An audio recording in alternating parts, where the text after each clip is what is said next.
speaker, Vice Chairman of JSPL Advisory Services, will be addressing us. So we'll stay connected as of now, and we'll exactly at 10 o'clock, Mr. V.S. Sharma will be with us online, and he'll be addressing us through Zoom. Since he could not come over to Bhubaneswar, he will be virtually addressing us. The same goes for our special guest today, Joint Secretary, Ministry of Steel, Government of India, Mr. Abhijit Narendra. He will also be addressing us on Zoom. So Ankit, I just want to check if Mr. Abhijit Narendra, Joint Secretary, Ministry of Steel, Government of India, whether he is already connected or you can't see him. No, I do not see him yet. So he should be joining in a few minutes. But I think Srikanth is already there. And can you see Mr. V.S. Sharma also? No, but I can see Mr. Tripathi and Mr. Srikanth. Okay. So Mr. V.S. Sharma will also be joining right away. In the meantime, is there anyone else who has entered Zoom? I'm just setting up the live stream. Just give me a minute. Yeah. Let's go live on YouTube now. Yeah, so we are live on YouTube. You're live on YouTube now? Yeah. Perfect. Okay. So once again, a warm welcome to everyone. So just bear with us for a few more minutes, or 3 to 4 minutes before we get started. So another 3 minutes. And we are waiting also for the other delegates to come and join us. This is Bhubaneswar, not Calcutta, not Delhi, not Mumbai. So here life is a little slow. So you have to bear and keep that in mind. 10 o'clock is IST, Indian Stretchable Time. So our wait begins at 10. So that's how life in Bhubaneswar and the tier 2 cities are like. So keeping that in mind, I think we'll have to wait for a few more minutes. Thank you. Ankit, please stay connected and give me it. Ankit, am I audible? Yes, I can hear you. Yeah. Yeah, please see Mr. V.S. Sharma. Just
So he will talk about the resources that we have in this country in terms of we have abundant reserves of iron ore.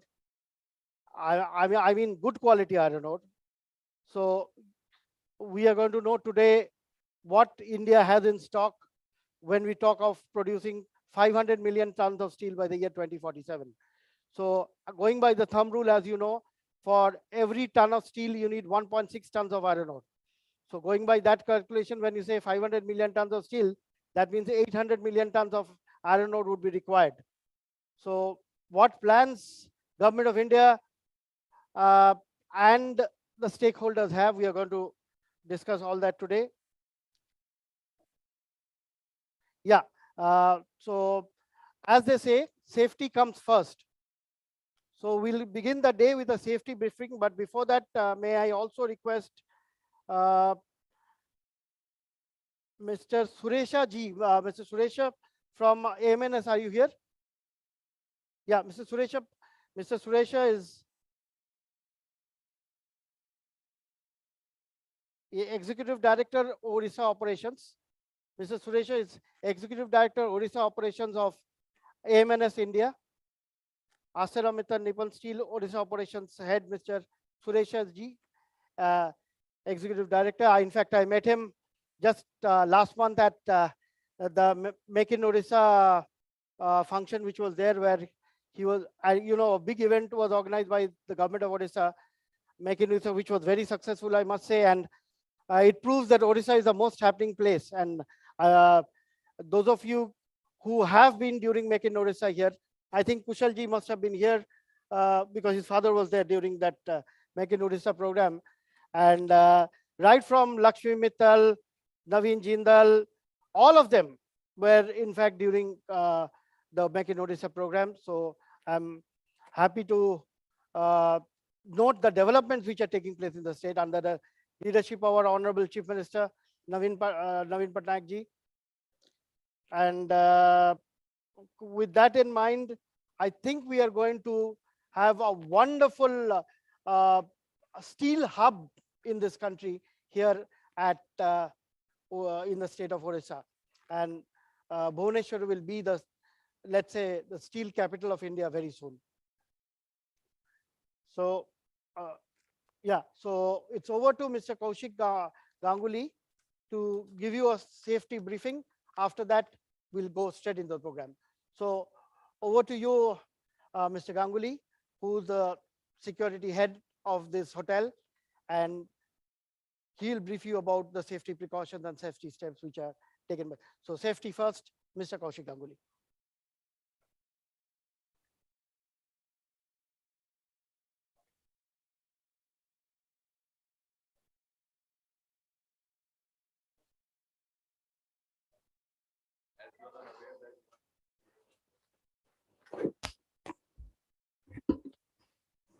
Should I? Good morning, everyone. Welcome to Vivanta Bhubaneswar. My name is Kaushik Ganguly and I'm from Security Department. As you are all aware that you are in Plumeria 2 hall. This hall has 2 exits. In case of an emergency, please take the exit taxi at your back and go 1 level down to the lobby level, which is our main assembly area. We will not be conducting any fire drill today. So in case of any emergency, please take the instructions from the hotel associates as they all are trained in handling emergency situations. Thank you and have a very nice day.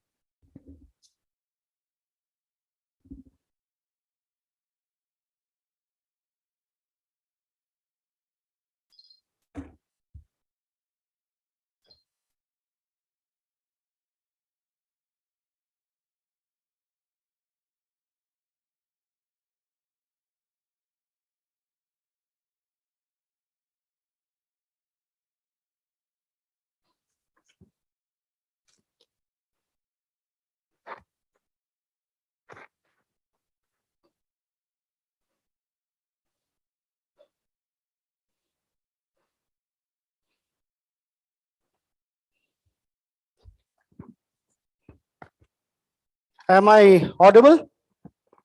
Okay. So God has given me a boon.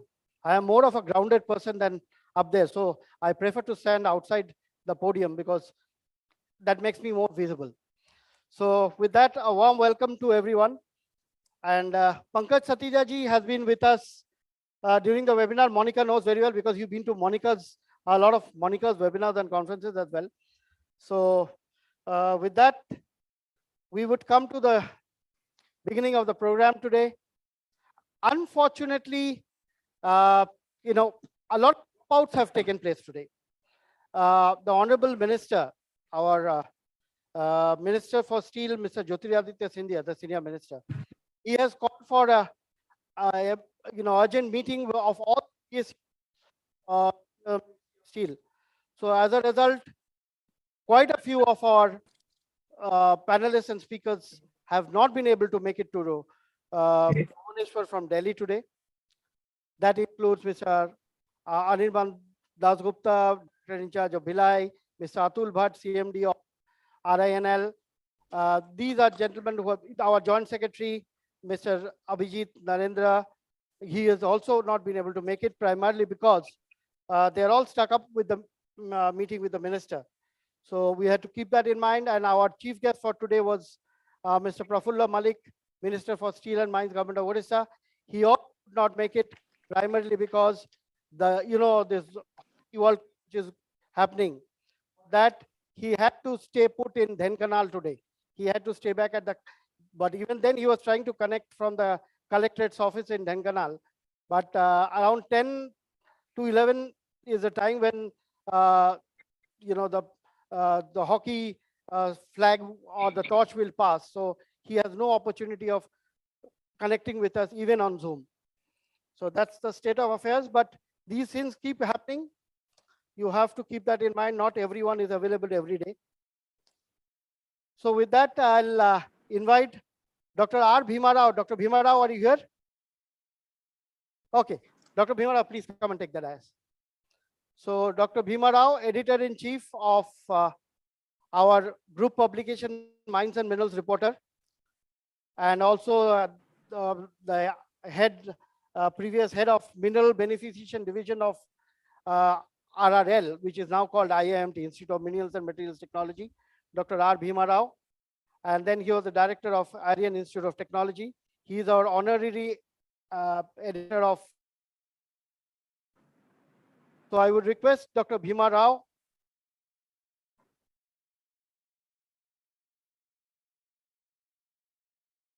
Dr. Bhima Rao, over to you for the welcome address.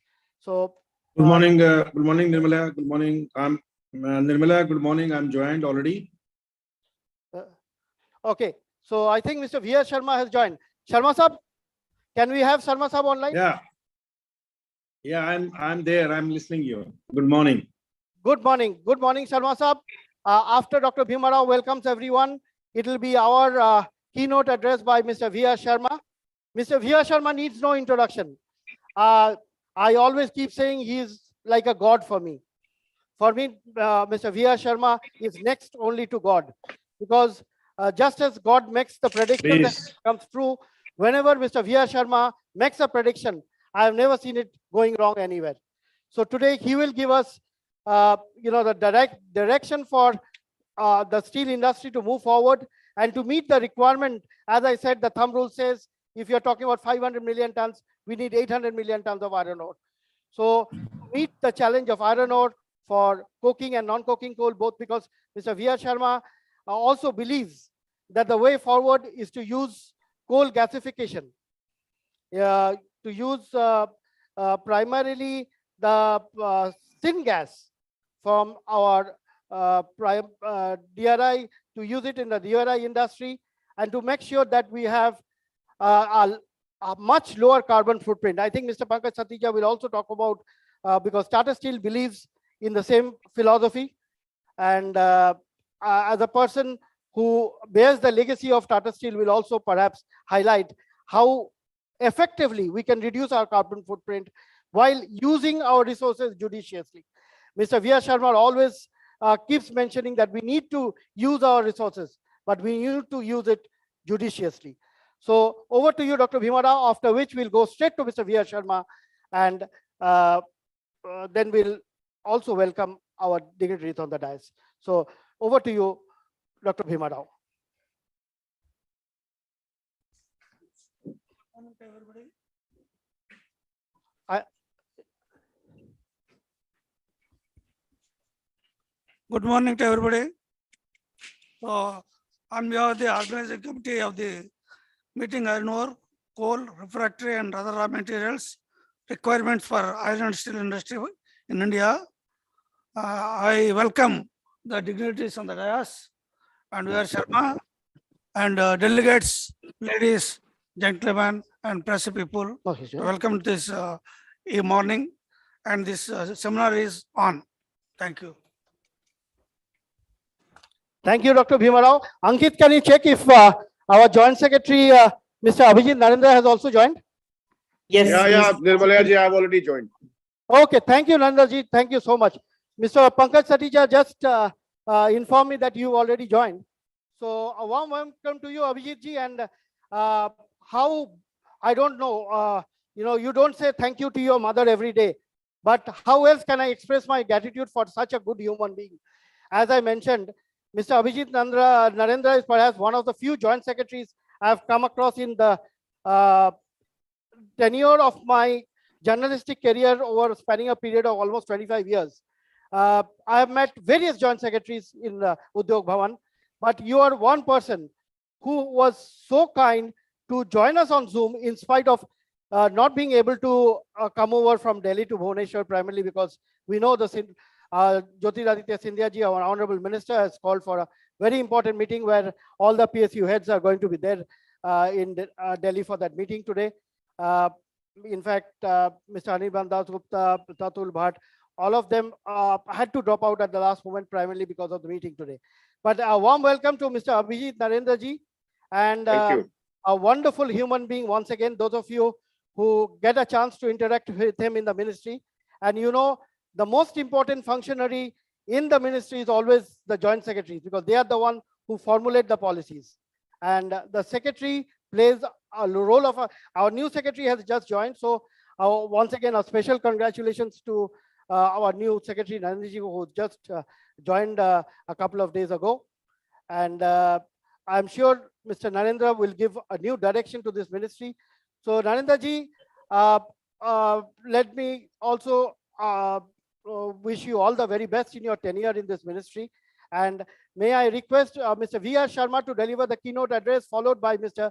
Abhijit Narendra, Joint Secretary, Ministry of Steel. So both of them will be addressing us back to back. And before that, may I request for a small presentation of the flower bouquet to our dignitaries on the dais. To begin with, we have the presentation of the bouquet to Mr. May I request them to come over, both Caesar and Ratnapriya and Caesar, please come over. My two daughters are here to present the mementos to, yeah. First, Mr. Kushal Agarwal.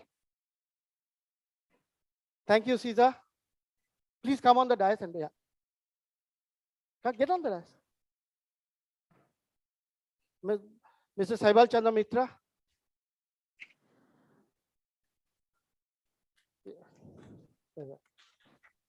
Mr. Suresh, Mr. Pankaj Satija, Managing Director, Tata Steel Mining. Mr. Malay Bhattacharya. Dr. R. Bhima Rao.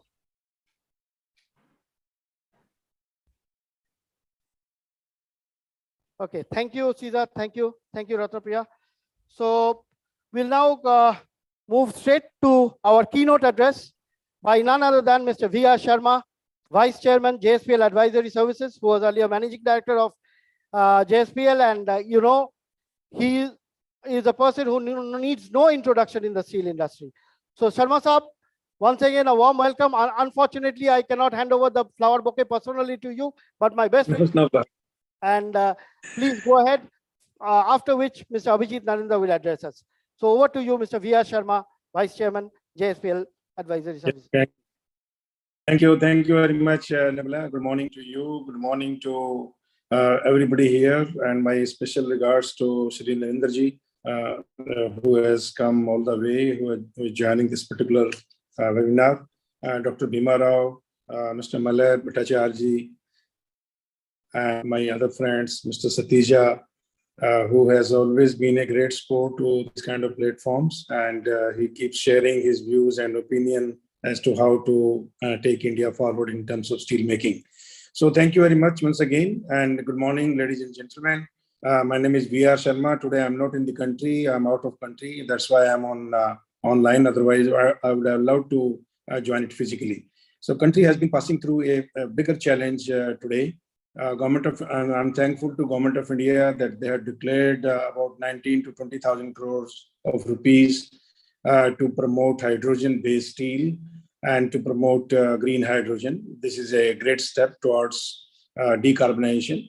So here, I would like to put some numbers in front of everybody so that we all can ponder upon how this journey would be.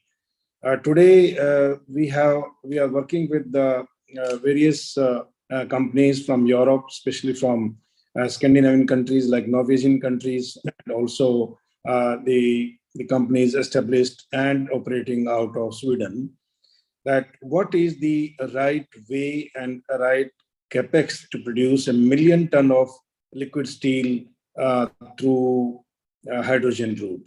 So if you go for exclusively green energy, green hydrogen, then electric arc, then DRI route, and then electric arc furnaces, this is going to cost about $2.5 billion per million ton of steel. $2.5 billion per million ton of steel. Now the challenge is how to reduce this 2.5 billion to about 1.2 or 1.5 billion dollars.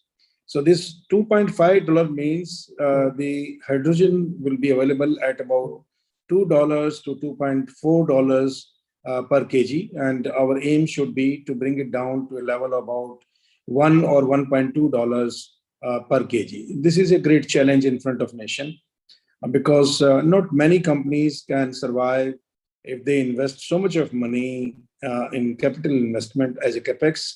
That is 2.2 or maybe $2.5 billion to produce 1 million ton of steel. On the contrary, there are some developments going on in the world, and these developments are very encouraging. How to utilize the low-grade iron ore, how to beneficiate it, how to produce pellets out of it, how to how to make it enable to reach to DRI kilns, vertical shaft DRI kilns. But the challenge in India is that the vertical shaft DRI kilns, they are operated basically primarily through natural gas route, but we do not have natural gas in the country.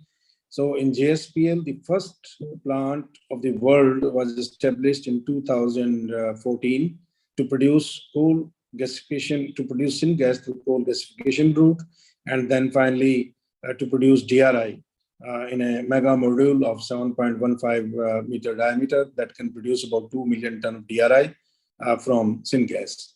So this plant is now in operation. Unfortunately, we are not running it full because of the non-availability of coal. We are running at about 60 to 70% of the total capacity utilization. But hopefully after March, once our coal mines will commence, we will be in a position to run it fully, and we can produce at that time about 200 or maybe 220 ton per hour as against of 180 or 190 ton per hour.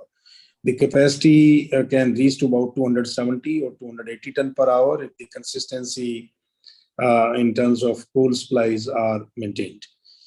So coming back on the hydrogen versus syngas route through coal gasification, if we put up a plant today through coal gasification for 1 million ton steel production, we need about $1.25 billion. That is about 10,000 to 11,000 crore rupees. But whereas with 100% hydrogen, we need about 22 to 24,000 crores of rupees for 1 million ton steel. So this is a huge cost. As a thumb rule, if we produce steel through blast furnace route, then we consume about $0.9 billion to $1 billion per ton of liquid steel. So if you see overall, the coal gasification route is about 30% higher, but hydrogen, 100% hydrogen based route is about 200% to 220% higher as of now. So the challenge in front of us, how to reduce the cost of hydrogen, how to reduce the cost of green energy, and how to make energy available to the nation so that the country can produce green hydrogen and then finally green steel. That is the target Government of India has taken for the net zero emitting country by 2070. But we, as per the policies, we want to achieve it as early as possible, maybe in 2040, 2045, or latest by 2050.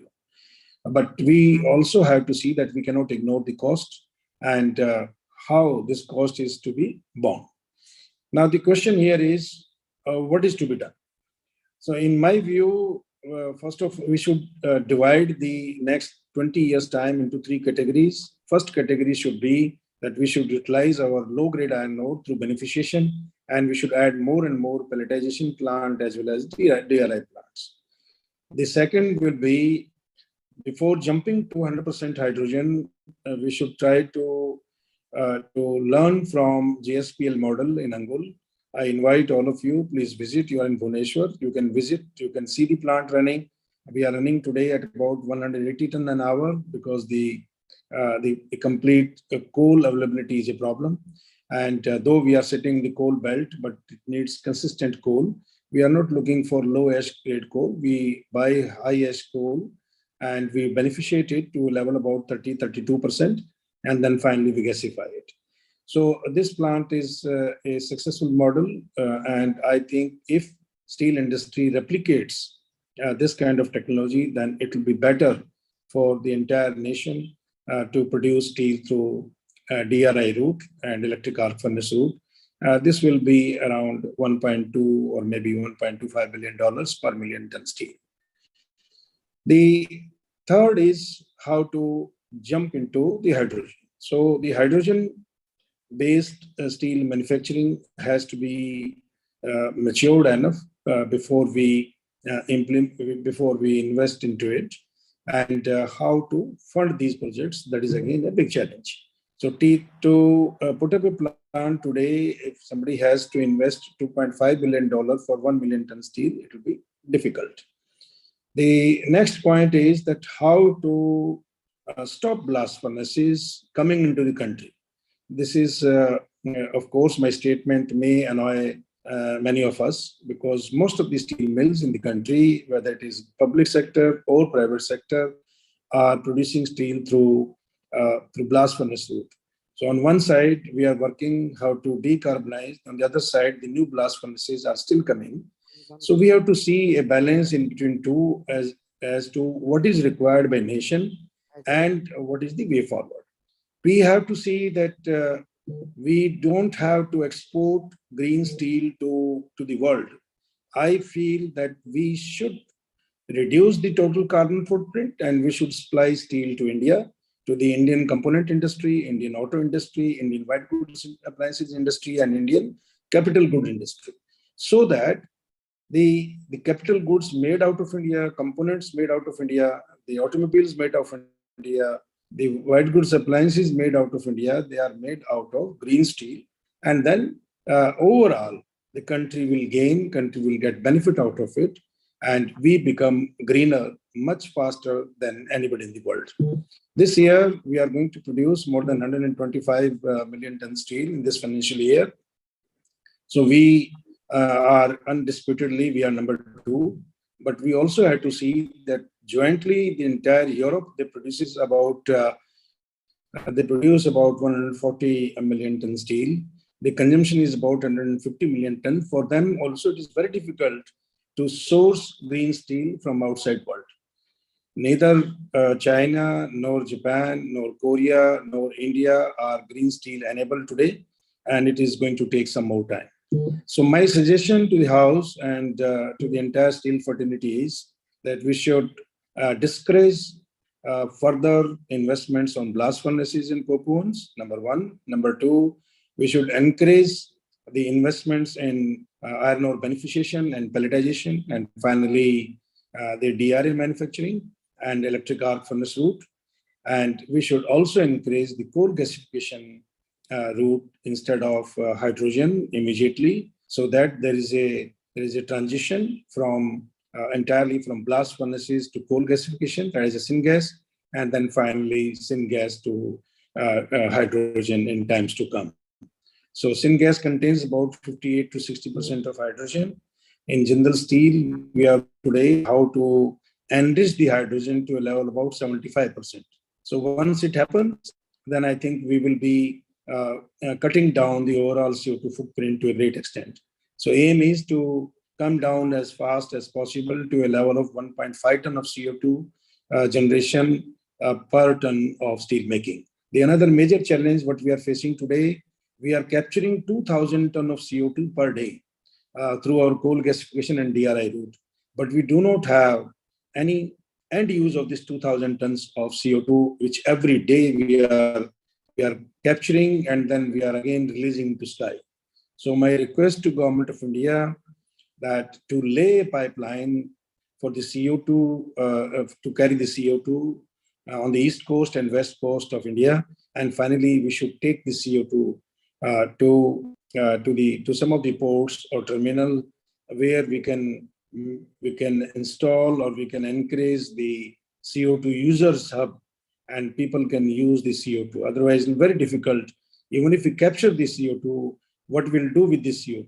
So there is also a big challenge in front of steel industry and other metal industry.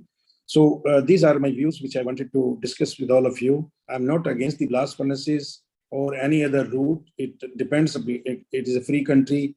Anybody can decide whatever technology they want to opt. But Government of India, I urge to Government of India that they should come with a policy, environment policy, wherein they should cap or plug the timelines that after this date, no more blast furnace will come in the country. This may be 2028, 2030, 2035, whatever.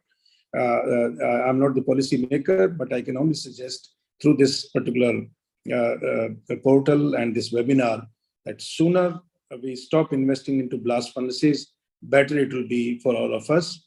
And we must try to use our coal, which has a potential to convert coal into gas and gas into DRI, and then finally DRI to steel. So thank you very much once again. Thank you for listening. All the best. Thank you, Sarma Saab. Thank you so much. As usual, you gave a very specific direction. Once again, no one is against the blast furnace BF-BOF route, but we know the challenges ahead. We are not going to replace the age-old blast furnaces overnight. We need to move together with BF-BOF route, with DRI-EAF route in the long term. But the larger modules of DRI available today enables us to effectively utilize our non-coking coal, because coking coal availability has been a challenge, and it will continue to be a challenge for a country like India, which does not possess much of coking coal reserves. And we are mainly dependent on imports from countries like Australia, South Africa, etc. So I'm sure in the days ahead, we are going to see more of the DRI modules coming up, with the new generation modules going beyond, perhaps to the tune of 2 million tons. So we'll have the larger module DRIs available in this country. And today our topic mainly would focus on utilizing our low-grade resources. I think Mr. Shoibal Mitra would also agree we have enough finds in this country which are national resources, but we don't use them. Maybe of lower Fe content, and Satija ji will also agree that we need to effectively use our low Fe content iron ore, which we have in abundance in this country, to use it effectively. Now, may I request Ankit to see if Anirban is also online, because Anirban Dasgupta, director in charge. Yeah, I can see him. Yes, Dada, he's here. Dada, Good morning, everyone. I'm there. good morning, Dada. Dada, very, very good morning to you. And I had the just privilege of listening to Sharma Saab. Thank you. I'm there. Dada, any comment that you would like to make, because you have been an expert, and I have known you for more than 2 decades now, and you've been always a perfect technocrat, and I always been saying that Anirban Dasgupta is a perfect material to become the next chairman of SAIL. So if someone becomes the next chairman of SAIL, for me, my vote would go to only one person, which is Mr. Anirban Dasgupta. So our thorough technocrat, a perfect human being, a wonderful, knowledgeable person, Mr. Anirban Dasgupta. Any comment on the BAF, BOF versus DRI, EF route, Dada? Good morning. No, nothing. I mean, I completely agree with Sharmaji's views, which he just expressed. So, in such a articulate manner. And I agree. And blast furnaces, of course, we cannot wish them away at the but in the future, probably yes. The path which Sharmaji was talking about, and if you can really reduce the cost of installing a hydrogen-based steel plant from the current $2.5 billion per million ton capacity to say 1.2, 1.1, which is the benchmark for the conventional steel plants now, then that would be the real breakthrough. And I'm really hopeful the way a lot of research is going on both in India as well as abroad, and the industrial trials which will be following and which are happening, I think we will be able to do so. And then really we can switch over. In the meanwhile, what we can focus on blast furnace is to reduce the carbon footprints of the blast furnace. So during my comments, which I'll be making afterwards, I will talk about certain things which are aligned to this concept. Thank you, Dada. You'll be just after Joint Secretary, Mr. Abhijit Narendra, you will be the next speaker. So may I request our honorable special guest for today, Joint Secretary, Ministry of Steel, Mr. Abhijit Narendra. And before he starts his sharing his thoughts with us, we'll have the formal inauguration, because in presence of our honorable Joint Secretary, we'll have the formal lighting of the lamp. Though Mr. Narendra could not be physically present here, I'm sure he will offer his best wishes and blessings to this august house, so that the steel industry has a bright future ahead. And I'm sure the efforts which Ministry of Steel has been taken under, now we have our new secretary under whose leadership will bring it forward. And this ministry is now, the ministry does not play the role of moral policing anymore. The role of the ministry is to play the role of a facilitator. So the ministry will not be telling you, I don't like your face, you should not be getting steel. That's not the role of the ministry anymore. The ministry's role primarily is to facilitate the growth of this industry. And when we have such wonderful joint secretaries at Udyog Bhavan like Mr. Abhijit Narendra, I'm sure this industry will see the pinnacle of success. And I always keep saying the future of steel always lies in India. So with that, may I request our gentlemen on the dais to join us for the formal lighting of the lamp. And may Kushalji, Shoibalda, and may I also request Mr. Chandrasekhar Patil, VP Refractory.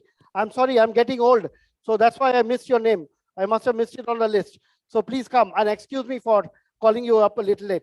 But anyway, it's right on time for the inauguration. Please, well, Mr. Chandrasekhar Patil from JSW Refractory. He is Senior Vice President Sales of Senior Vice President of Dolvi Works, JSW Steel, Mr. Chandrasekhar Patil. So Satija ji, please come and let's have the formal lighting of the lamp. Someone right here.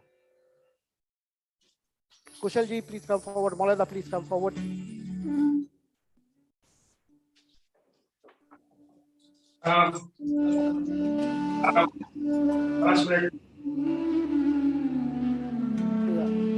So once again, Abhijit ji, we seek your margdarshan and we seek your blessings for this industry to reach the pinnacle of success. And as they say, Har ek kaam desh ke naam.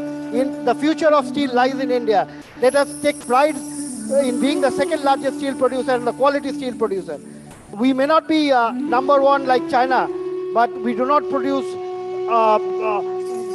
low-grade quality steel like China. We are a quality producer with quality in mind. Quality, safety are of utmost importance for this nation. So thank you once again, gentlemen, for your best wishes on this occasion and for being present here. May I request our Honorable Joint Secretary, Ministry of Steel, Sri Abhijit Narendra, to address us on this occasion right away. So, gentlemen, please come and take the dais once again. while we listen to our Joint Secretary, Ministry of Steel, Mr. Abhijit Narendra. Over to you, Abhijit ji, to take us forward and give us the art version on this occasion. Mr. Thank you, Nirmala ji. Thank you so much.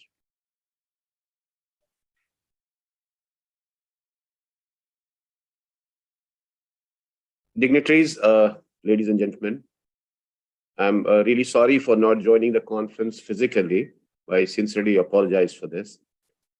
But it's me who is actually missing the opportunity to be the part of this August gathering and probably missing the famous Chenaporo of Odisha. The topic of discussion, I would say that it's indeed very relevant, which is existential as well as futuristic. As regards steel industry, we all acknowledge that presently we are in abundance of basic raw material, that is iron ore. And as far as most of us are manufacturing, or at least the gathering, which is there through BF route, BFBF route, we are majorly dependent on imports of coking coal. But when we see a future scenario, we intend to raise the capacity from presently around 155 million ton to 300 million ton by 2030. Still, we do not see regards availability of iron ore, but we see a huge escalation in imports by coking coal. Namaskar, Manti sir. From current level of kind of a 60 million ton to 160 million ton. So here what we need to diversify the resource from the source of different places where we are importing. Primarily, we are doing it from Australia. But what the most important point, which is not quantitative solution, but in front of all these tech luminaries who are party gathering, we expect some technological solution. And Mr. Sharma, in his address, of course, highlighted those issues to a large extent. He has also talked about the prospects of these technological solution to a business proposition and the possible way ahead. What we actually think of, how to optimize the resources, how to optimize use of raw material, conservation of raw material. Mr. Nirmala has already spoken about the emphasis of beneficiation, pelletization, use of low-grade iron ore. We also need to talk about how to reduce import dependence, how to develop alternate technologies, how to face challenges of upcoming concept of being greener, how to move ahead of time. When we are concerned of current business paradigm, we somehow overlook or ignore the future business proposition or the situation which will emerge. One more thing, when we produced around 120 million ton of hot metal last year, around 40-45% of them didn't come from big players. They are the smaller ones. So when we are talking about the availability, resources, raw material, a futuristic scenario, we must also take them into account. I wish all the best to Mr. Nirmalaya ji and everybody participating there. And I hope that some good way forward will emerge out of the discussion and deliberation today. Thank you so much. Thank you, Abhijit ji. Thank you so much. We are really honored to have a wonderful person like you. So just to introduce a little bit about Mr. Abhijit Narendra, he's done a wonderful job while he was with the Indian Railways. And those of you who are aware, he earned special accolades for his achievement in the Ministry of Railways. And I'm sure the Ministry of Steel will be equally benefited. Mr.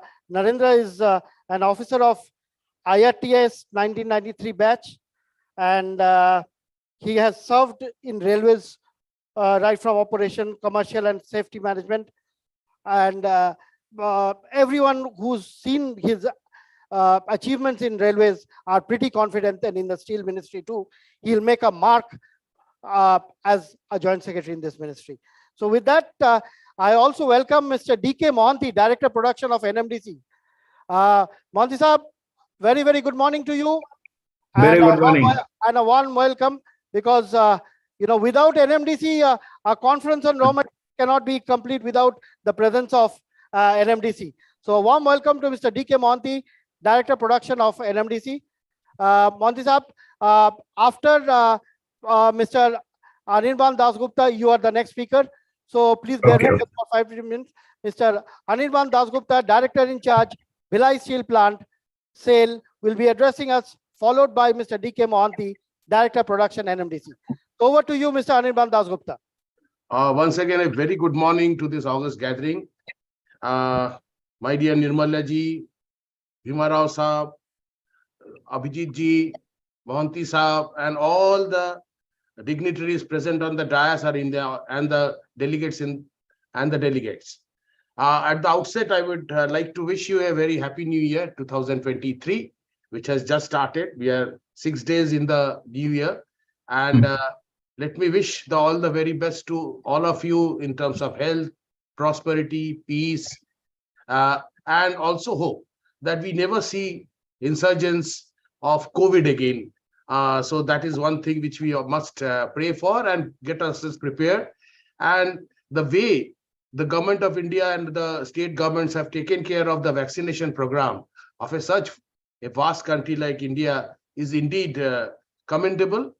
And given this kind of working with the government, the state governments, the entire machinery, the public sector, the private sector for fighting COVID, really shows that we can face any challenge as a country.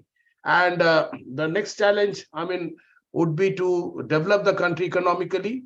Whatever ground we had lost temporarily due to this COVID infections in the last 2 years, we are all coming out of it, and I'm very confident that the country will come out of it marching very strong under the able leadership of our Prime Minister.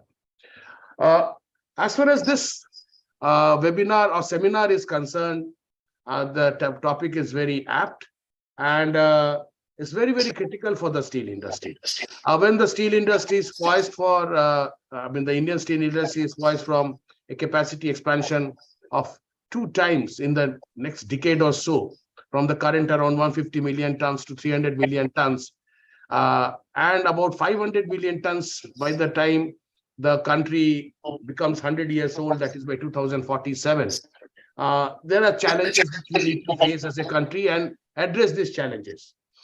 Apart from the global requirement or our environment requirement of drastically reducing CO2 emissions per ton of steel, as I see the challenges, if I may group them, first would be the most important raw material. Since the topic is raw material and refractories, I will confine my brief address to these areas. So the most important raw material is iron ore in terms of the quantities required, and luckily our country has the necessary iron ore reserves. What in my mind is required is utilization of iron ore to the extent possible what Mother Nature has given us. As we all know that today IBM has prescribed a cutoff iron ore Fe percentage of 45%. So anything above that is iron ore which is to be utilized, and there comes beneficiation. Because we just cannot afford to only use the high-grade iron ore and forget about the lean ore and the slimes and the tailings which we have in our mines. So beneficiation comes, and I think this country will need a lot of beneficiation facilities, specifically targeted for very fine ore, for liberating alumina, which are suitable for pellet making. Then also we have to concentrate for the beneficiation of the fraction which is +1, -8 or -6. That is the sinter grade ore, which will need some more new technologies to come in, because if we crush everything to microfines level, probably will not have enough material for our sinter plants which are already there. We may not add any more sinter plant capacity, But whatever center plant capacity we do have, we need to target that size of ore that is from +1 to -8 or -6. So there we will need some special beneficiation technologies coming in. We are working on it, and probably we may see some breakthrough in this. I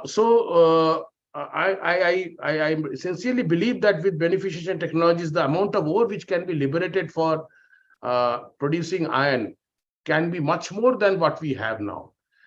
So that is one area where we have to focus as a country, and we have to work together.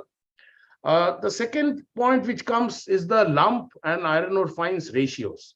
With most of the integrated steel plants going towards around 80% plus kind of prepared burden, the availability of the lump in the country probably will go up, or we'll have to find solutions to that.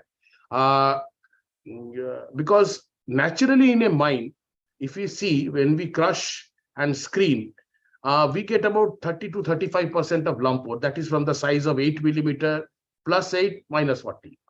So this ore also we'll have to use, and if required, we can crush this ore to the centigrade fines to utilize them properly. So these are some of the strategies we need to adopt, and pelletization, of course, would be increasing, because what is very necessary for blast furnace for the time being to reduce the CO2 emissions and to reduce the fuel rate in general is to reduce the slag rates. In some of our steel plants, we still have very high slag rates, which is required to come down, and higher the slag rate, higher will be the fuel rate, and higher will be the CO2 emission. So reducing the slag rate has to be a priority for us through beneficiation, pelletization, more usage of prepared burden, and we'll have to work towards this. Then coming to coal, which is the reductant, and till we find solutions for complete switchover to hydrogen-based steel making, we'll have to live with coal and make the best utilization of it. That is, reduce the amount of coal per ton of steel. We'll have to work towards this. This is in combination with beneficiation, which will help to reduce the consumption of coal. And of course, our dependence on imported coal is an Achilles heel for the steel industry in India. There are no immediate solutions to that apart from reducing our dependence on coal per se. Coal beneficiation technologies, I think, which are some of the 1 or 2 papers are there in the program I saw. That would be wonderful if we can really beneficiate effectively the indigenous coal which we have, so that the ash content can be reduced, again, to have a lower fuel rate, and use as much as possible indigenous coal for steel making, either through blast furnace route or through the DRI route, coal gasification route. But the crux is that we'll have to reduce our dependence on imported coal. This is also because the indications from big coal producing nations like Australia, New Zealand, USA, probably with the government policies which are there and which are likely to come in future in those countries, there will be little investment in coal mining. I mean, fresh mining, and new exploration, new deposits, etc.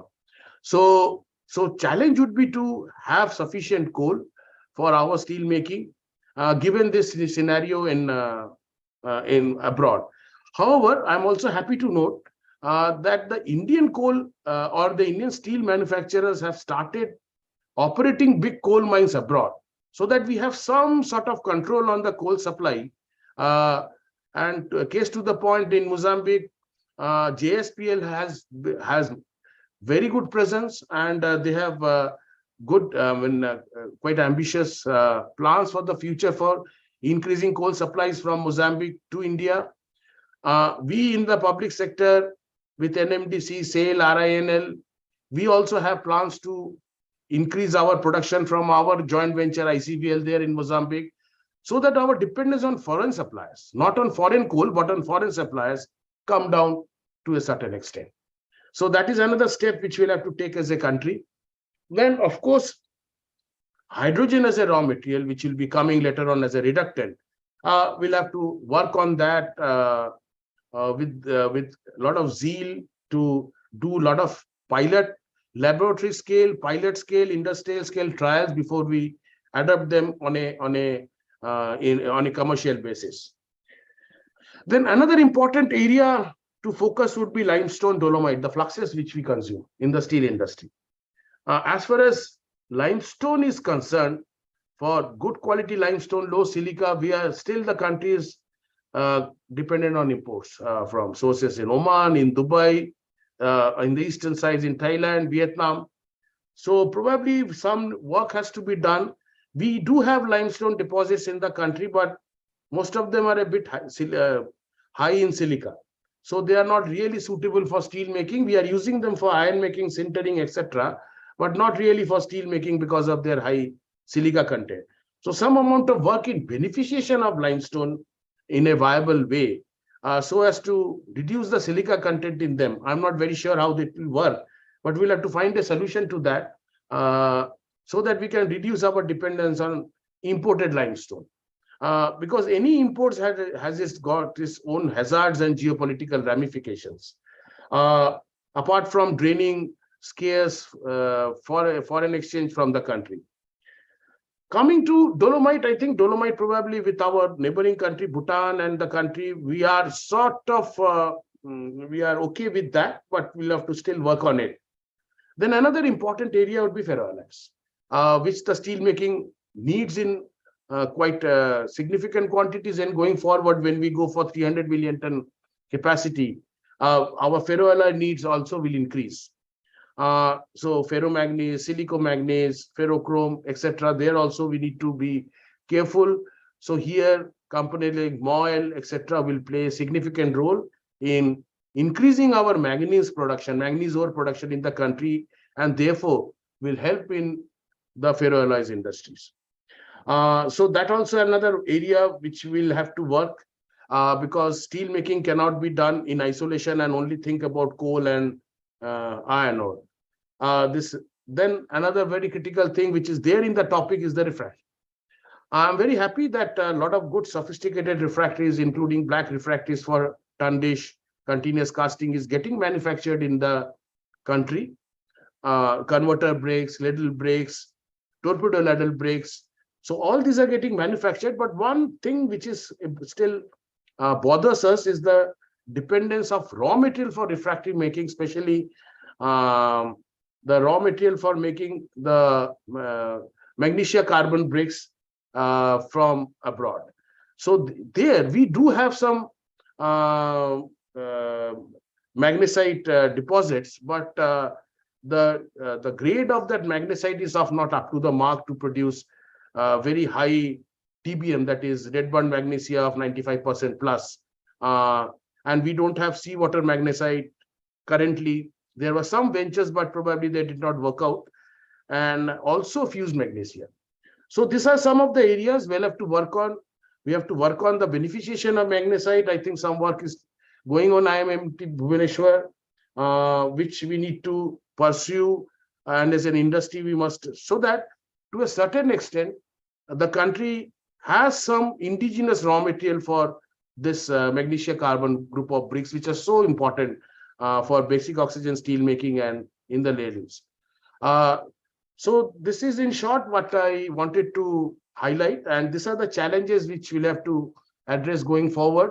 When the country is striving so hard to reach the 300 million ton destination of crude steel capacity and about 500 million ton by 2047.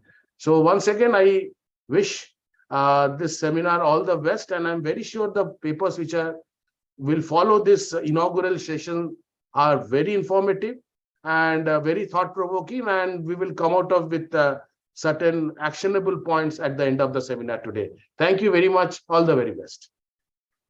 Thank you, Mr. Dasgupta. As usual, you give a perfect direction to what this industry needs to think about in terms of effectively using our low-grade ores, pelletizing it, and how to reduce the silica content and the gang material, the issues, the technical challenges, which I think Dr. Bhima Rao has also worked a lot in their mineral beneficiation division at IMT. You've done a lot of work with regard to that. So maybe you can use the mic. Yeah, Kopan is of course also there, and in fact, they have also done Malada has also done a lot of work in this field, and I can also see that Mr. Priyaranjan Prasad, managing director of Brahmani River Pellets, BRPL, is also there. Mr. Prasad, can you hear us? Yeah, good morning, everyone. Very happy New Year. I'm delighted to be part of this. Sorry, Mr. Prasad, after Mr. Mohanty, I'll just invite you to share your thoughts also with us. In the meantime, I would like to just request Dr. Subhashish Das. Dr. Subhashish Das is director of Arden Steel, and he's also the vice president of Pellet Manufacturers Association of India. So may I request Mr. Dr. Subhashish Das and someone who needs no introduction, a very good friend of mine for more than 20 years now, Mr. A.S. Prasad. He's been in our conferences in Vizag, in Bhubaneswar, umpteen number of times. He is the director of operations of XR Minmet. May I request Mr. Prasad to take the dais, and also Mr. Dr. Subhashish Das, director Arden Steel and vice president Pellet Manufacturers Association of India, to kindly take the dais, both of you.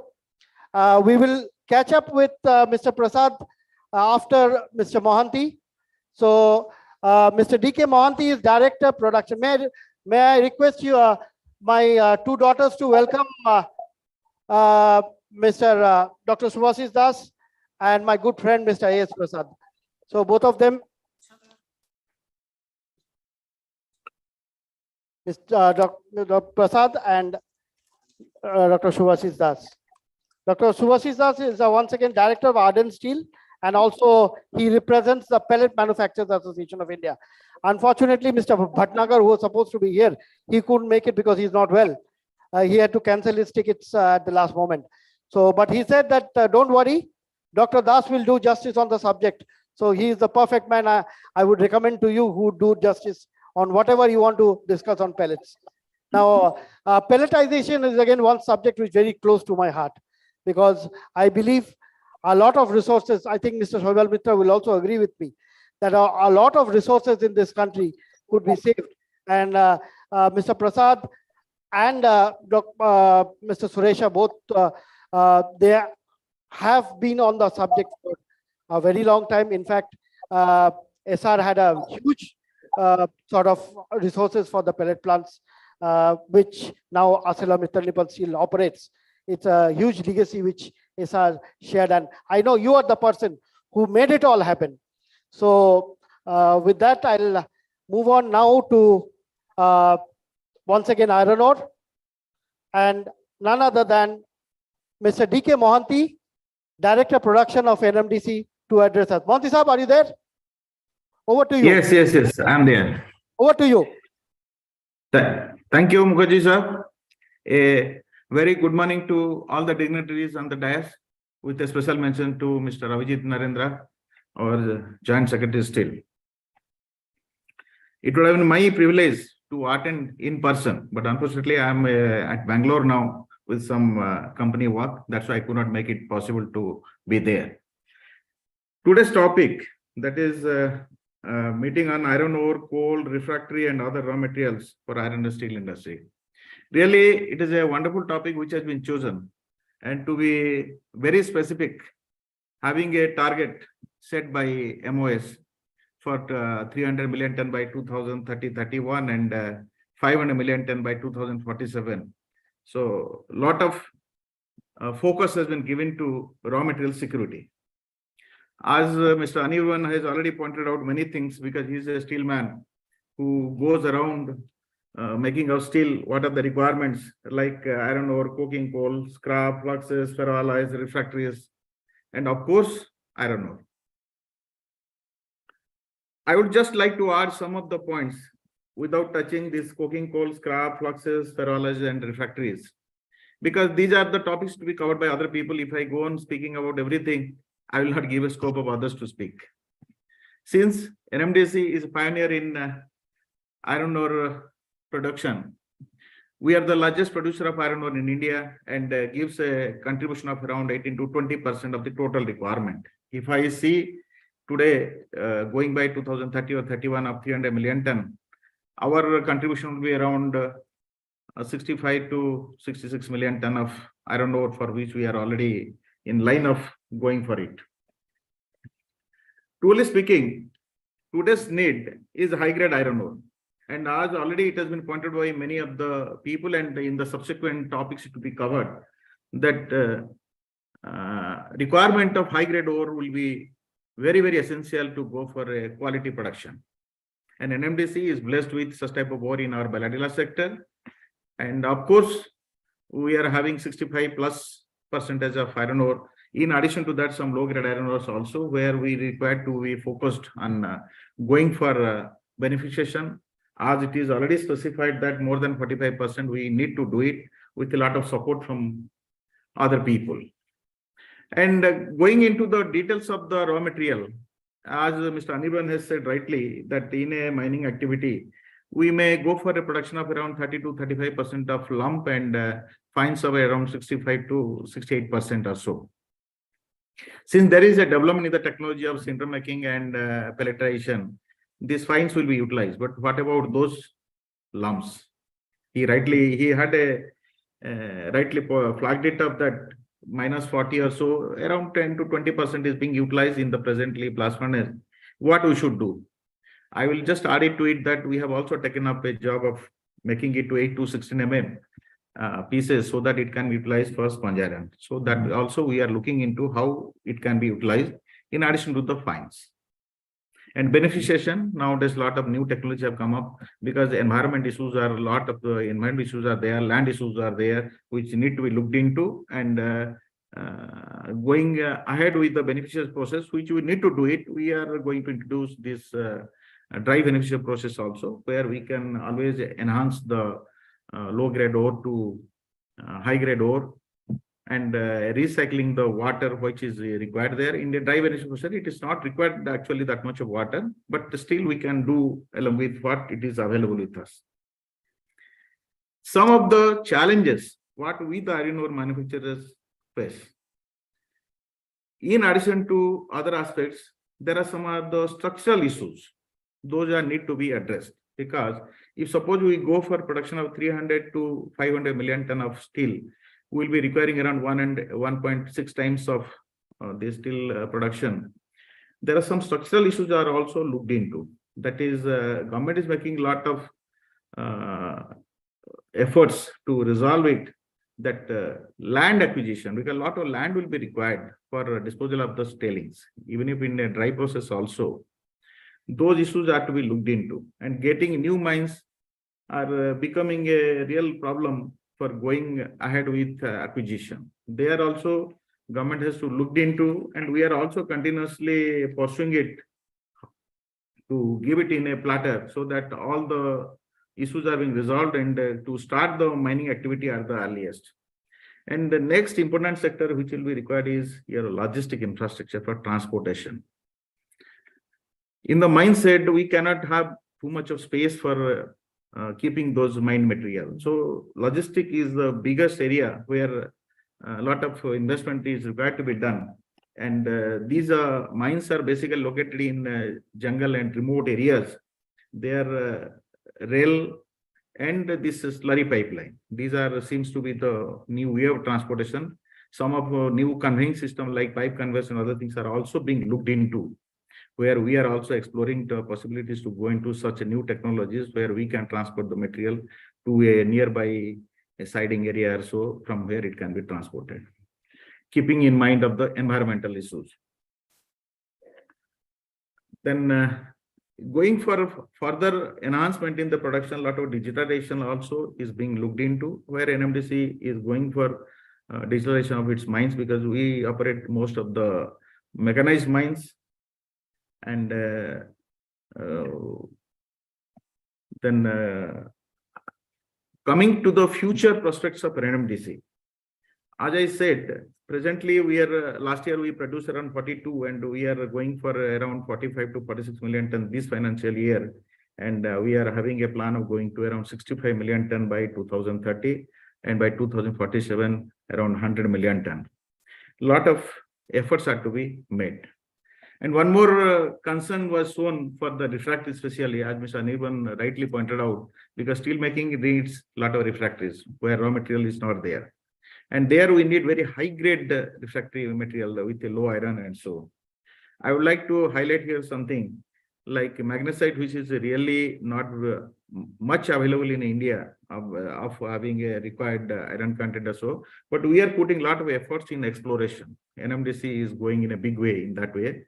We are going to take up in Tamil Nadu and other areas where magnesite rich minerals are available. We have already started working on that. And one more good news also I'll give, we have taken up some research activities because we are having a diamond mining project in Panna and Madhya Pradesh in and around. There we get the tailings are kimberlite, which contains around 20% of MgO. And we are planning to do some research activities how to recover those MgO in the form of either fused magnesite or in other form which will be utilized for refractory. So this will be really a breakthrough if we can do it. We are already on the job of that doing it. We can add some magnesite, high quality magnesite for our refractory manufacturers as a raw material. And I can assure you that NMDC is always committed to bring raw material security to the country, and will continuously will be doing it. And we are venturing into coal and other sectors also. And coal is very, very important. I will not talk much about coal. We have also taken up 2 coal mines in Jharkhand. We are trying to make it optionalized by next 2 to 3 years. And we'll add value to this so that we can make more and more raw material security for our country need. And we are having outside out of the country also, we are having some projects where we are going to bring new materials like lithium and iron ore to this country so that we can be more secure, giving support to government of India. Once again, I am thankful for giving me an opportunity to speak on this, but it would have my pleasure to attend there to listen to all the dignitaries, those who are there. Thank you. Thank you, Monty Saab. Thank you once again. I am really grateful that in spite of such difficult circumstances, traveling to Bangalore, in spite of that, you actually could take out time and give us this, to share your thoughts this morning. Thank you so much, Monty Saab. And I'm also happy that you touched upon a very important subject, which I'm sure Kushalji will also be covering, the availability of raw materials for the refractory industry, which is a big challenge because we are largely dependent on China. So this Yes. has to change, because I did a webinar during the period of the pandemic where Dr. V.K. Saraswat, a member of Niti Aayog, was with us, and he touched upon the subject very well. He said when he actually dug on to the subject because he's a man who goes deep into every subject. So Dr. Saraswat actually told me the big challenge is to ensure that we have to make India Atmanirbhar. We need to make ourselves self-reliant as far as raw materials for the refractory industry is concerned. So I'm sure also, RHI India, is anyone here from RHI India? Yeah. May I have the mic? Can I have the mic, please? Hello. We'll take it from you.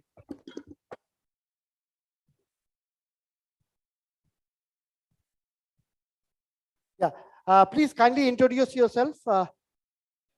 You are Vice President, if I'm not mistaken. Yeah, good morning, everybody. Actually, I am representing RHI Magnesita India here on behalf of our Managing Director and CEO, Mr. Pramod Sagar, who, in spite of his commitment to this serious topic, couldn't make it. And also, I'll be joined by Mr. Jyotirmay Bhattacharya, who is expected sometime, who is heading our. I think he'll be landing around 12 o'clock. Yeah, he gave me a call yesterday. He told me that urgent meeting in Delhi, he has to finish, and 9:50 he's taking the flight. Exactly. So 12 o'clock he'll be landing at Bhubaneswar. Certainly he will so be there. He'll be here with us. Yeah. So Mr. Jyotirmay Bhattacharya is the Director Sales of RHI India. Yeah. He will be, and Mr. Pramod Sagar, the again someone whom I have a lot of regard for, a personal regard, and I would say a personal friend as well. He is, as you know, he is the president of World Refractories Association, and recently RHI India acquired a very big asset, is Dalmia Bharat Refractories. It was acquired by RHI. So with that acquisition, he had to stay back. He couldn't make it. Mr. Pramod Sagar couldn't make it. Last month, he was in our conference in Mumbai, where he addressed all of us. So I would have loved, please convey my regards to Mr. Sagar. Certainly. And personally, I have a lot of regard for him as a person. So it's a matter of pride that India today chairs the World Refractory Association. And my special thanks to Kushal ji also for coming forward. In fact, your father, Ashok ji, when I met him during the Make in Odisha, he came forward and said, please give the due importance to the refractory industry. It's not a big industry, it's 11,000, 12,000 crore industry, but it matters a lot because of the number of players and the significance it has.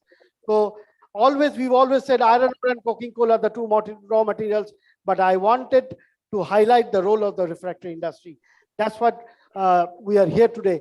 And we also have from the refractory industry, Mr. Chandrasekhar Patil, who heads the refractory unit of JSW in Dolvi.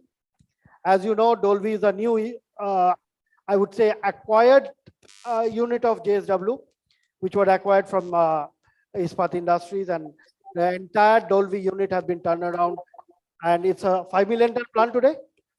10 million ton, sorry, yeah, after expansion, it's a 10 million ton plant, doing very well. Dolvi is doing very well. And Sajanji always keeps saying that you must go and visit Dolvi.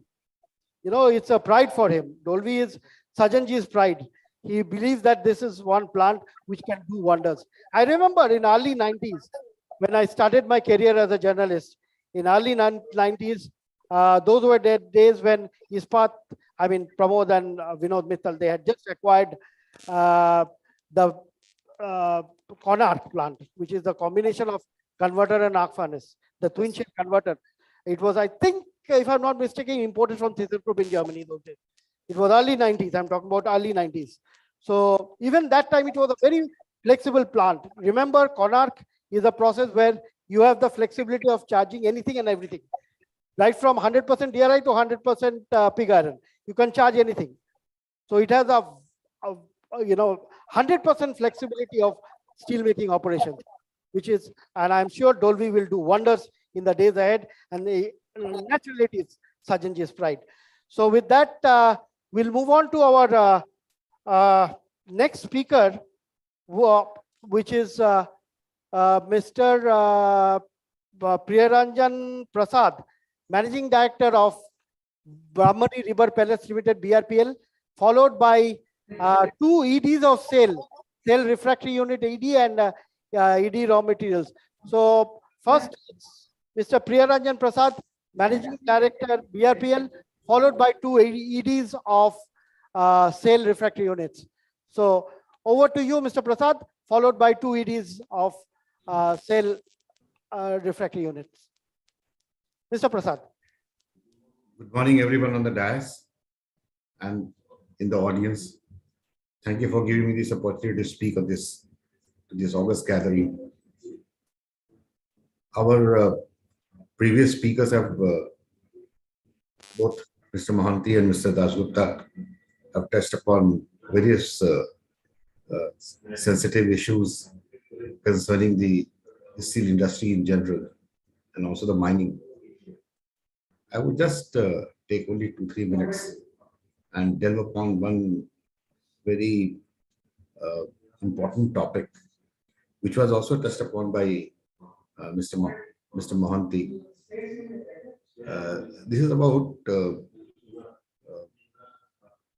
we all want to do and we should do more and more beneficiation, and I will be talking about particularly iron ore only at the moment. We all know that we have to use low grade ore and beneficiate it to make higher grade and pelletize it or sinter it or use it in the blast furnaces. There have been good amount of effort from various companies, various industries to do that. And as Mr. Mohanty touched upon that, getting land is a big challenge. So this tail management in general is something which so far we have not addressed with the zeal and effort that is required to do. Going forward, we have to do that. And that means both effort from the industry, from academia, and also from the government. Even if somebody has the land to, first of all, the tail has to be as per norms, less than FE45 or even lower. At least one industry, one company has done very good job in this area, and that is, I would say, JSW Tamnagalu has done a very good job in this area. They have hit upon FE levels of tail less than 38, 35 also. But the others, particularly in the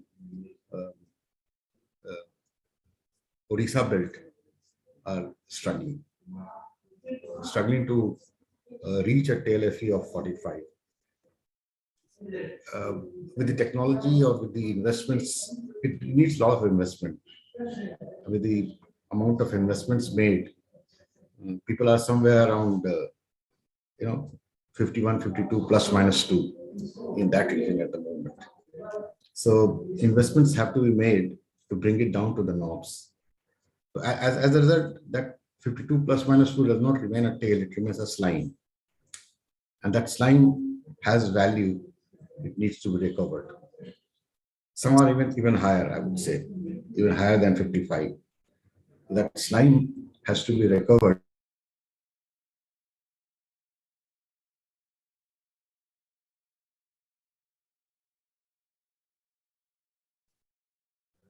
That is the first thing to do. The slime has to be recovered to get the higher value out of it.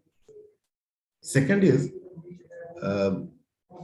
even if you have technology, even if you have land, there has to be a policy, there has to be a strategy. The amount of tail or amount of slime going into the tailing dam or tailing pond has to be evacuated and dealt with it. At the moment, there is no clear-cut guideline or clear-cut policy on that. That policy intervention is required from the government and from all of us together as to what do we do with that. There are views on it that we could dump it in the mine pits which have been exhausted. But then, mine pits exhausted. The completion of mine pit also is a something which is debatable, and there is no clear-cut guideline as to who can do it, what can be done, and how it can be done. So my appeal would be to look into that together with the government and have a policy around that, because amount of waste that would be dumped in the long run, the amount of dump has to be taken out and used somewhere. For example, the way fly ash is being used in road construction or whatever, this massive amount of junk needs to be addressed to. This is one area which, in my opinion, is very important, and it is going to pay us hands down in the times to come. The second point, which again was touched upon, was about the logistics. Logistics is and not only in terms of making facilities available, the logistic cost also is abnormally high. These two are the points that I thought I would put forward to this August gathering today. Thank you very much. Thank you, Mr. Prasad. We are really grateful that you could join us in spite of such a tight schedule that you are going through. Thank you so much for really being able to join us today. In fact, Maulaida, I'm sure we'll be having a few questions for you. So it's sort of being a little unbalanced because people who are online are getting a chance to talk one after another, whether people who are sitting here physically are left aside.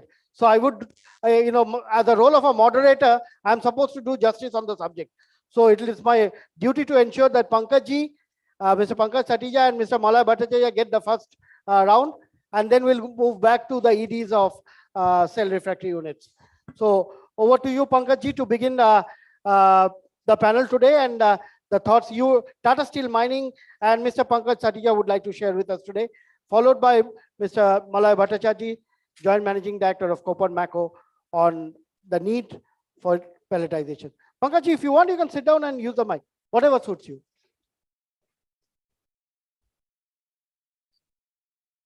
So a round of applause for Mr. Pankaj Satija, Managing Director, Tata Steel Mining. Yeah, good morning. Dignitaries on the days, off the days. It's always better to speak somewhere in the middle. At least some of the speakers have already set the context of your discussion. So I'll not touch upon those points which have been spoken by my previous speakers. And I would like to place here one of the famous couplet of Mirza Ghalib. न था कुछ तो खुदा था, न होता कुछ तो खुदा होता, डुबोया मुझको होने ने, न होता मैं तो क्या होता. So Mirza Ghalib was a poet of a very high caliber. There are different layers of this couplet, but the plain reading of second line aptly justifies the metal and the mining industry. And many a times people question, what is the need of mining? There is so much pollution. What is the need of metal industry? And previous speakers have also spoken about decarbonization. So there are many negativity which is draws. In spite of one of the oldest profession, gold mining started 6,500 years back. And we also have seen that few years back, those who were writing the obituary of coal mining, they have started the old thermal power plants and the coal mines. So mining is going to stay. The model will change. You may go for different minerals, critical minerals, new age minerals, and the shifting will happen towards that. But the negativity, what it carries, it has to be addressed. And there are many things which have been addressed earlier also. So there's a famous quote of John Berger, who says that the truth is that the most of the photographs taken today are of human sufferings. And most of the sufferings are man-made. So if you see mining, or if you tell someone who is outside mining, the first thing what it comes to his mind or her mind, the disadvantaged indigenous community. Most of the time it is shown that indigenous people are not given the due care or due importance or due recognition. And that's why we have a book called Rich Land, Poor People in all the mining destinations of the world. The second what it comes is corruption. That mining companies, they do this like this, and all those things it comes around. And the third negative image or negative picture what we get is devegetated area, which people say that the due care to environment has not been given. So industry in collaboration with government, or I would say government in collaboration with industry, have been working and mindful of these perceptions. So we have seen the discretion based of lease allocation was shifted to auction to bring more and more transparency, though it has its own challenge of revenue maximization. Mine closure plan and progressive mine closure plan was brought in to take care of the devegetation and how the mining will look like after the mine is closed.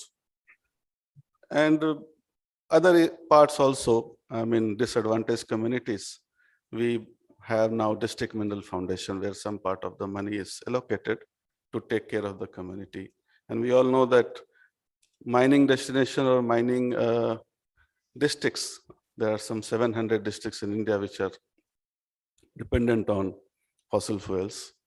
And most of the districts, more than 200, are single industry based. I mean, they call it mono industry, where one particular mining industry is so prominent that other industries have not grown. And outside India also, there are countries like PNG, which is also a classic example. So perceptions are being built. Government as well as industries have been trying to take care of all those things. But still, the new perceptions, the new dimensions come. और सबको खुश रखना बहुत ही मुश्किल है. चिराग जलाते ही अंधेरे उठ जाते हैं. So the new things which are going to be critical for mining and metal industry, which previous speakers have also spoken, is just transition.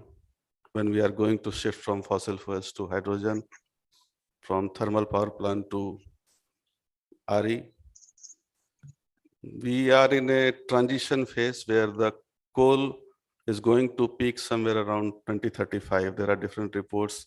Niti Aayog report is that between 2030 to 2040, the coal production will peak and then it will taper.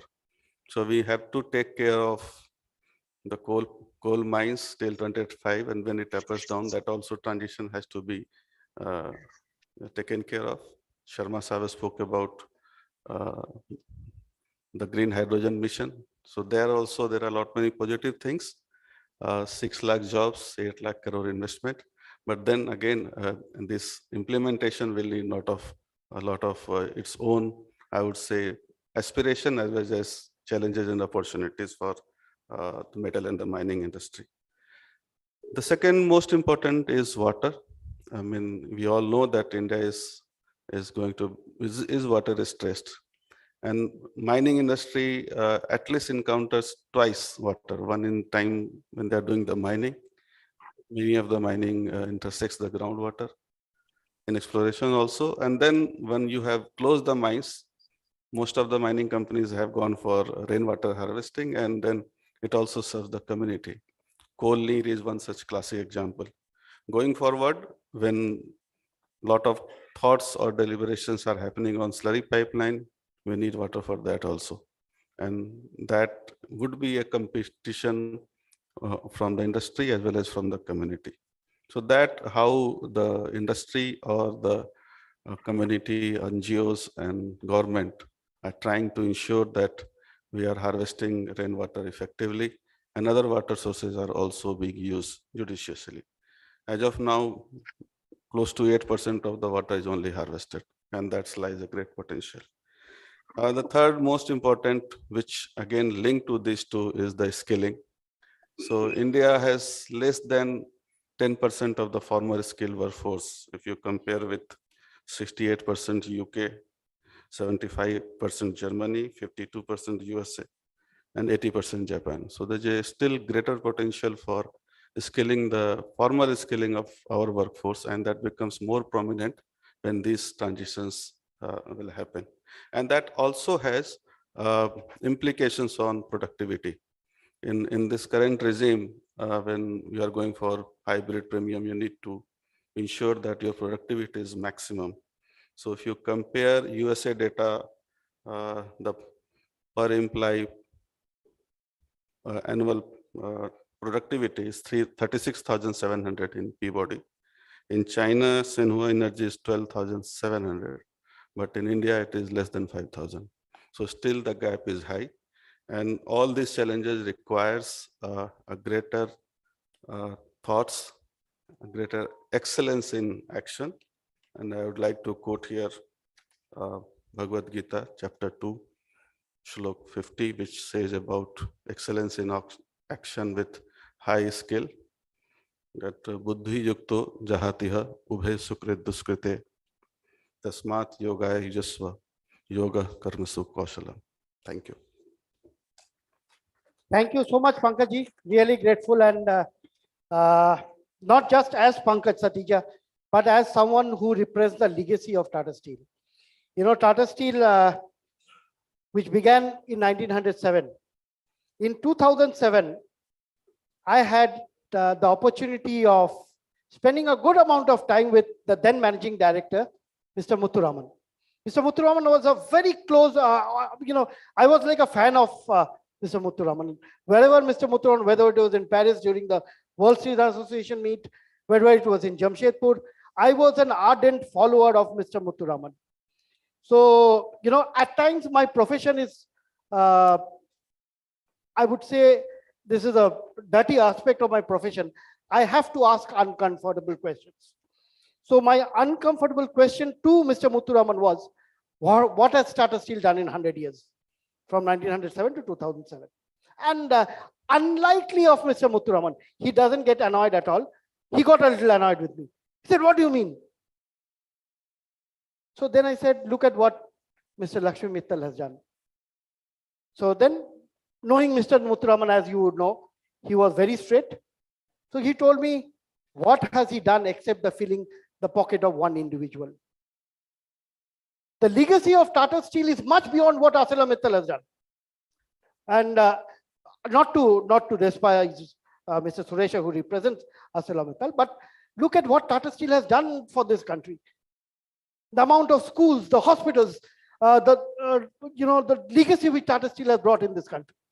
We respect Tata Steel not just because it's the brand Tata, because it stands for respectability. It stands for, if you go to Jamshedpur and you go and see what Tata Steel has built over the years, the hospitals, the schools, the roads, it's a legacy of its own. And out of our respect for Tata Steel, we say the brand Tata. And I would similarly compare that with Sajanji. Look at what Sajanji has done. If you go to those who have been to Vijayanagar, I have also, fortunately, I had a good opportunity of spending good time with Sajanji for quite a few opportunities, including in Germany. We spent time together. So I've seen Sajanji actually thinks of it. Those of you know, during the pandemic, Sajanji drove from Mumbai to Vijayanagar. 14 hours he drove to reach Vijayanagar during the pandemic because he wanted to stand with his team in the plant. So that's what Sajanji, I believe, strongly believes in. And Madam Sangeeta Jindal, who actually heads the JSW Foundation, has also done so much of work. And I feel proud in saying that she belongs to Bengal, my state. So that's the legacy of JSW, which has come up. And I think it was an ardent, I would say, Sajanji's follow up on what Tata Steel had done. So when it gives me a great pride in saying what Tata Steel has contributed towards its nation building. So with that, I'll just move on to the other speakers one by one. First, I have to give a preference to my oldest friend, Mr. A.S. Prasad, whom I know for more than 20 years and who's been there as a speaker for my conferences right since the beginning when SR, and there's so much of assets which SR has built, which ArcelorMittal now actually shares that legacy and is building up its capacity in the state of Odisha. There's so much of Mr. Mittal's investment which is going to Odisha, and he's building up a huge amount of assets in this state of Odisha. So we'll move forward to that. But first, as they say, charity begins at home. May I have on screen my son Ankit for a while, who got up at 4:30 in the morning. He is, as you know, he lives in, many of you know, he lives in Munich. So Ankit, can we have you on screen? Yes, I'm here. Can we have the camera with you on you, please? So you have to ask the camera person next to you. Let's have the camera with Ankit. Naranji, can we have the camera on screen on Zoom? Yeah. So there you see my son, who's joining us, who's handling this entire Zoom based out of Munich. And it's pretty cold, as you know, in Munich right now. What's the temperature, Ankit, right now? I think it's about 1 or 2 degrees, So yeah. in 1 or 2 degrees, he woke up at 4 o'clock in the morning because we have 4.5 hours time difference with Germany. So my son woke up just to ensure that we have a smooth Zoom meeting today. So a special thanks to a closest member of my family. Ankit, thank you so much for all that you have done early in the morning. And you have some job to perform before you go back to sleep again, which is you have to propose a vote of thanks today. But till then, Ankit, anything that you would like to highlight as far as today's discussion is going on. Anything that you would like to add? Firstly, thank you for the kind words, and you thanked me, but the real thanks, of course, goes to all the panelists who have spoken so wonderfully throughout the inaugural session, and of course to all the attendees who have been listening in person, also on YouTube through our live stream. So I would like to thank all of you for being here today. And of course, a big thanks to our sponsors, to our partners. So these are the people who made the event possible. So thank you to all of you. That you will do during your vote of thanks, which you have to propose today. Okay, Of so course. now getting back to our program, may I request the other speakers to come on, Mr. Prasad, followed by Mr. Suresha, to touch upon the very important topic, how effectively we could utilize our iron ore and pelletize them. Perhaps a slurry pipeline could be a solution in the long term in terms of handling the logistics part as well. So over to you, Mr. Prasad. You can sit and talk also if you feel like. So Mr. Prasad is Director Operations of SR Minmet. Good morning, all of you. I remember Mr. Mukherjee had invited me once in 2002, probably in Vizag. And that was the only session having on raw materials out of all steel making. There were about 14, 15 sessions, 3 days. And it was in the last day of the seminar, he said, why don't you speak on raw materials? So that time India was making about 30, 35 odd million tons of steel and only 10 to 12 million tons of iron ore pellets, nothing more beyond that. So there was about 15, 20 questions on how it is going to shape up. We said it will take about 15, 20 years to go reach 3-digit number. So exactly, I think we reached 100 million tons plus steel production with 100 million ton plus pellet production. Now the day has come that 500 million ton steel we are planning. So definitely there will be a plans for at least 752,000 million tons of iron ore pellets requirement. It is not the plan, it is a requirement. So now there is a big challenge. How do we use, how do we meet this requirement? Unfortunately, we are in the middle of the spectrum of iron ore. Neither it is very high grade, nor it is very low grade, which is amenable for beneficiation. So like, North America or Brazilian ores, where ROM can be treated for both the applications without beneficiation for blast furnace, with minimum beneficiation for DR grade applications. So it meets the challenges. Similarly, Sweden and North America, where the ROM itself is around 40%, 35-40. They are upgrading it to a very rich high-grade iron ore pellets or iron feed for the iron making and steel making processes.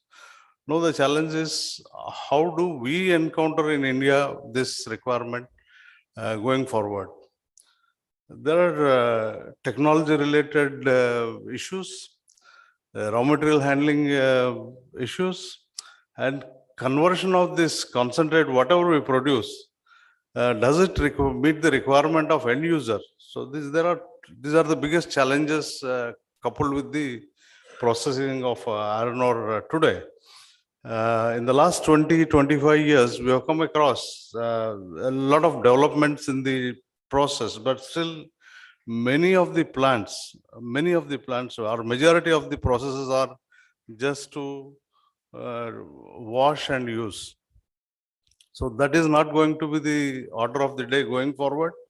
The more and more beneficiation technologies need to be incorporated in the system, and more utilization of less than 58 or 55 grade material available in the mines to be processed and to be converted into steel, both economically and technically also.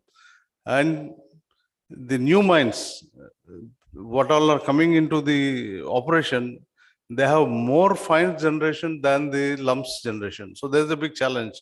So any plant today cannot sustain on only by using lumps, only by using sinter, or only by using pellets. There has to be a combination of all the three for economic production of steel in the country today. So there are many sub-technologies. Earlier, we only had a gravity separation equipment or a magnetic separation equipment or a high or only one. Now there are other technologies which we need to process the iron ore itself to do the secondary beneficiation. That's a big challenge. So once we do this pre-treatment, then we need some lot of space to accommodate this waste. So that is another challenge. So how do we treat this waste coming out of mine? The tailings or the slimes, it is very difficult to handle, very difficult to store, and area required, footprint required for storage of all these waste products from the iron ore processing, very huge. So new technologies or use of these waste further or secondary beneficiation plants now should start thinking of, like, people are talking about roasting reduction. People are talking about flotation to further bring down the iron content in the tailings. There are some tests going on across the world that ultrasonic cleaning of liberation of fine particles embedded within the pores of the high quality ore to remove and then process it selectively. All these technologies are coming into the use.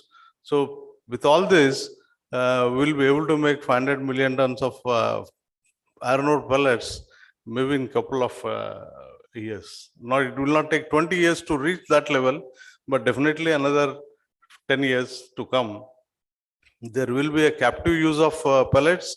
There will be merchant availability of pellets for others to use. And the mines, every mine is now tested for conversion of the raw material into pellets in India today. So about 20 years back, we were hardly using 1 or 2 mines to selectively produce pellets. They were available, high grade quality ore was available, and today only raw material is available, you need to use it. So all the technologies have come up. And the one advantage with the ore is, Indian ores, is the liberation size, what we call as where the gang material gets separated from the main body, is at much lower level. And this supports the enrichment at the raw material stage by beneficiation. Secondly, the same size is compatible for a hydro transport.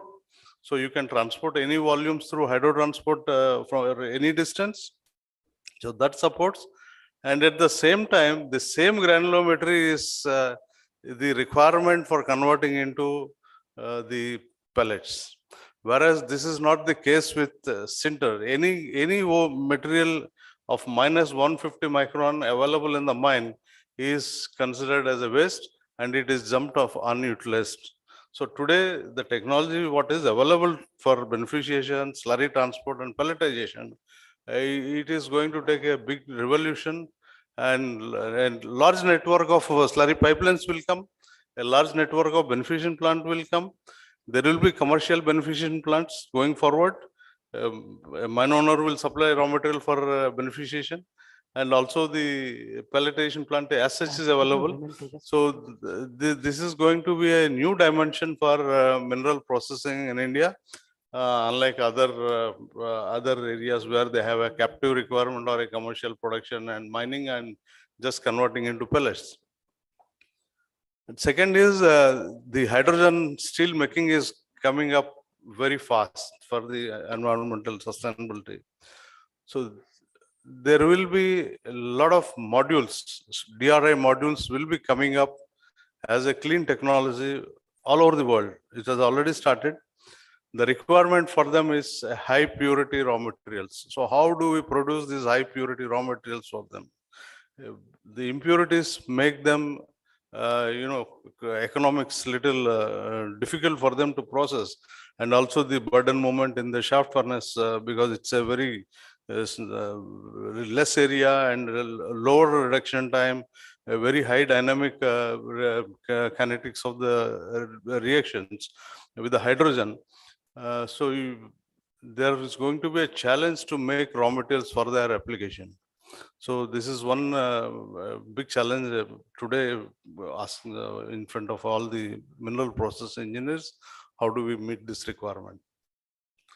With all this, as Mr. Prasad has told, the tailings disposal, we are all working on how to use these low-grade fines, but at the same time, there has to be statutory support. How do we handle these tailings? Where do we put these tailings? How to stack it? Which technology will support? And also, it is all coming from the Mother Earth, so it can be put anywhere, and recovery of the land can be done over a period of time.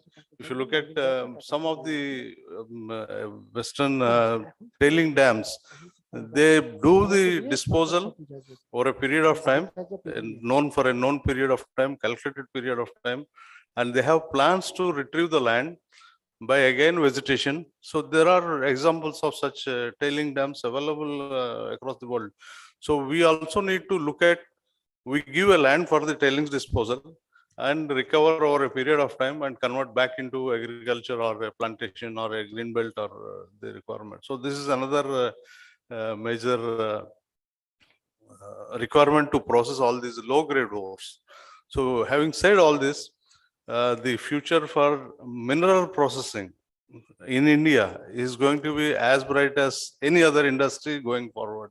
So there are many technologies coming up, and we have learned by operating various plants. We have learned a lot of new technologies making applicable for using these low grade ores. It is not only the, it's not very easy to convert the low grade fines into a usable concentrate. So the challenges still remain with respect to a high alumina, a high silica, or low Fe, or very high LOI, and the quality of the product. There are challenges with this, but surely we are moving in the forward direction. And second is the training of people is also very important. There is a very shortage of people who operate beneficiation and pellet plants, unlike steel plants, because steel plants have come about 60-70 years back. So they are available. So the next generation has to take up these challenges, learn, and IMMT or the other major industry, major laboratories are training them. So these conferences, I always tell Mr. Nirmal, they become part of training people also, that there is a future to take this opportunity to learn and excel. So I wish the conference a grand success. Thank you. Thank you, Mr. Prasad. As usual, you sort of shared the same tone which Pankaj ji also did, that the future of mining remains intact and we are committed to mining responsibly. When we say responsibly, we need adequate technologies available in the country, so that, one of the problems, Maulada, which I would like to mention, when R.S. Pandey was Steel Secretary, I used to tell him regularly, you have to make pelletization technologies available in this country at a much lower cost. We have the large prime metals and bigger suppliers who talk of 2 million tons pellet plant, 120,000 size pellet plant. But the smaller pellet plants, we don't have technologies available. So that's a challenge for all of us today. We need indigenous technologies to make pelletization possible. So Maulada, before you start, I would request all of us to, Ms. Dr. Bhima Rao, our co-convener, will present the memento, since Mr. Satija has to take his flight. He will be leaving for the airport. So we have to bid him goodbye before we end the session right away, since he has to leave for the airport. So may I request you to present the memento to Mr. Pankaj Satija, who will be leaving us. So yeah, Ratnapriya, please come on the dais. Dr. Bhima Rao, please present the memento to Mr. Pankaj Satija, and a big round of applause to Mr. Pankaj. Yeah, Ratnapriya, just move that side so that he can. Yeah. Hmm.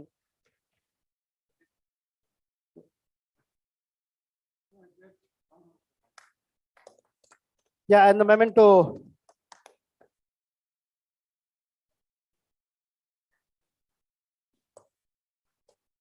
So, Kushalji, thanks for sponsoring the memento today. Sarvesh is the sponsor for the mementos today. So with that, thank you, Mr. Pankaj Satija. We know you have a flight to catch.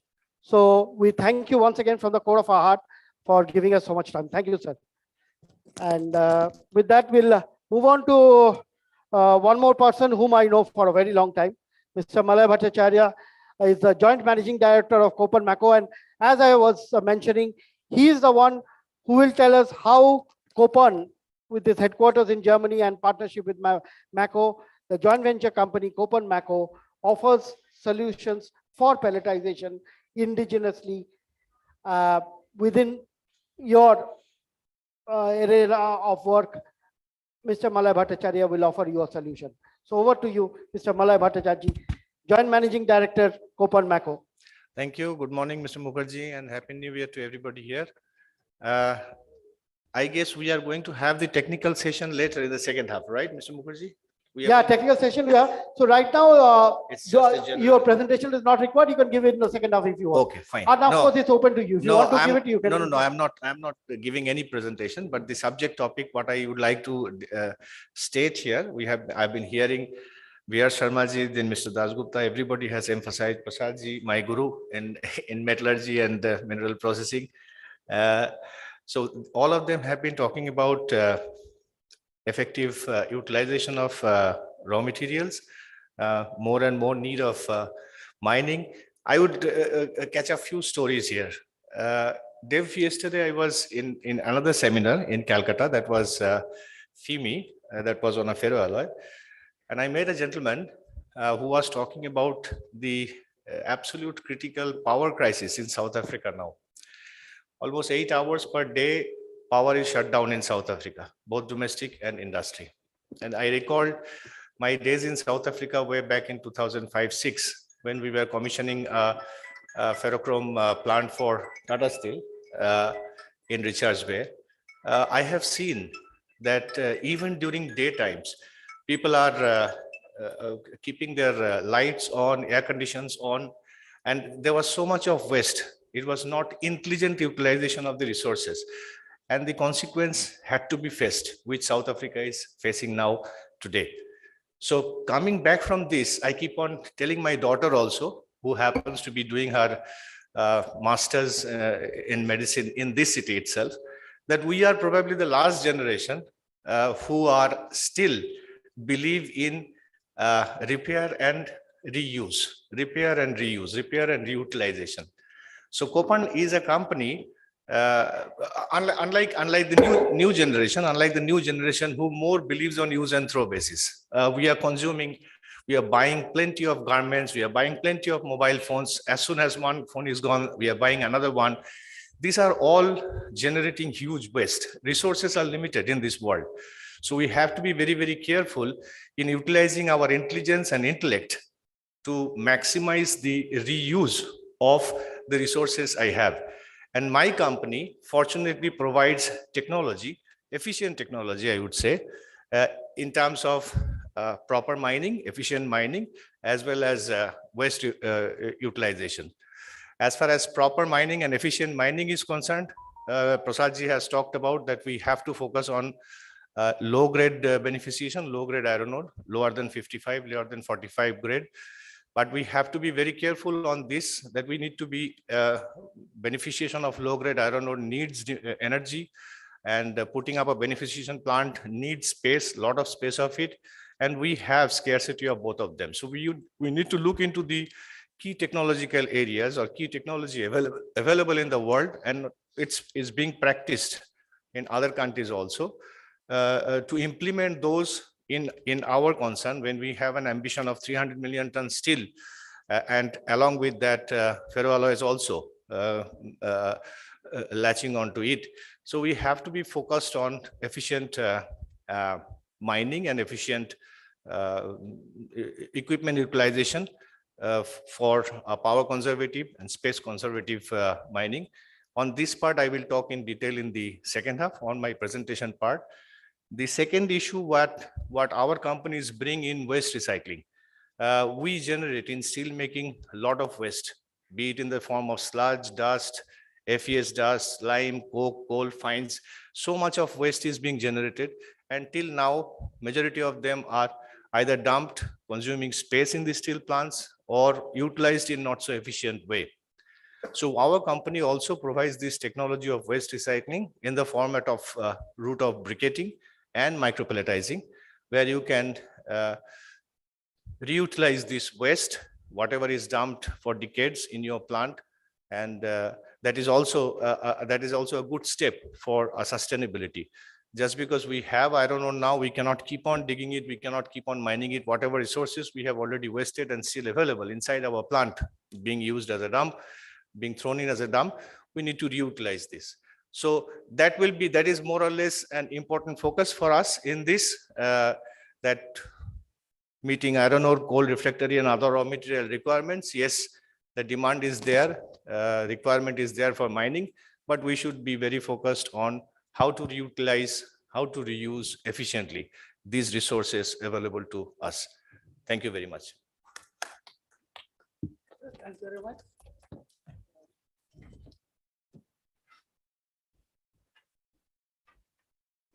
Sir, thank you very much. Regarding iron ore mines and iron ore ventures, and my CSR colleagues are there. They can interact with you after this one. May I request you please come to address our audience.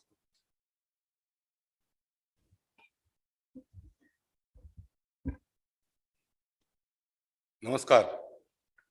Good morning to all of you, respected speaker on and off the dais, and the people who have been connected virtually also. I run 850,000 tons of pelletization in Orissa, and I am the Vice President of Pellet Manufacturing Association of India. And a lot of people ask that why there is a requirement of pellet manufacturers.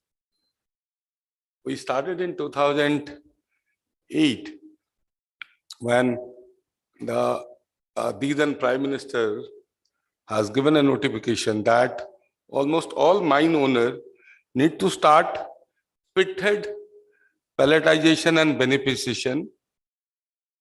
But let me tell you very honestly, none of the mine owners started pelletization and beneficiation at that particular time. And a lot of people like, BRPL, us, a lot of people have started pelletization that time. And, if you are talking about pelletization, you have a very distinct difference of standalone pelletization and integrated pelletization. So let me tell you, in fact, there was a requirement of pellet manufacture because in 2010, a lot of people have entered into pellet making because of the export, particularly to China. And I think Mr. Prasad and my other Prasad also from SR will always agree with me. Initially, almost all pelletization plants have been set up for export to China. And then I think I would love to mention that name. Mr. S.S. Mohanty was Director Technical Steel Authority of India in Delhi. We represent through, 4 or other companies, people who are into manufacturing or pelletization to Steel Authority. Sir, why don't we use pellet? 2010 and 2022, 10 years, I think Steel Authority have just started using pelletization, pellet, maybe around 20% of their capacity. Yes, Tata Steel is a pioneer of using pelletization in their integrated steel plant. I think they are using around 40%, We are expecting Tatas to use 60% JSW to 60%, or maybe more than that. And accordingly, as Mr. Prasad said, the days are not far away to see that India also produce more than 750 million tons of pellet. So now the point is, we again talk about beneficiation and pelletization. So there is a difference of lumps and fine. And almost all people here who are into beneficiation engineering or into mining engineering or into steel making. So we have already done more than 70 years of mining, particularly in Orissa. And when you see 70 years of mining, because I handle a 3 million ton of mining in my last assignment, I could see that the way the lumps have been used by steel makers or into the blast furnace, the availability of natural resources, like lumps versus fines, has really turned around. Like 70% of lumps, 30% of fines earlier days. Now it is 30% of lumps and 70% of fines. So there was no other way to convert these fines either into beneficiation of low grade or into making into a pelletization, so that this can be used into major steel making. And the third point which I am talking about to all of you, to see that this August, how do you really struggle to be intact with these pellet makers? Because all of you know that May 22nd, May 24th of 2021, everybody thought of that all our industry is going to be closed. I'm talking about the pelletization.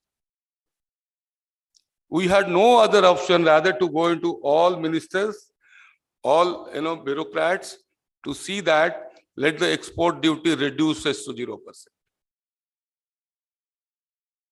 So why we are so apprehensive of export duty?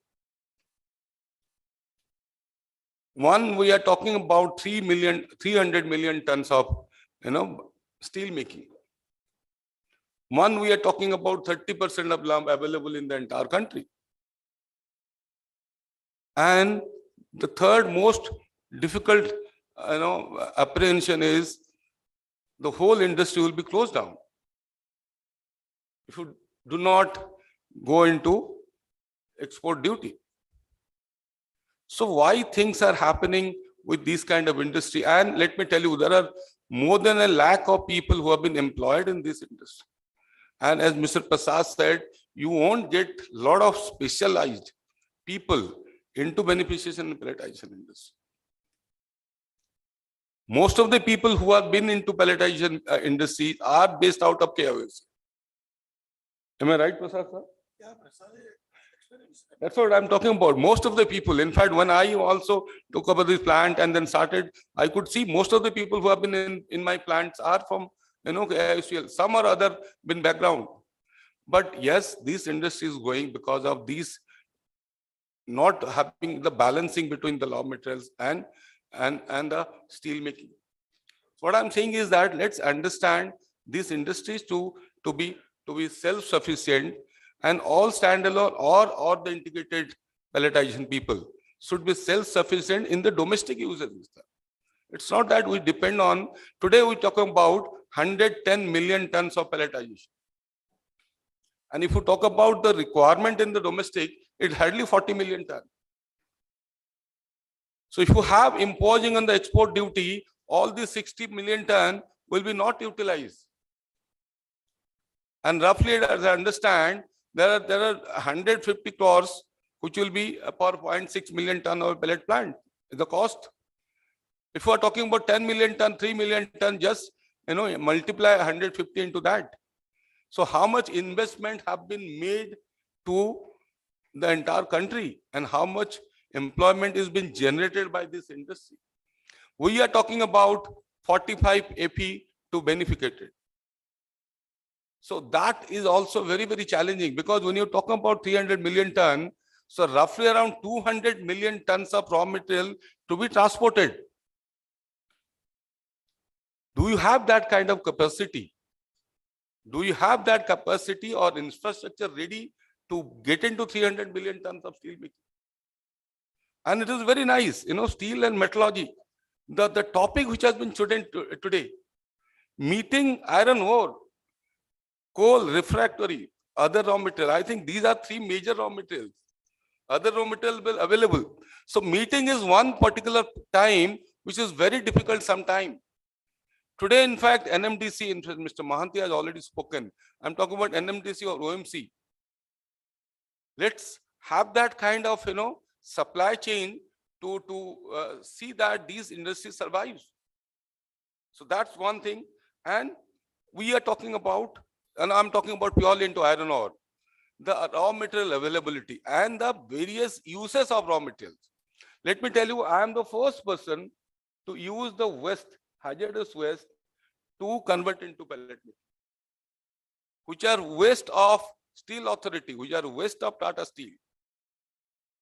This is the first time in the entire India. So we have to see that how we become scavengers. It is not that all the time we're dependent. We need to do a lot of technology, a lot of R&D to see that this beneficiation, the grade of Fe, the pelletization. And I'm not saying, today all of you know that the standard pelletization is 63.5. If you are not getting that kind of availability of raw material, normal raw material, apart from the beneficiation, I don't know, the days are not far where we see in India, the standard pelletization is 60 Fe. So what I'm saying is, and we are talking about, hematite 67 Fe, we are not getting here. The whole mining industry has not been able to, make or supply more than 63.5 Fe to entire pelletization. So what I'm saying is, this is one, and the utilization of these pelletization into steel making. Most of the time, Steel Authority have already started. There are people from the pellet makers have already wanted to establish their pellet plant in Bhilai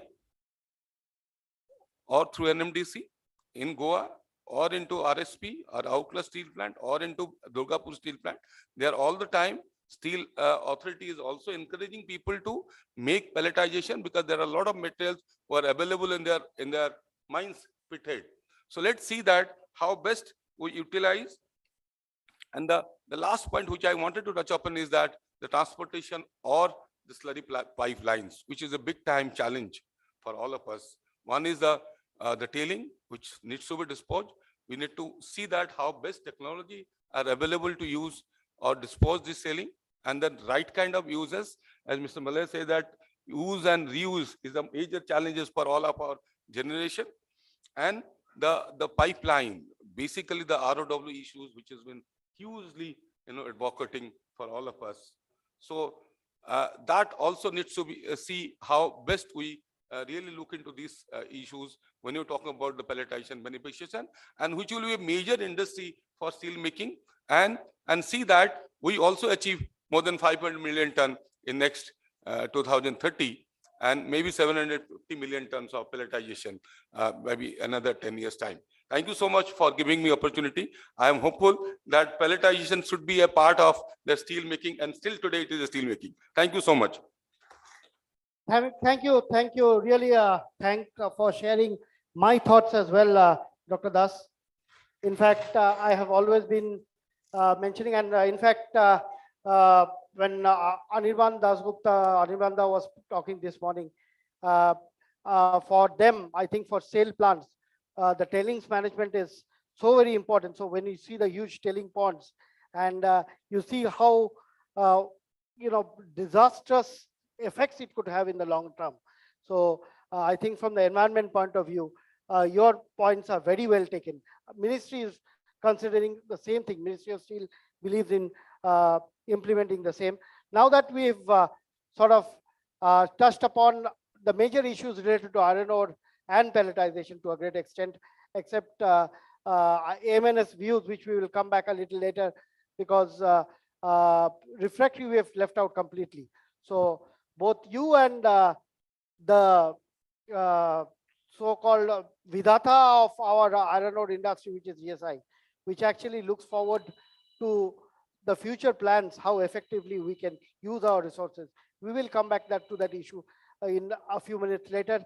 Before that, may I request Kushal ji, Mr. Kushal Agarwal, Managing Director of Sarvesh Refractories, who was also our memento sponsors for the day. And my special regards to the chairman, your father, Mr. Ashok Agarwal. And I'm so happy that he chose you to represent Sarvesh today. And Sarvesh being, so to say, the son of the soil. You are a refractory unit from Odisha, your unit being in Rourkela. So what is the vision that the refractory industry looks forward to? Because, you know, when we talk of 500 million ton steel production, when we talk of the growth, huge growth, is the refractory industry ready to face to the challenges, whether it is the traditional bricks, whether it is monolithics, whether it is the special application refractories like slide gates, whether it is ramming mass, with utilization of all refractory products. We have more than 100 products for the refractory industry available in this country today. And India being in the forefront of the steel industry revolution, 70% of the refractories produced goes into steel making. Whatever refractories you produce for the glass, the ceramic, the non-ferrous industry, majority of your customers are in the steel industry. 70% of refractories are consumed by steel industry alone. So though, as I said, it is a 11,000, 12,000 crore industry, it's not a huge industry, but it plays a very important role. So Kushalji, now is the turn for you to speak up for refractory industry and Sarvesh, what is his plans ahead and what do you need from the steel industry as a partner in progress? Over to you, Kushalji. First of all, a very good afternoon to everyone. A special hello to all my friends from the refractory industry. Thank you, Nirmalya ji, for having me on the dais and giving the due importance to refractories. We were discussing about different routes for steel making, whether it is BF, BOF, or EAF. Different charge mixes, different types of reduction possibilities, whether hydrogen or carbon. But one common thing that remains is refractories. It is a well-documented fact that not even a single kg of steel can be produced without refractories. I'm sure Patil Saab here would agree with me completely. The biggest challenge the Indian refractory industry in particular is facing right now is the availability of raw material, particularly magnesia. This was well highlighted by Anirban ji also in his speech. We are all aware of the recent crisis that has happened, especially of magnesia, as recent as 2021, even in 2018, just before that, when overnight the magnesia prices shot up by 3 times, almost from $600 to $1,800, not to mention the unavailability, which completely paralyzed the Indian steel industry, as a result. We are talking about the vision to reach 300 million tons of steel making or 500 million tons of steel making. There is an urgent need to work on developing raw materials for the refractory industry, especially the Indian refractory industry. There are projects, various projects that can be explored, like seawater magnesia. Like seawater magnesia is being produced elsewhere in the world. Why not we produce seawater magnesia in our country? We are blessed with such a long coastline. If you see economically, it makes complete sense. There are also projects in the world where dolomite is being used to extract magnesia.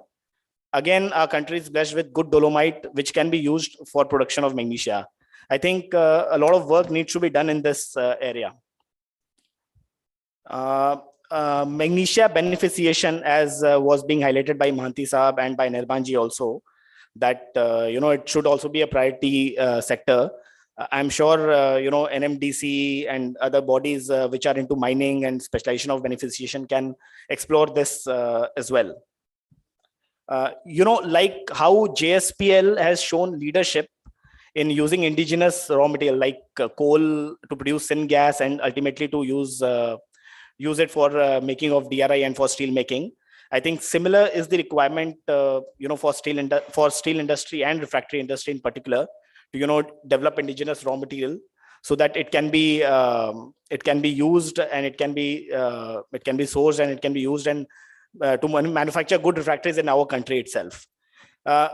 We as Sarvesh, we have now taken the lead in developing our own raw material as well. A group company which is now involved in manufacturing of white fused alumina. The whole idea is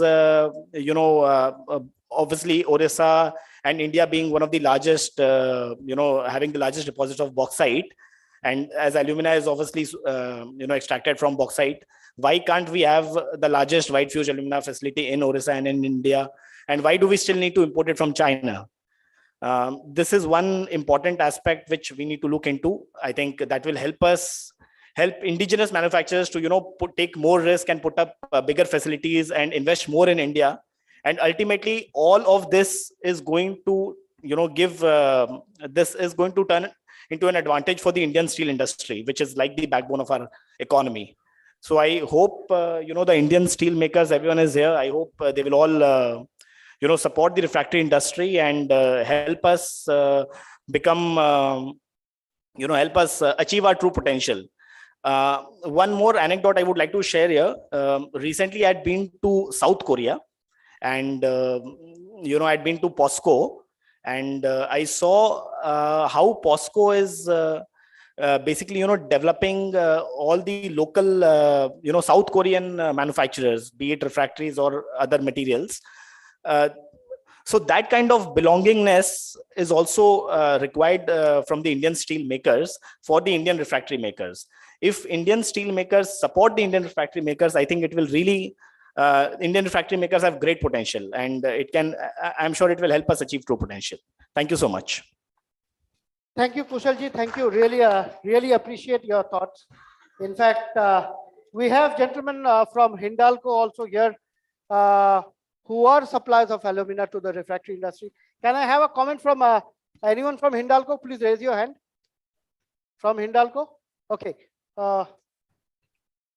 Yeah, I just want a comment from the availability of alumina for our refractory industry, what the role Hindalco is playing.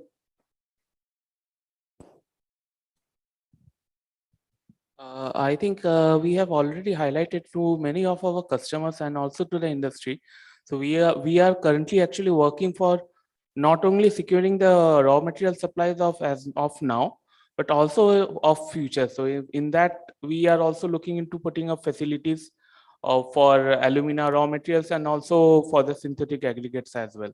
So this will not only help us to serve our customers better, but also secure the other end of the raw material. So we are looking from the bauxite end of it and to the final alumina of it, and then in the synthetic aggregate as well. I think that's it. Thank you. Is anyone from Almatis here? Anyone from Almatis? Yeah. Would you like to add anything to particularly with the availability of alumina? And Almatis also plays a very important role here. So what would be the role of Almatis in securitizing the raw material availability for the refractory industry? Yeah, good afternoon, everybody. So Almatis, as you know, is the biggest investor in synthetic alumina globally. So we are present in India for last 25 years, but last 2 years, we have our own plant, integrated plant in Falta near Kolkata. So that is going to support high quality alumina refractories aggregate demand in Indian market, and rest of the other pure materials which are needed for high performance refractories. It may be iron and steel making or cement or glass refractories that we are producing in our other plants in other continents. But for India market, we are step up with our aggregate production in India. Thank you. Thank you. Any comment from RHI? RHI, would you please identify yourself? Yeah.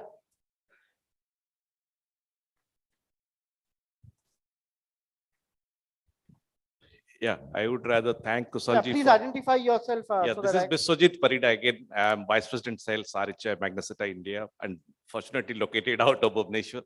So this important event is happening in Bhubaneswar, and Kushalji has raised a very good point about POSCO, which we really discussed internally, how they have been really patronizing the refractory industry, and like our backward integrated like Almetis and Hindalco. So in the same fashion, we would also expect them to come up and patronize us, because we are somewhere in between. Steel plant expect us to deliver the material. While I'm sitting here, I'm getting calls from JSPL purchase, I think thrice, because they don't have material today. So we are planning from our Cuttack plant. So as you all know, I will, with Nirmalaji's permission, would like to take this opportunity to share with the August gathering here that how RHI Magnesita globally has been focusing on India. Because India is not only going to be the, after China, the manufacturing plant for the world in other industries like electronics or call it silica, the chips or anything, but it's for refractory also. India is going to be second to China, as Nirmalaji told. Also, quoting from him, I will tell, India will not manufacture the cheapest refractories for the steel maker. We will be your partner in the quality steel making we are really looking forward to in the days to come. And coming to the point for which you gave me the microphone is, really we are looking forward to Hindalco and Almetis in their effort and in providing us material, because RHI Magnesita India is graduating from 1.5 lakhs ton of capacity to 5 lakh ton capacity manufacturing in India in the times to come. And from 3 plants in India, we have 9 plants today in India. So without the support of raw materials or without the support of white fused alumina or synthetic alumina, we cannot produce and supply to keep the plant running. With the, actually the aspirations of our steel customers are really high. And we promise you, with the support of our vendors like Almatis and Hindalco, and people like Kushalji, who is guiding this industry, will definitely come up to the expectation of steel plant and will fulfill persons like Mr. Patil, who is here, who is our direct customer and consumer every day, and also other senior delegate on the dais. Thank you again, Nirmalaji, and we promise you on behalf of RHI Magnesita India, with the support of our local manufacturers, we will really serve our steel makers so that they achieve their aspiration of 300 million ton in the times to come. Thank you. Thank you, Paridaji. Thank you so much. And RHI, as you know, is a very important player. I would say the most important player as of now, after acquisition of Dalmia Bharat. So they are a very large player to reckon with. And with the vision of the CEO of RHI, Mr. Pramod Sagar, the future of RHI, it looks very, very bright. And I'm sure it will be a flagship refractory producers in India in the days and years ahead. Thank you, Paridaji. Thank you so much. We'll have more from RHI. And special thanks to RHI for actually being the title sponsor and the leader for this event. This event would not have happened had it not been Mr. Pramod Sagar. When I just sent a WhatsApp message to Mr. Pramod Sagar, sir, can we do something with the raw materials and refractory together in Bhubaneswar? He immediately said, yes, go ahead. Abhijit will contact you. So I'm very happy to just place that on record, Paridaji. You have an excellent human being as the CEO of the company. Mr. Pramod Sagar is a wonderful human being. And whenever I see him, I call him as a guardian of my family. I always make it a point to touch his feet and seek his blessings. So that's what Mr. Pramod Sagar means to me. So please understand, RHI is with the best leadership available in this country. So with that, I'll move forward with Chandrasekhar ji to talk about how the refractory players have contributed towards the growth of JSW. Because whenever you have an issue with the refractories, the producers and the players are all here, so that if you have an issue, they should be ready to take up the challenge. Because you cannot keep your furnaces idle just because the refractory performance was not up to the mark. And I think today, one of the things which has been done is also to ensure that the payment is based on number of heats and the performance. So the performance of the refractories is to be linked, but at the same time, the refractory industry complains that they have an issue with delayed payments. Issues like these are obviously there, but I'm sure the steel industry believes in supporting the refractory industry as much as we support our other partners. So over to you, Chandrasekhar ji, to share your thoughts. You can sit and talk, no problem. If you can just, you can sit. आप बैठ के भी बात कर सकते हैं, no problem. Yeah.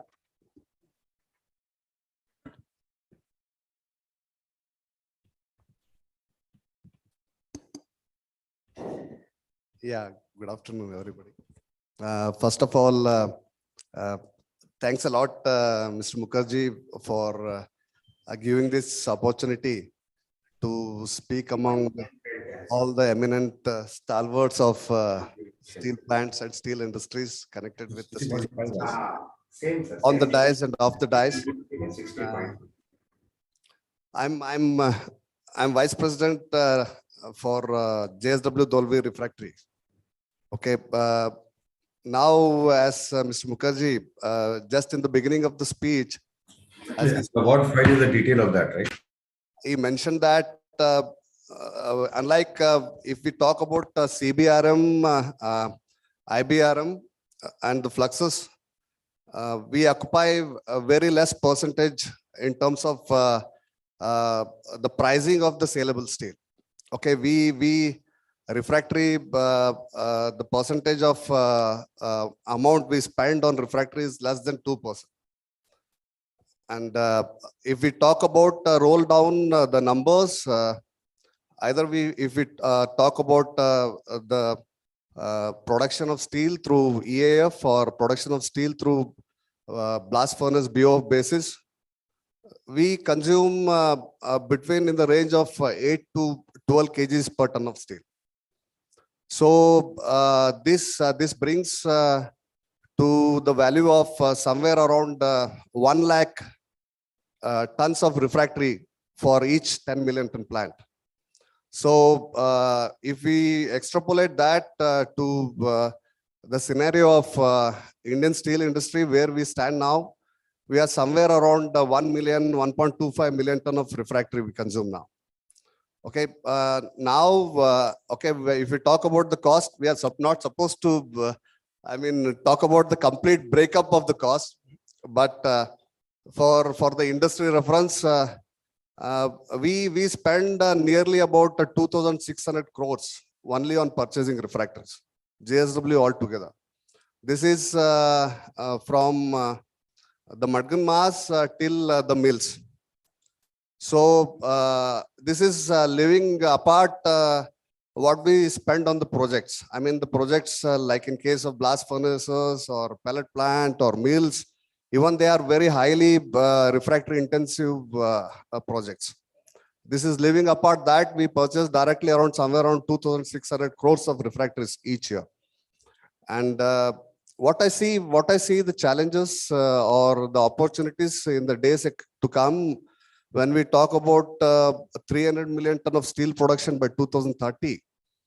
I see one of the biggest opportunity for refractory industry as such, because this volume of refractory will be needed. I mean, if we talk about 300 million ton of steel production, we need somewhere around 3 million ton of refractories to support the steel industry. Even if we look of the processes as such, I mean, our JSW Dolvi is a classic example wherein half of our steel is produced through arc furnace and half through BOF basis. And times to come, over the period of time when we are talking about the carbon footprint and the new investments coming into, the steel for the refractory industry will still have a larger appetite as such, because if we talk about the refractory consumption pattern, the refractory consumption through blast furnace converter route is quite less as compared to EAF route. Okay, I mean, we consume nearly around 11 kgs of refractory when we go through electric arc furnace route. That means if we look at the opportunity for refractories still ahead, even if we come up with the green steel mechanism also, or the green steel technology, the refractory demand would still surge further, and it is not going to come down anytime, any moment of the time. And now, when we talk about the opportunities, there are immense opportunities in terms of skill development, because at present we are facing lot of scarcity in the right people in refractory industries. I think in this case, what I request all the refractory manufacturers, they can associate with the academics, steel industries, and this is a big opportunity for developing a manpower with skilled skills that are required for the installation of refractories. That we possess a lot of scarcity so far as now. And now, apart from that, I was from the beginning, I was hearing about a lot of MGO or magnesite based discussion. I mean, we were like, when we think about looking at the substitute of magnesite, we always think about China. I mean, how good we are at to produce ourselves here in India, or how good, I mean, let's say, what is the feasibility part against China when we produce in India? Let's say, I think if we look at that as a steel producers aspect, let us look at that. I mean, if it is through EAF basis, it's around 6 kgs for EAF and somewhere around 2.5 to 3 kgs for steel ladles. Okay. Now, when, I mean, apart from JSW, there are many steel plants, also Tata Steel or AMNS. They are looking for specialized grades, specialized steels. In this case, if we look at us, I mean, for our new plant in Dolvi, we already moved ahead apart from MGO. We are now using most of the synthetic alumina spinel based refractories into steel ladles.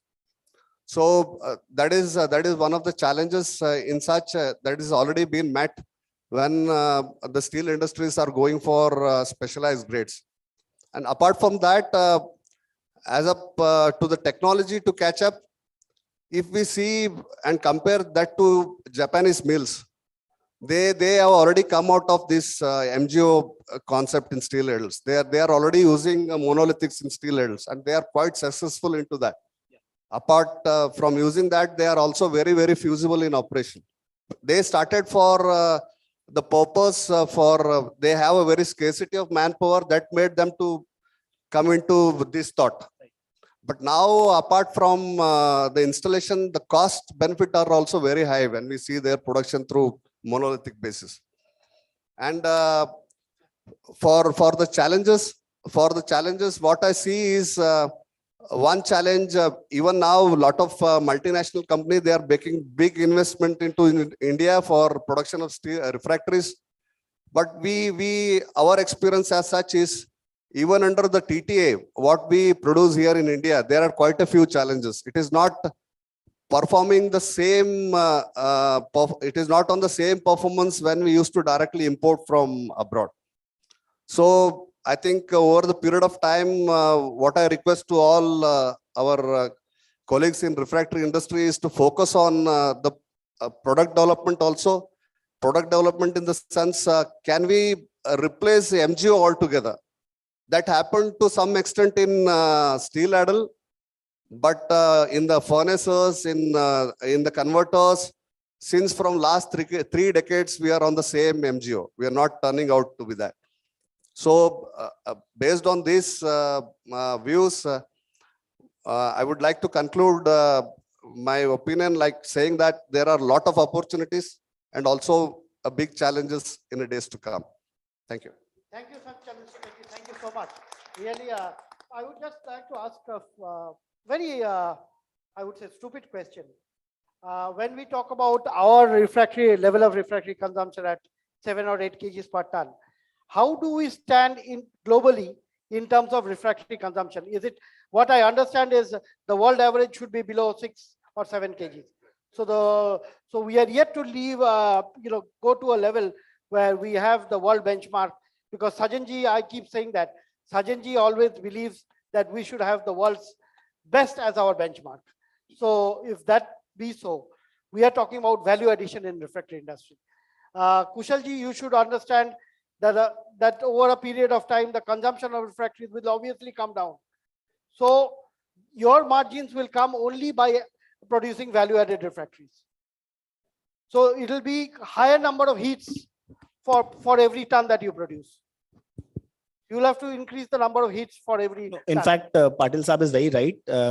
As he rightly mentioned that in steel ladles, it is now happening that, countries like Japan, even in South Korea, I saw in POSCO that they have shifted to mold-thick lining for steel ladles, and that is giving them excellent life. I mean, they are taking up to 1,000 heats per campaign. And as you are mentioning about, magnesia replacement now, like for aluminum kiln steel, obviously you can use alumina spinel especially for the metal line, and for silicon kiln you can now replace it with dolomite refractories. In fact, we have now started manufacturing dolomite refractories as well, and especially offering it for the silicon kiln steel ladles. So yes, there is a possibility in steel ladles that we might be able to replace magnesia to a large extent, not if not completely. But obviously in the furnace side, whether it is the converter or the arc furnace, still, I mean, probably it's a long way to go. There's no such, I've not seen anywhere. I mean, if you are aware, you can probably enlighten me, but I've not seen it anywhere in the world where they've replaced magnesia in a BOF or an EAF yet.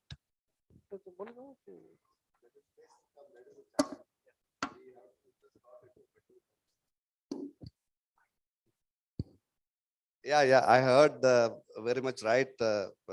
What I was in the speech itself, I told in the days to come, we have to come together with the academics and all, make with a lot of R&D. Think about the product. Before 3 decades, we didn't have magnesia carbon. Okay, just in time, we replaced the complete steel making with magnesia carbon. Also, with nanotechnology coming into picture, a lot of R&D going on, we can produce. I mean, out of the box, magnesia also has a replacement. No, absolutely, I completely agree. In fact, my whole focus was on raw material security. Like currently, as everyone might be aware, that 80% of the world's magnesia is now coming from China, and China continues to be erratic, even more so now. And especially, considering our relationship with the China at a political level, I think it is very, very important to have raw material security in terms of magnesia, which is actually achievable. Whatever projects I'm talking about, whether it is seawater magnesia, it is very, very easily achievable. As far as economics are concerned, obviously, I mean, you cannot have the same economics from a mined product to a seawater magnesia. But even if it is available at a premium, still, if you have raw material security, that gives a lot of comfort for the steel makers, is what I was trying to highlight. Okay. Thank you, Chandrasekhar ji. Thank you, Kushal ji. There are two gentlemen who's been waiting for a very long time. And you spoke about replacement of whatever raw materials we have available. Now, that is one issue, I think, which your customers also need to understand, that they should find out ways and means to see how best, out of the 4 R's that we talk about in the circular economy, one of the things which is always mentioned is to look for a replacement, which means to look for alternate sources. Magnesia, as we know, has always been a challenge. I remember of a company called Birla Pericles, which was there in 90s, which did not survive. Their plan was to develop seawater magnesite and develop availability of magnesite in this country, which did not happen. We could not find an alternate source other than China right from the 90s. So I think we need to look at our R&D. IIMT, for example, Institute of Minerals and Materials Technology. We have a whole team from IIMT here. They should also work together with the industry to find out alternate sources. So that's a big challenge for us. And there are two gentlemen. One is Mr. Somnath Tripathi, Executive Director, Materials Management, SAIL, Rourkela Steel Plant, and Mr. P.K. Hota, Executive Director, SAIL Refractories Limited. May I have them on Zoom, please? May I have 2 of the executive directors from SAIL plants on Zoom, because they've been waiting since morning. Let us have them on board. Over to Zoom. Yeah. Good afternoon. With both of them, then, as they say in the circular economy, you start with iron ore, come back to iron ore and pelletization. So, Soikotta and Suresha ji, you will finish off the day for the session with where iron ore belongs, the rightful place, the basic raw material. So over to you, Mr. Somnath Tripathi. Are you there? Yeah. Yeah, Mr. Tripathi, over to you without wasting time because we are Thank you, already Mr. too late, Mukherjee. and I have Yeah, my yeah. sincere apologies for keeping you waiting. but Yeah, there, yeah. there were No, so many I people, understand. I had to accommodate everyone. So over to you, Mr. Somnath Tripathi is Yes, yes. ED Materials Management, Sale, Rourkela Steel Plant. Thank Over you. to you, Mr. Somnath Tripathi, followed by Mr. PK Hote, who's the Executive Director of Sale Refractories. So over to you, Mr. Somnath Tripathi. Yeah, thank you, Mr. Mukherjee. Good afternoon and happy new year to all. And I thank Steel and Metallurgy for giving me an opportunity to speak. I will just take a few minutes. Most of the points are covered, and I've respected all dignitaries in the conference and all connected and all participants. This is the conference on raw materials. So there are lots of varieties. As I can say, in Steel Authority, say more than 25 types of raw materials, which are input in various specifications. And major, minor, major will be dolomite and limestone, and minor, there are lots.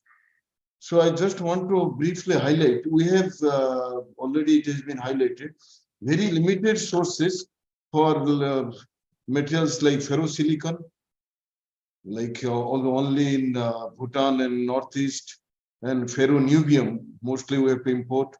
And as has been already highlighted, low silica limestone, that we are, other than from Rajasthan, we are importing. That is one area probably people can come forward. And other high value materials like aluminum, zinc, and sulfur also, there are very limited sources of supply. And coming to refractories, already there has been extensive discussion, lack of magnesia-based raw materials like seawater or dead bond or fused magnesia. There are other areas where also there are very limited sources like ceramic welding powder and casting granules. That is one area that probably people can explore if they can come forward. So another important aspect I want to discuss, recently we had floated an expression of interest to discover agencies who can, who have the facilities to beneficiate, mostly if possible through dry beneficiation, from 55% Fe content to 60 and subsequently to pelletized.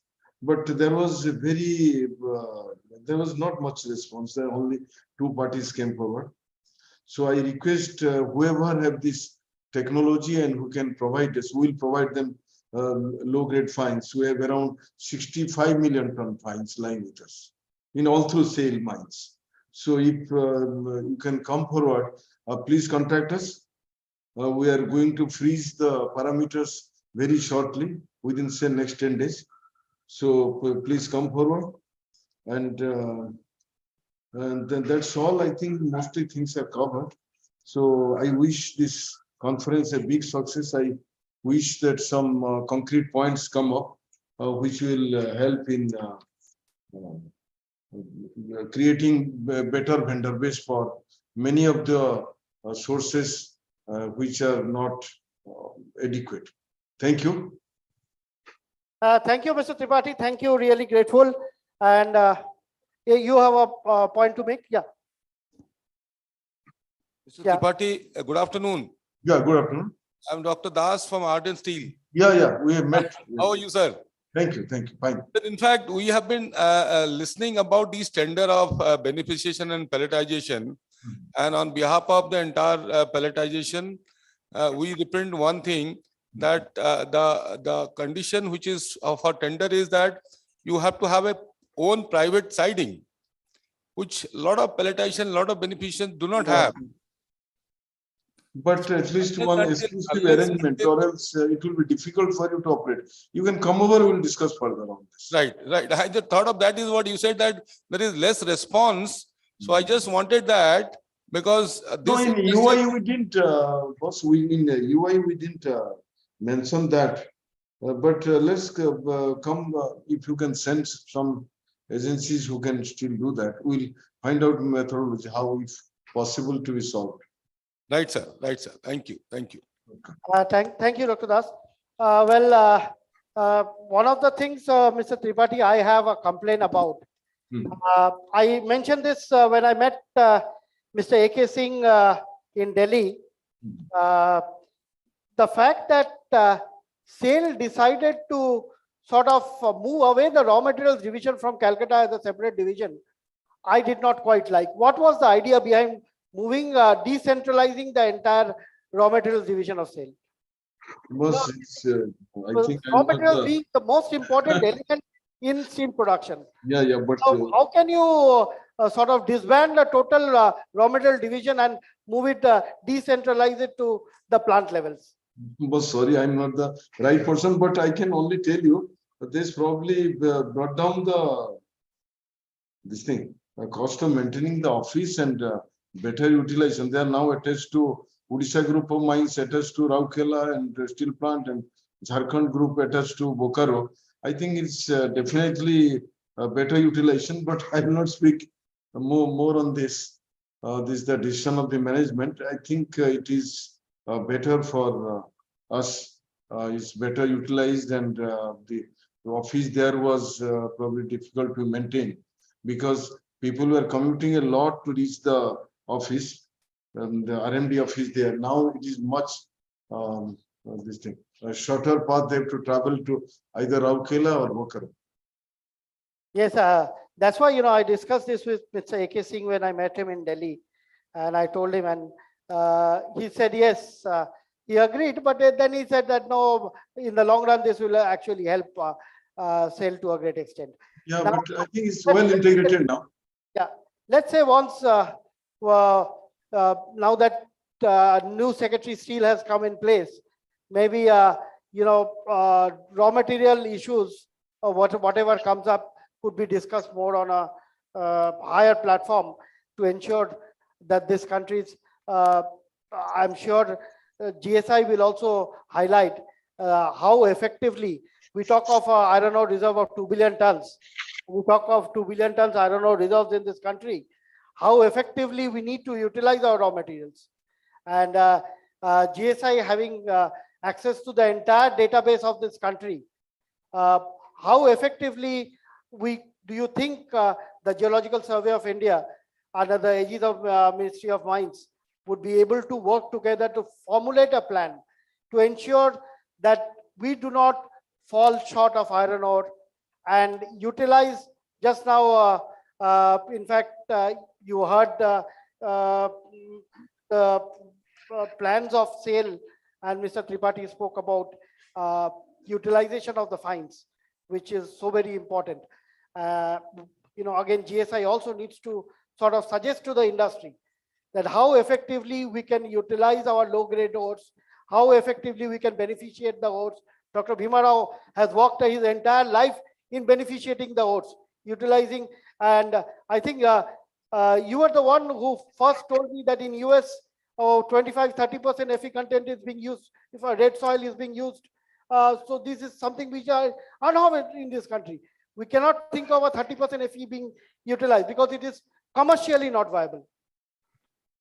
But we have huge amount of fines available which we need to immediately use. We need to use up the tailings.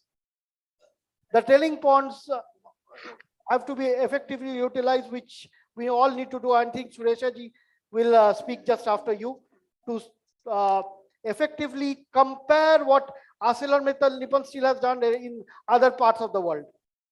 Because the AMNS, I have been in 2007 when Mr. Malay Mukherjee was the COO.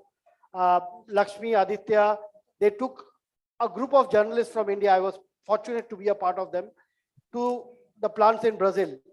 So we went, Brazil was a gold mine for ArcelorMittal globally because of the primarily availability of the iron ore there in Brazil. Now the equation has changed. Brazil is not what it used to be at that point of time, because when effectively we were looking at Brazil generating huge resources because of raw material advantage. Did not happen because the economy changed drastically. Now, I'm sure Suresha will highlight how ArcelorMittal Nippon Steel effectively took lessons from the rest of the world to invest in more in Odisha than anywhere else, primarily because of the raw materials. Mr. Mittal loves securing his raw materials. So I think, Mr. Mitra, over to you, followed by Mr. Suresh. Mr. Mukherjee, just 1 minute. Other than the citing issue that Dr. Das has cited, anybody in the audience has the expertise to beneficiate at least from 55% FP content to 60%. Anybody can say where. Anyone from IIMT would like to take that question? Okay, Dr. Bhimara will take that question. Shivkumar. Yeah, Shivkumar ji, so we have Shivkumar ji from Institute of Minerals and Materials Technology, which is under the aegis of CSIR. So they effectively, their work is to primarily do the research work on utilizing the low grade ore. So Shivkumar ji, if you could give a solution to what Mr. Somnath Tripathi is asking for primarily. Yeah, good afternoon to all.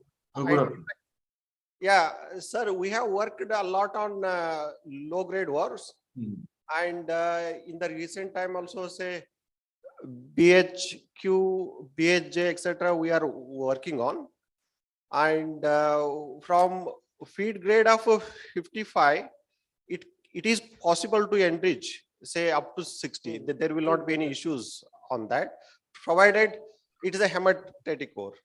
No, boss, anybody is around RSP or Odisha, Chhattisgarh or Jharkhand who are nearby, it will be economical for them. Do you know any agency who are actually doing it now? One or two we know, but we are still scouting for people who can do this. Yeah, beneficiation flow sheet we have developed in the past. I mean, many flow sheets are there.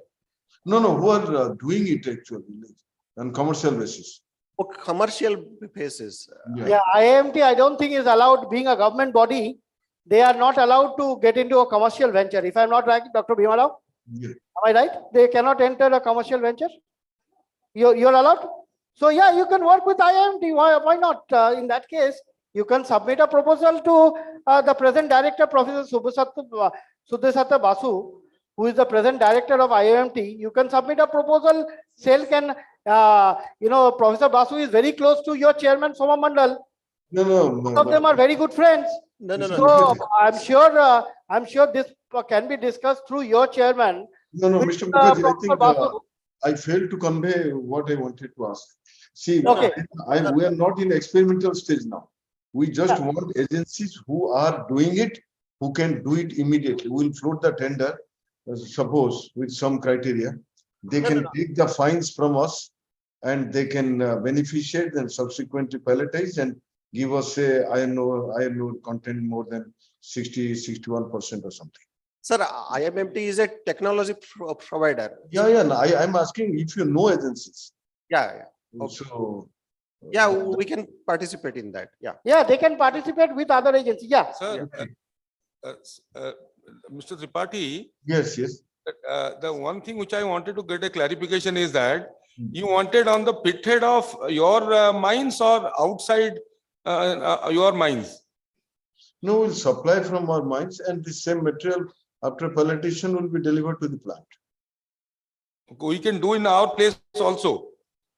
Yeah, that is exactly expected of. But do you provide the space for beneficiaries in your pit head also? No, that will be at your place only. But how to utilize the tailing? No, that is up to you. That idea will give us from 55 to 60%. Suppose we provide you, it will be taken to a place of conversion, beneficiation and pelletization. From there, you will give us the product to our plant. No, 55 it is good enough, sir. 55 to 60, 62 is good enough. We have technology also. Not 60, 55 to say 59. That's what, 4 grade of FE is much available, the technology available with us also. We are also Yeah, benefiting. please communicate to me. We want to have a round of discussion and we'll freeze the terms and conditions. Right, sir. Right, sir. We'll be there. Don't worry. Okay, thank you, Mr. Tripathi. Yeah. And now I'll just have 2 minutes to give to Mr. Hota before we have once again back to Soibalda as our speaker. So just 2 minutes over to ED SRU Cell Refractories Unit, Mr. PK Hota. Mr. Hota, are you there?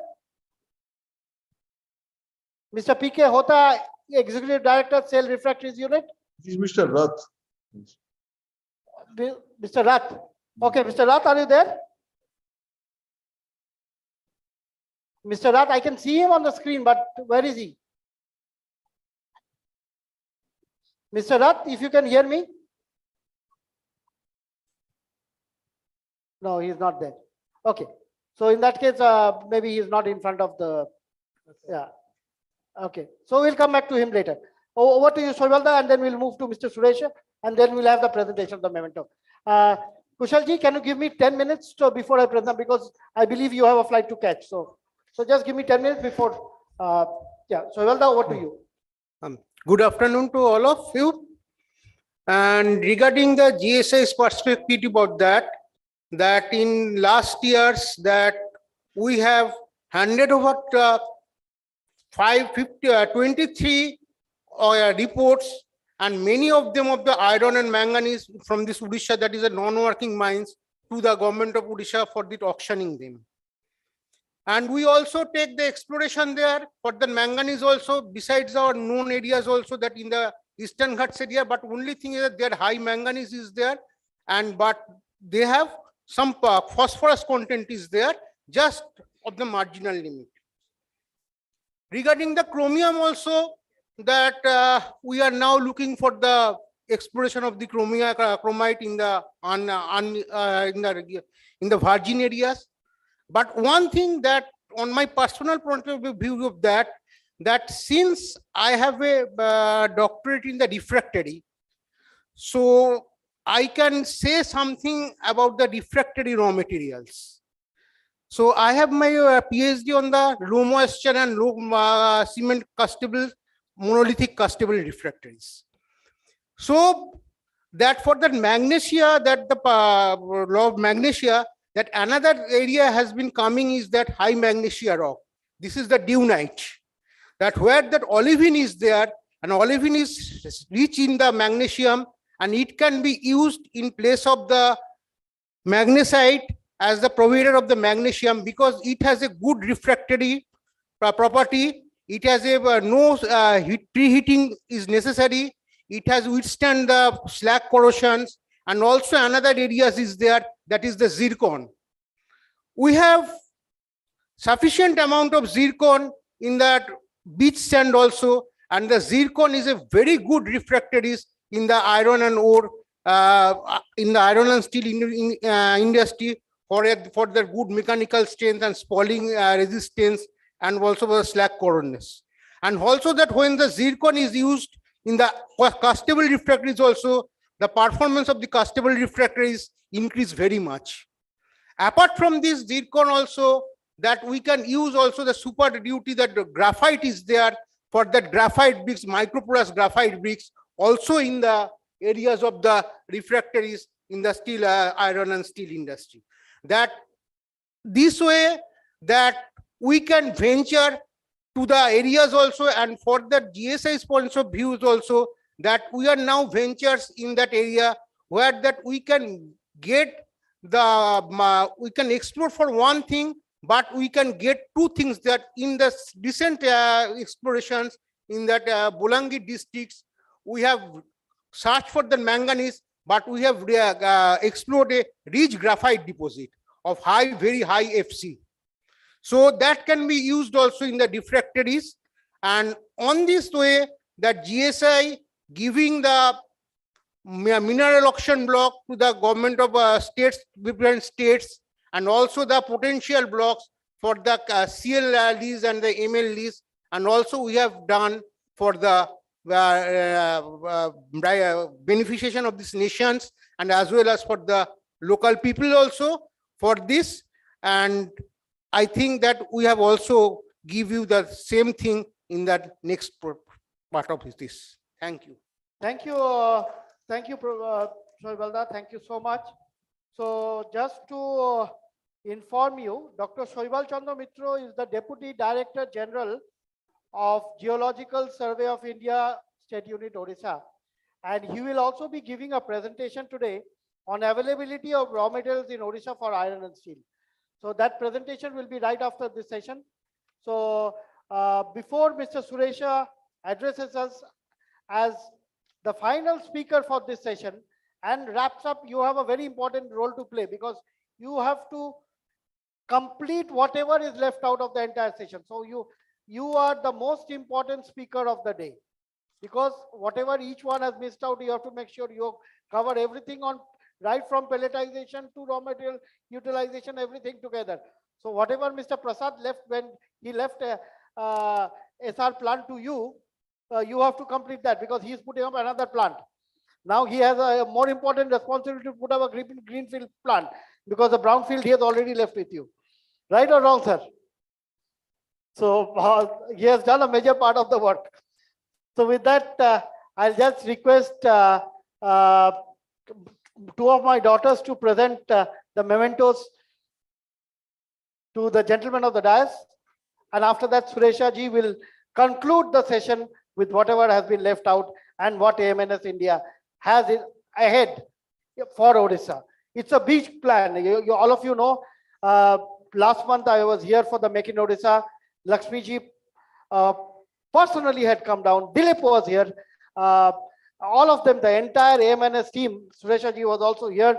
All of them were personally here in Bhubaneswar because the stakes for Mr. Mittal in Odisha is very high.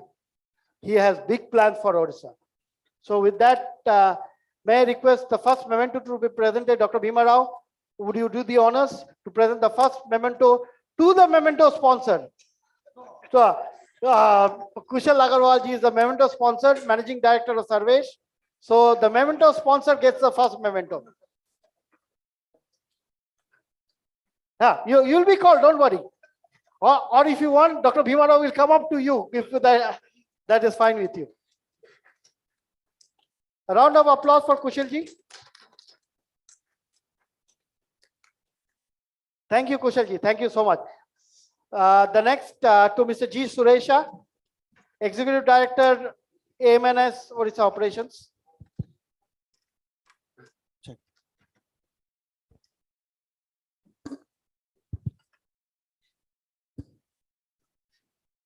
Yeah, you have to receive the memento before you speak. Okay. First, you have to receive the memento. Without the honors, how can we let you speak?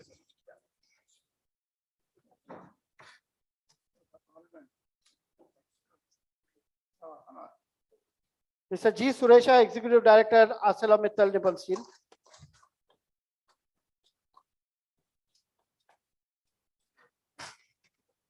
Thank you so much, sir. And then Shoibalda, Dr. Shoibal Mitro, Deputy Director General, Geological Survey of India, State Unit, Odisha. Dr. Shoibal Chandra Mitro. Dr. Bhima Rao. Yeah, so this is again, this came as a surprise to me. The Deputy Director General of GSI talks on refractory raw materials. That's a big boost to the refractory industry any day. So we see it as an important raw material in this country. That's the proof.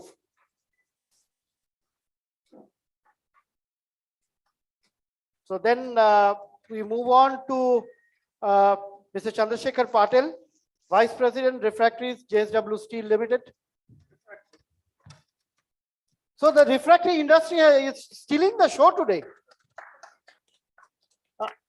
Because when we start off raw materials, we only talk about iron ore and coking coal, but the refractory industry plays the most important role, is what the proof of the pudding is in the eating. So that you can see right since morning, refractory stealing the show.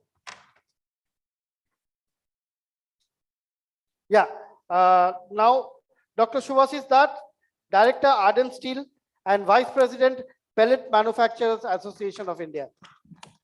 So again, industry very close to my heart, the pellet industry.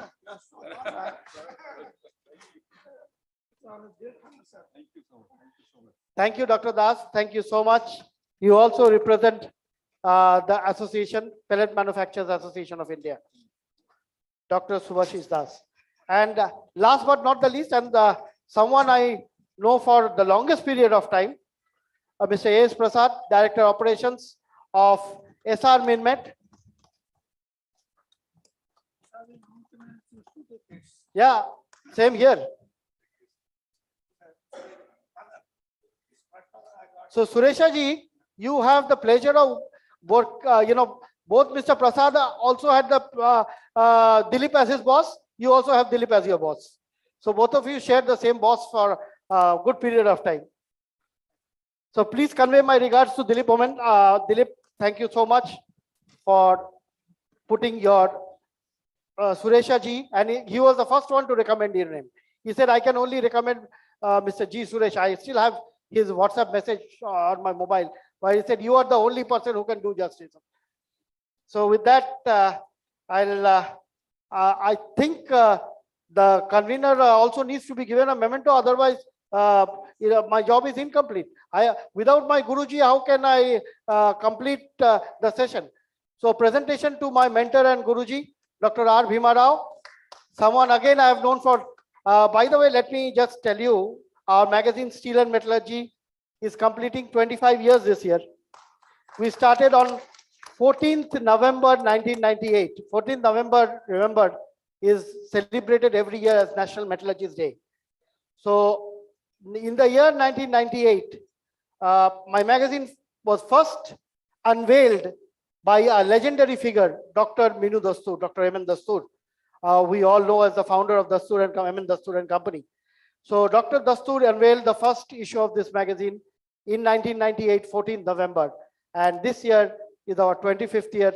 So it's the blessing of everyone in this house that I seek with folded hands. Continue blessing us. It's very difficult to run a magazine in this country today. Especially a print version becomes a very challenging business to run, because we have moved away from traditional print media to social media. Nirmalji, yeah.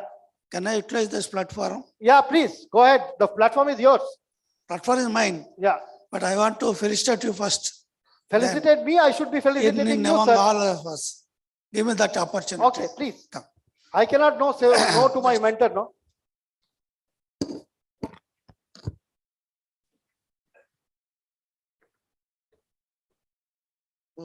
Yeah, but before you start, there is a gentleman whom I thought you'll go up and felicitate, Malaida. Again, someone I've known for more than 2 decades. His memento is still pending. So I thought you'll go up to him. That's why I was not calling you up. No problem, sir. We want to make your life comfortable.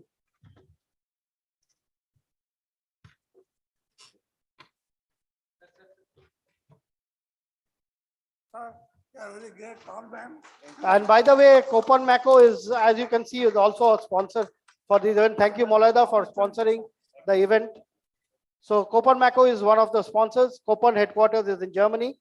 It's a joint venture between Copan and Mako. Very soon, I think they have, you have another inauguration of your, yeah, please, if someone can just give a mic, you would like to share. Yeah, Maulana, if you could just highlight what your plans. Yeah, this is just, I will take just a couple of minutes. We already have our manufacturing facility in Kolkata, and this was one of my dreams to have a pilot facility here so that the customers in India can have a look into their possible product from the raw material in a pilot scale press. It is not a lab scale or toy scale press. We are installing an industrial scale press, which will be inaugurated on 20th of January.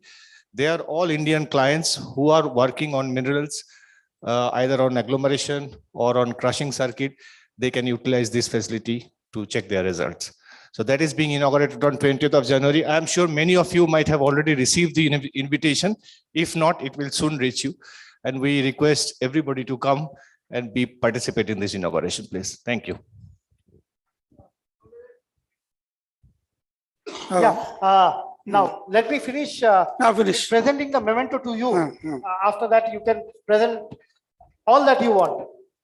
So, my job will be incomplete if I don't present the memento to the person who actually drove me to drive this conference in Bhubaneswar. As you must have noticed, there are two logos that you can see. One is Steel and Metallurgy and the other is Mines and Minerals Reporter. Now, Steel and Metallurgy we started in '98.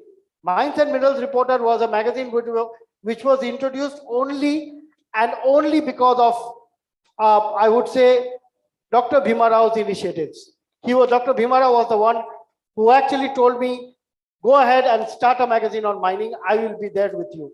So he is the honorary editor of Mines and Minerals Reporter, and I must, offer my special gratitude, thanks to my Guruji, my mentor, who over the last 2.5 decades has continued to support me. I remember when he was with the Mineral Beneficiation Division of IMT. All the conferences that we did in Bhubaneswar was with his blessings and guidance. So that continues even when he is at 70. You are 70 plus or just 70? 70 plus. 70 plus. So he at 70 plus, he continues with his blessings to me, for which I am ever grateful. Thank you so much, sir. It's a great honor to present the memento to you.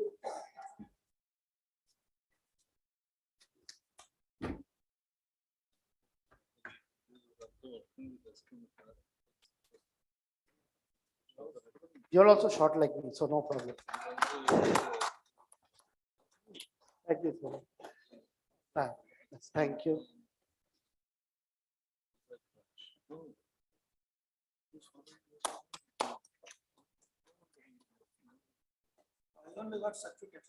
You are the only one got, because who else can I certify? Only my mentor I can certify, no?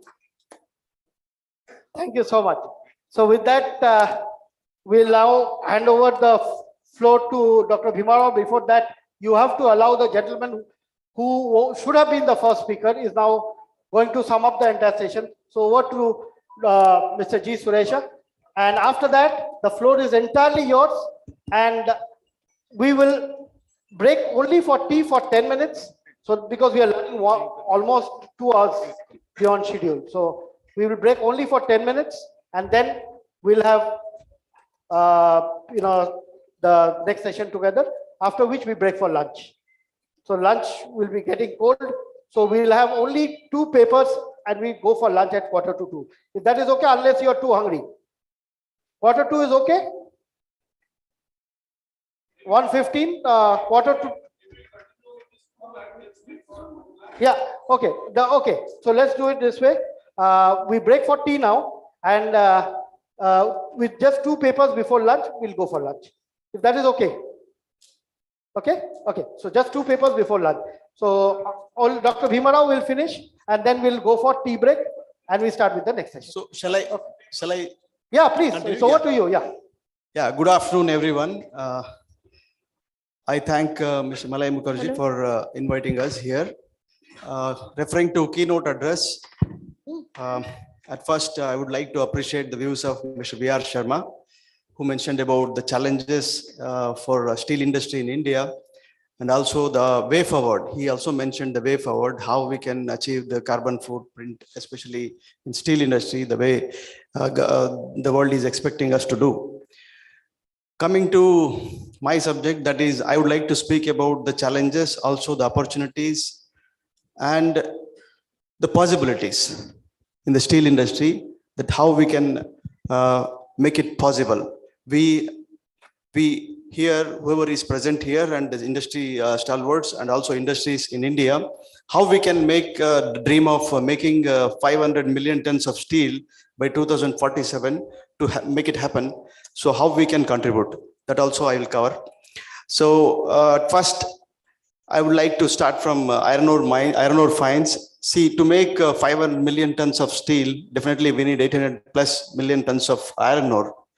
And we have iron ore resources, but more than 60% is of low grade ore. And to make this low grade ore, to a rich grade ore. As Mr. Mohanty said, we need a rich grade ore, high concentrate, high in percentage of Fe, that is concentrate. We need to do beneficiation. There are a lot of challenges when it comes to beneficiation. When I started my career in Kudremukh, we had a big beneficiation capacities and a very big tiling pond. We are now talking about tiling ponds, tiling facilities, tiling dams. So we need to invest a lot in beneficiation technology. And we have technology. We have institutes like IMMT, where we have technologies in India to make beneficiate low-grade ore to a richer concentrate. So government, we need support from government, especially in terms of policy making, and also support from government, availability of land for tiling dam and permissions in these fronts. So when you beneficiate these low-grade ores, definitely we can make a richer concentrate from this. And we need to have a tiling pond facility. As you said, ArcelorMittal is having a tiling dams worldwide, and we are also looking at it how to bring these new technologies to India when we build our tiling dams in India. So this is how we are looking at. So there is a possibility that we beneficiate this low-grade ore and make use of this low-grade ore for steel making. Every 0.1% of alumina will cost about 300 rupees plus in steel making. So that means, you see, the carbon footprint reduction, if you reduce gangue mineral in the beginning itself, you are going to reduce carbon footprint. So when it comes to investment, you invest in the beginning itself, in the beneficiating, then it is better for steel industry to cut down carbon footprint. This is the opportunity we have, and also possibilities we are looking at. And the second is when it comes to transportation, the transportation cost is very high, the logistics, and also how you reach this 500 million tons of steel to transport iron ore all the way from the mines to the various steel plants across India. So you need to look at low cost method of transporting these iron ore fines. That is, the possibilities are the pipelines, slurry pipelines. So in case of slurry pipelines, again, the government support and the permissions, all those things are a right of ways, right of usage we need to get. If you see the carbon footprint reduction wise, every ton of steel produced, and when you see the transportation of iron ore slurry from mines to the location, any distance you take, there will be 90% reduction in carbon footprint when you transport through slurry pipeline when you compared it with the surface transport. So that is the opportunity we have. And there is a possibility also that we have technology, the slurry pipelines. We are operating one of the largest slurry pipelines in India, which is about 20 million tons. In Odisha itself, we have 12 million tons. And in Andhra Pradesh, we have a 8 million ton slurry pipeline. So earlier, Kudremukh used to operate 67-kilometer pipeline where we used to work. You said, you mentioned about 30% grade ore usage in India. It was possible. And Kudremukh used to do 30% grade magnetite ore was beneficiated, and 63% ore we used to export to Japan. So that was possible, and those technologies are available in India. So this way we can reduce the carbon footprint even in transportation of through slurry pipeline by transporting iron ore. And when it comes to energy conservation, we can save a lot of energy. It is just if you see the power consumption for road transport may be 135 kilowatt hour per ton when it comes to a 200-kilometer distance, and whereas it is just 3 to 4 units if it is slurry pipeline. A lot of energy we save. That is also a part of carbon footprint reduction. And government has to support this pipeline, the laying of pipeline. And now there is a immediate necessity for all of us to immediately start this pipeline laying operations, laying projects, because this is going to give boost to this our target of reaching 500 million tons of steel production by 2047. So the overall, if you see the mining and beneficiation and pumping, there is a lot of scope for digitization. So when you digitize many of your operations, definitely you are going to save a lot of energy, and that is again going to save a lot of cost savings in terms of productivity you can improve, and there is a lot of scope in that area also. And when you transport these iron ore slurry to the nearest steel plants where you make use of this slurry and you filtrate it and make this filter cake for making pelletization. So this low grade ore, when you grind, when you want to liberate this low grade ore, you have to grind. And when you grind, it will disintegrate into fines, that is below 100 microns, which is Mr. Prasad said, which is again, which can be used to make pellets. So when you make pellets, these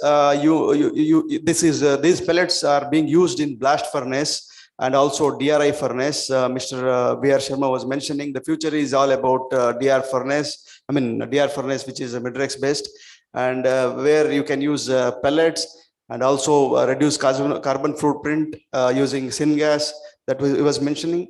So I appreciate the effort put by JSPL in terms of carbon footprint reduction, that they already have the technology in India. So pellet making again is a process where we need to look at various techniques and methods to produce a good quality pellets to increase the productivity in steel making. One is you reduce gangue minerals at the source itself, and then when you make pellets, you make superior grade pellets, which can be used in a DR furnace and also in a bigger blast furnace. Nowadays, people are thinking not to use sinter, but directly use full pellets to reduce again carbon footprint, also improve the productivity. So in such case, we need to have a rich iron ore and also superior grade pellets. In terms of pellet specifications, we have to produce good quality pellets with high CCS and very good abrasion index, a low in abrasion index, which can be used in DRI furnaces and also 100% usage in blast furnaces. The technology is available, there is a possibility, and industry partners have to invest in these kind of technologies. And when you see pelletization, there are different technologies available in the world, whether it is grade kiln and straight grade. In India, most of the plants are straight grade, and first time in India, a big way. There are small grade kiln plants, small capacity 0.6, 0.3, and 1.1 million ton in India. And now JSPL is setting up 1.6 million ton grade kiln plant in India. So the quality wise, the pellets produced in grade kiln is much superior, which can be a game changer in steel making when it comes to big capacity DRI furnaces, blast furnaces. The productivity will be much higher. Thereby, you definitely, when by increasing the improving the productivity, you can reduce on carbon footprint, also cost of production. So I would like to say that there is an opportunity for all of us here to look at the mining operations which NMDC is operating with the latest technology, and most of the mining giants like the giants like JSW and ArcelorMittal, you can come and visit. Also, we have big operations in slurry pipelines. We should, all of us should go and see how it is happening, what are the benchmarking we should do, and also the possibility of best pelletizing technology, which will help the basic raw materials for steel making. These are the opportunities and the possibilities in steel industry. When it comes to raw material, we can contribute a lot in carbon footprint reduction. Finally, I would like to mention that one thing that Mr. Malay Mukherjee said in the beginning, that ArcelorMittal is a company where it has a global presence. I would like to share to the August gathering here that ArcelorMittal in a big way in steel in India in 2019 we started. In the world, I would like to say that I read some of the articles, billions of dollars has been spent on CSR activities worldwide by ArcelorMittal. And also when it started operations in India, COVID pandemic started. And 100 crore rupees is donated to only for vaccine R&D work, for your information. And also when it comes to Odisha, we immediately distributed 10,000 oxygen cylinders without delaying anything. We just contributed. And at the same time, in a large way, even though we started late in a big way in India, in a large way, we started contributing. So I appreciate the effort by ArcelorMittal and Nippon Steel team. We, as you said, we are good at, we have very good marketing strength in the world, having presence in the entire world, and also having a technology. Nippon Steel is our technology partner, where they are good at R&D work, especially technology terms. So our goal is to, in Odisha, what we have is achieving 30 million ton steel capacity, out of which 7 million ton we would like to start with Paradeep, and also nearby Kendrapada will be investing about 24 million in the near future. So 30 million in Odisha itself, and total 50 million in India by 2047. That is our plan in India. And as you said, definitely raw material security is one of the important subject. So we are looking at a sustainable steel producer in India. So when you see India, what we want to bring, ArcelorMittal and Nippon Steel want to bring to India is the best ever technology to India. So whatever the special grade steels which we are making in the worldwide, especially for defense sector, and various other special steels for even the space, everywhere we make special steel. Those kind of steels we would like to bring into Odisha. So that is what is Odisha plan we have. And we all have opportunity to look at these kind of technologies which we are going to bring it here. And also I believe that as India has a lot of opportunities. And the way the organic growth is happening in India, definitely the 500 million tons of steel target by 2047 is possible. That is why these conferences are happening.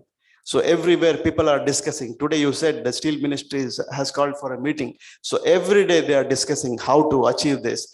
There is a necessity that, okay, we have to immediately start some of the government policies, government permissions we need to get early, and the industries should get support from the government so that they will come forward and invest and make the dream of making 500 million ton possible for India. So thank you very much for inviting us.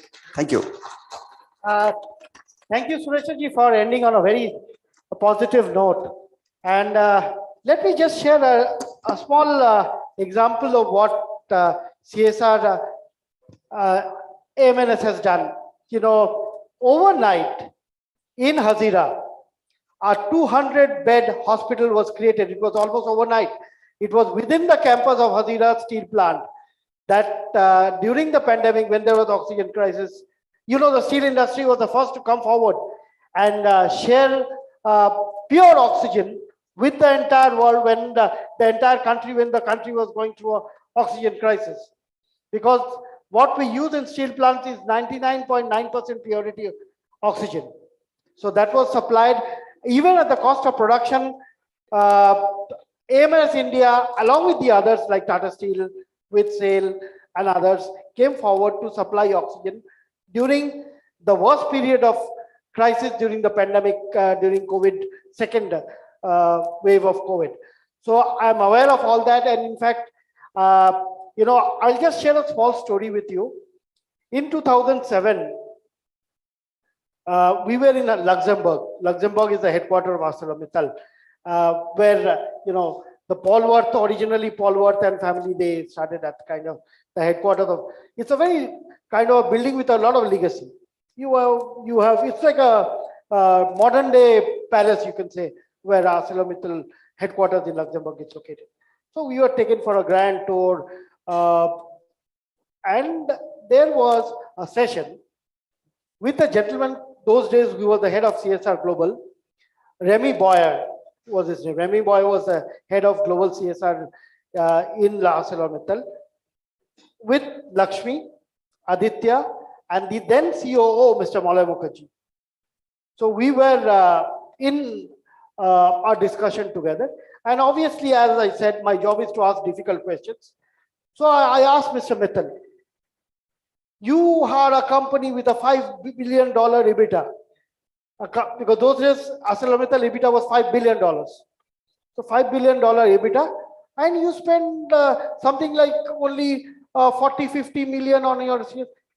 Then there was this lady called Nicola Davidson, who's still there. Nicola is the head of communications globally. So Nicola came up to me and said, Mr. Mukherjee, I have something to share with you. So Nicola took me to one side and said, do you know, in Rajasthan, in India, where we do not have any manufacturing activity, we don't have a plant in Rajasthan, we don't have anything in India. In spite of that, we have adopted at least a few hundred villages. But why should the shareholders' money be spent in sort of advertising what Usha and Lakshmi Mittal Foundation do?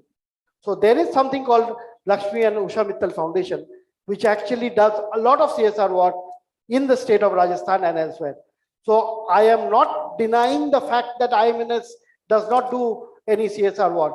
The only question was whether Mr. Muthuraman at that point of time was right in mentioning all that. But you have to imagine that was a time when IMNS had no operations in India.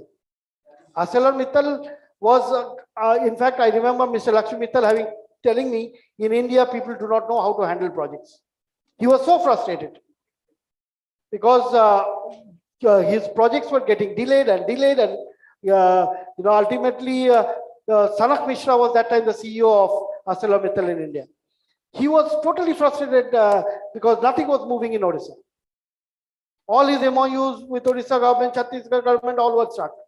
But today, fortune favors the brave.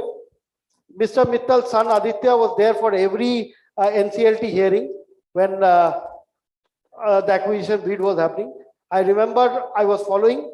Aditya Mittal was there for every NCLT hearing. So that perhaps helped in bagging a very good asset, and it is a gold mine. Let us not forget that. Hazira entire operations, I would say, is a gold mine. You can bring in your own barges, you have your own facilities there, you have the port facility, everything is there. It's a gold mine. So having said that, we'll come to Dr. Bhima Rao to finish off with the session, and then we take a 10-minute break for tea. In the meantime, we will get sorted for the next session. So Dr. Bhima Rao, I'll give you only 120 seconds. It is already 1:30. After this, so we'll have a lunch.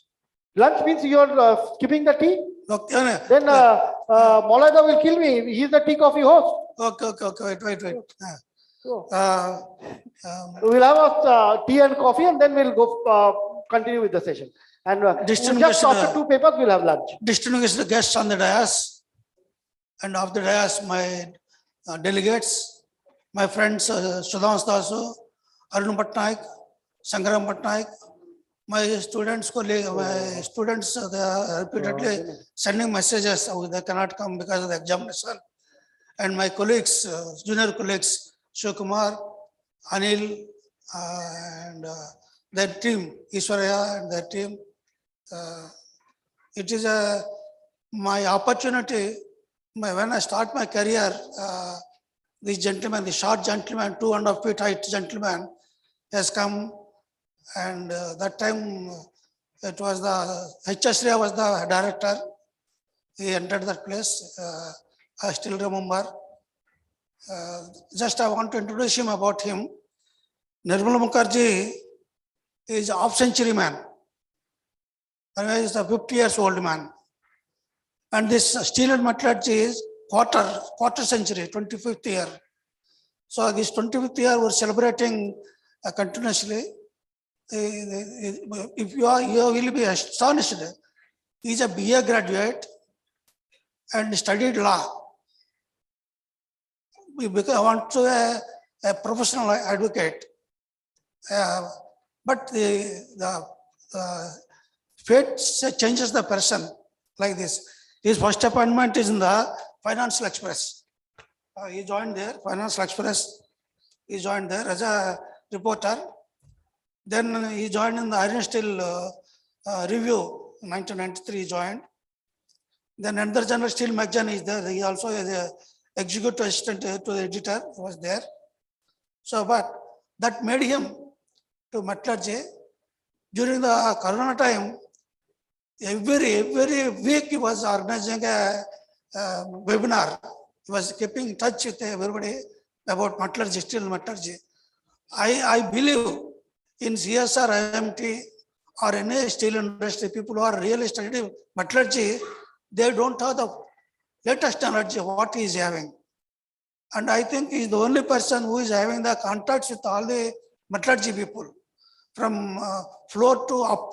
He is known to everybody and he knows to everybody. He calls our phone. I cannot call with some people who are phone, but he calls our phone and talk with them. So because it's the 25th year, I want to, when it was at 10th year, he called me. He has given me a mineral processing award, excellency award he has given. So that has given me a big boost. That was the first excellency award. Till that time, excellency award nobody has given me and not got. I got only national mineral award. So that has given boost, and that made me, he is the inspirator for me to become a good scientist in the field of mineral processing and mineral beneficiation. And this city is the temple city and also a academic city, and where mineral beneficiation and metallurgy is highly reputed laboratories here. So I get fortunate. So these with the facilities. So this man, this steel and metallurgy, he inaugurated with M.N. Dastur. He was the president of Indian Institute of Metals in Hyderabad. Introduced that one. Then in March 1994, then after that, this our Mines and Mineral Reporter 2003 he started. Before starting, he asked me, will you help me? Well, yeah, definitely I'll help. I told. I never said no. So he started. From that day to today, you see the banner also, steel and metallurgy, big banner, big words. And my mines and minerals, the small words. He always gives second priority for my mines and minerals reporter. And he keeps the steel and metallurgy in high spirits, and because he's a steel man. No, please let me explain. You can talk. I'm explaining. Steel industry cannot survive unless mining is done. Unless you mine the iron ore, unless you mine the coal, where will the steel be produced from? So you have to have mines as of, in the supply chain, mine comes first, then comes steel. So as a scientist, I am evidently proving that one. Where is my mines? Where is steel metallurgy? I am proving that one. So he studied 10th class in Frank Anthony Public School, and 12th class and BCom he studied at Xavier College. And asked him, do you have any fights in the school or college?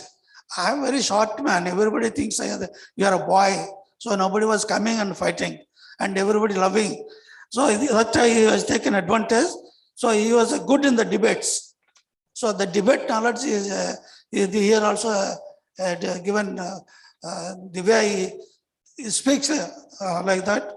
And I asked him, are you good in the sports? He told, I was playing cricket. Your height is not higher than the cricket bat. How you are playing that one? So that is why I stopped it, he told that.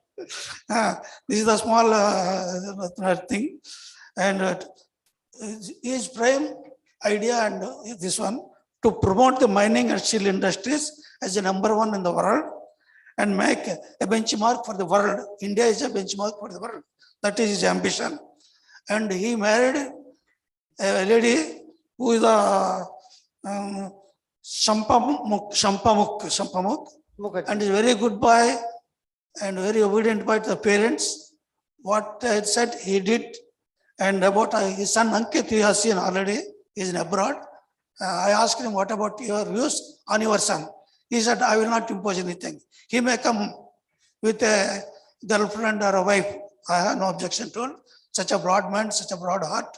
So he fits for this present circumstances. With this, I am not more talking about. I called my colleague here, my relative, who is suffering with the some problem is there. Such a person has come. He will give Vedic chanting. During Vedic chanting, we will felicitate. I request my friend Sudhans Dasu, Arun Bhatnaik, Sangram Bhatnaik, Shivkumar, Ishwaraya, Anil Kumar, please come to the dais while felicitating. And I also request my wife to come with the dais to felicitate him. Nirmalji, please come here at the dais. Let me touch your feet and seek your blessings once.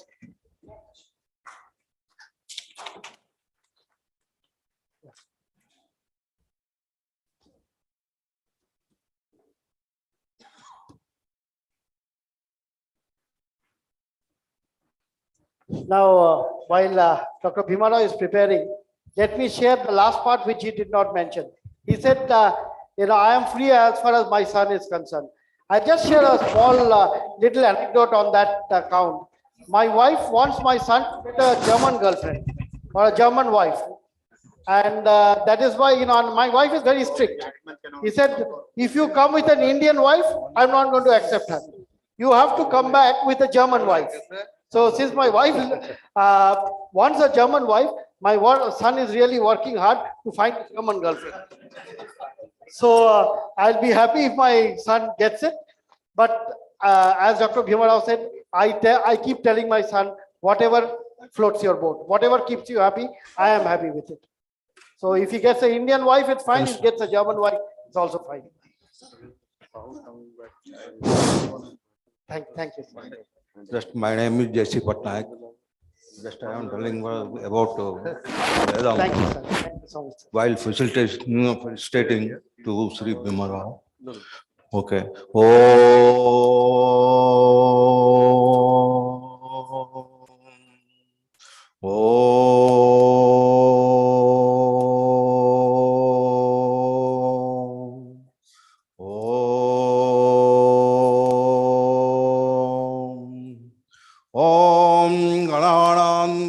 Ganpati कुंभवामहे कविं कवीना उपमस्तवस्तवं ज्येष्ठराजं ब्रह्मणां ब्रह्मणस्पत आन सन्नन्नोतिभिस्सीदसादनं प्रणो देवी सरस्वती वाजयविर्वाजनीवती श्री गणेशाय नमः श्री गुरुभ्यो नमः हरि ओम ओम नमो भगवते रुद्राय ओम नमस्ते अस्तु धन्वने वाहुव्य मुतते नमः यातायिषं शिवतमा शिवं बभूवते धनुः शिवा सरव्ययातवातयानो रुद्रहृदया याते रुद्र शिवा तनोरघोर पावकासिनी तयानस्तु नु वासन्तमया गिरिसन्त टाकसीः यामिषं गिरिसन्त हस्ते विवर्षस्तवे शिवां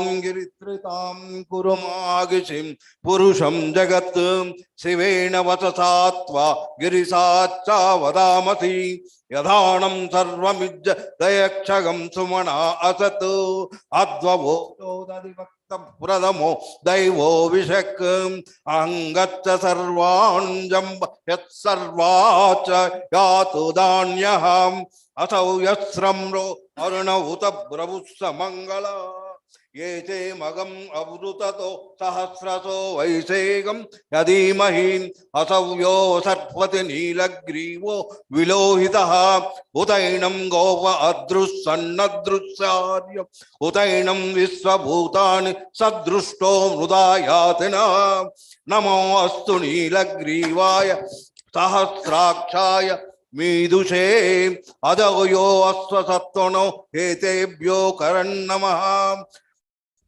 अवतत्वदनुस्वगं सहस्राक्ष सतेषु दे निशीर्याणां कल्याणां मुखो शिवो न सुमनाव विद्यं धनं कविर्धनो विशल्यो वाणवगं उता अनिस्सन्वन्वेष अवुरस्य निसङ्गतिः याते दुर्दुष्टास्ते बभूवते धनुः तयस्मान् विश्वतस्य युयक्षय परभुजा नमस्ते अश्वयुधा यनाताय दुष्टवे उवाम्युमुतते नमो बाहुव्यां तव धन्वने परते धन्वनो हेतुर्वदत्त विश्वतः अदो यैषदिस्तवारे असन्मदैहितं नमस्ते अस्तु भगवन् विश्वेश्वराय महादेवाय Trayambakaya Tripurantakaya Trikagni Kalaya Kalagni Rudraya Neelakantaya Mrutyunjayaya Sarveswaraya Sadasrivaya Sriman Mahadevaya Namaha. Om Santi Santi Santi. Thank you very much. Thank you so much. Thank you so much, Guruji. Thank you, Dr. Bhimarao. Thank you, Didi. I'm really, there are certain moments in life where you are speechless. And this is an instance which I would like to sort of walk back a little on the memory lane. Last few months, Dr. Bhimarao has been after me, and he's been saying that I'll come, because the last conference we had in Mumbai, he said, I'm coming over. And then he said, I'm coming over to Calcutta for your felicitation. Now, all of you can well imagine, during my conference, during my platform, if it is used as a platform where I am felicitated, it looks like a show I am creating for myself. So I kept avoiding. There are certain relationships you can't completely avoid. So I had to finally relent to his wishes and accept this in all humility. I know I don't deserve all this at least at this age where I have done nothing. But the blessings are a great way to move forward. So that blessings and love which I receive from all these gentlemen who are here today, and that's a great sort of, I would say, initiative to move forward in life. And all I wish is, I've been working in this industry for the last 30 years almost now. 93 I started. So 2023 is 30 years. So in the last 30 years I have been in this industry. All I wanted is this industry to be at the pinnacle of success. And when this industry, in fact, my son who will be proposing a vote of thanks now, I have been always telling him, treat this industry like your mother, because it has given us bread, butter to survive all these years. So Ankit, if you are there, can you propose a vote of thanks? Ankit? Yeah, I'm here, yeah. Yeah, so I hope you don't mind when I spoke about your mother's wish to get a German wife from your end. You're getting a German wife, right? No, of course I don't mind, but you have to go home and deal with mother. So okay, so over to you, Ankit, to propose a vote of thanks from cold Munich. And as you know, Munich is a beautiful city. So it's good to let's say see that you are there for this momentous occasion with your father, where your father has been blessed with the love and blessings from one and all. So over to you. And Ankit, please don't forget to thank the force up there, which has, I know you don't have so much faith in God up there, but just don't forget to thank the force up there, which has given us everything. So over to you, Ankit. And thank you for giving me this task, because I think this is the most important task, thanking the people who have made this event possible. Because of the efforts of all the speakers, we have been able to enjoy a beautiful session today, albeit a little past our schedule, so I will keep my part as short as possible. So we had some wonderful presentation, some wonderful speakers today. We had the chance to discuss some pressing concerns of the Indian raw material requirements, and we discussed possible collaborative solutions to put a step forward in towards a self-reliant, self-sustainable industry for India. So I would like to thank all the panelists for deliberating on such vital topics today and making the most of this forum to provide such a vibrant exchange of ideas. So thank you to all the panelists who joined us in Bhubaneswar and also through Zoom, as well as the attendees watching live in person and on our streams on YouTube. My heartfelt gratitude goes out to our sponsors, First and foremost, our title sponsors, RHI Magnesita, our co-partners, Pellet Manufacturers Association of India and Sponge Iron Manufacturers Association, and the rest of our sponsors, Ecomeister Beats India, Sarvesh, Cupern, Almatis, Moyle, and NMDC for making this event possible. Last but not the least, thanks to the Steel and Metallurgy team for working endlessly to make this event a success. And we look forward to seeing you all in many, many more events to come. And as my father rightly mentioned, of course, thanks to the force above, without whom, I mean, nothing is really possible. I also take this opportunity to wish you all a very happy new year, and we hope for a booming steel industry in 2023. With that, I would like to conclude the inaugural session and the panel discussion. I hope you all enjoy the rest of today's conference and take home with you a memorable experience. So thank you, and we'll take a short break and then we'll start with the technical sessions.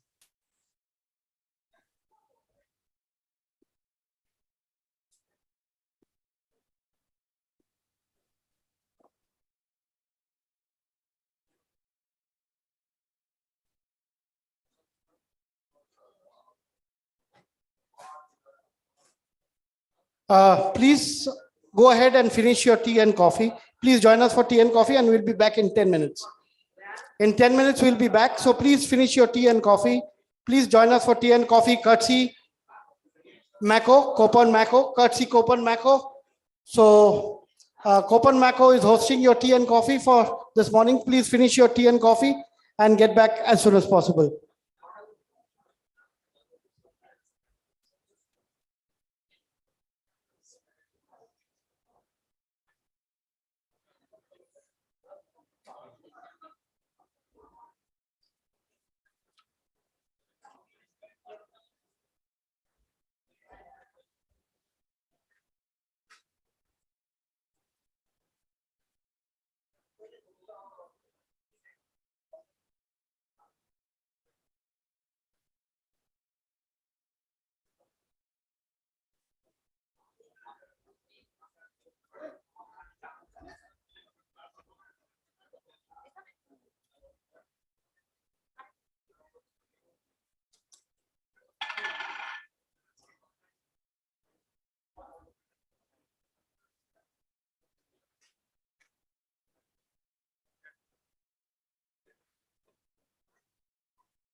କ୍ୟାମେରାଟା ଟିକେ zoom କରୁନାହାନ୍ତି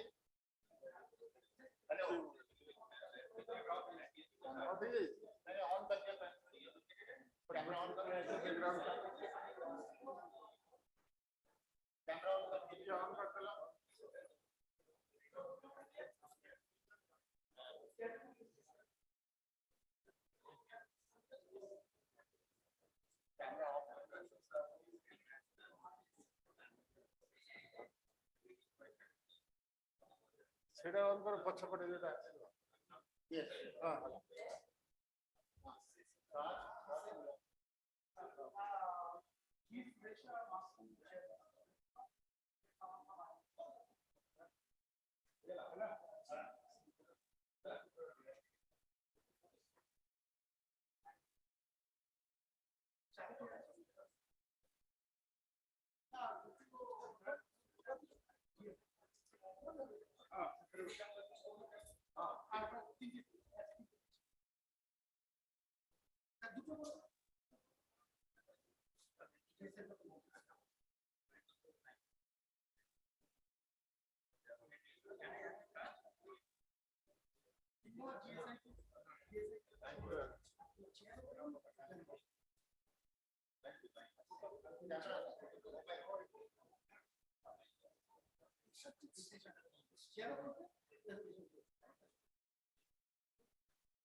What do you find when you dig deep into the depths of the earth? We found a few rare elements, like commitment, compassion, a passion for perfection, and a vision for a stronger and better tomorrow.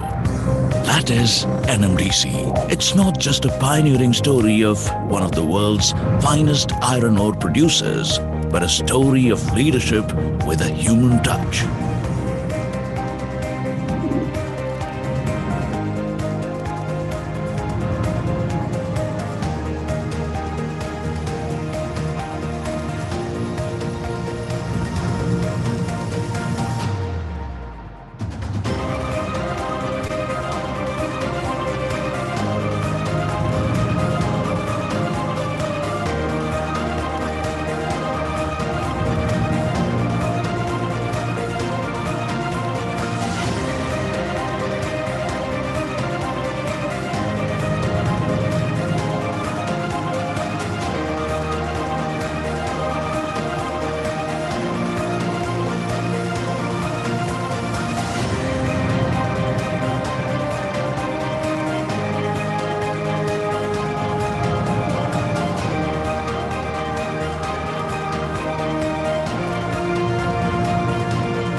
From the depths of the earth to the bottom of hearts, NMDC has touched lives all around, creating wealth, building sustainable opportunities, and working towards impacting lives positively.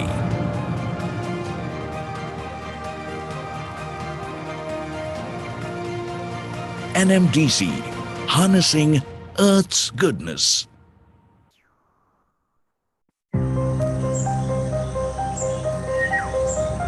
What do you find?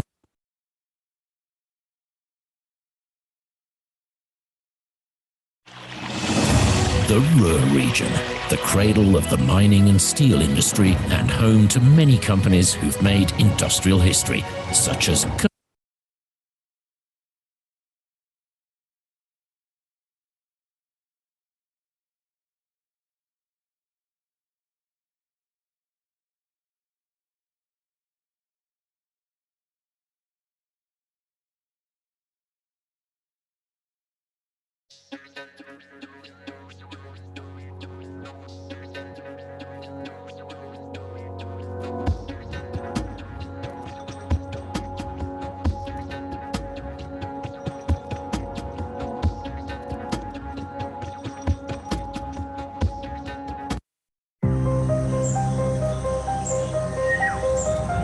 What do you find when you dig deep into the depths of the earth? We found a few rare elements, like commitment, compassion, a passion for perfection, and a vision for a stronger and better tomorrow. That is NMDC. It's not just a pioneering story of one of the world's finest iron ore producers, but a story of leadership with a human touch.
From the depths of the earth to the bottom of hearts, NMDC has touched lives all around, creating wealth, building sustainable opportunities, and working towards impacting lives positively.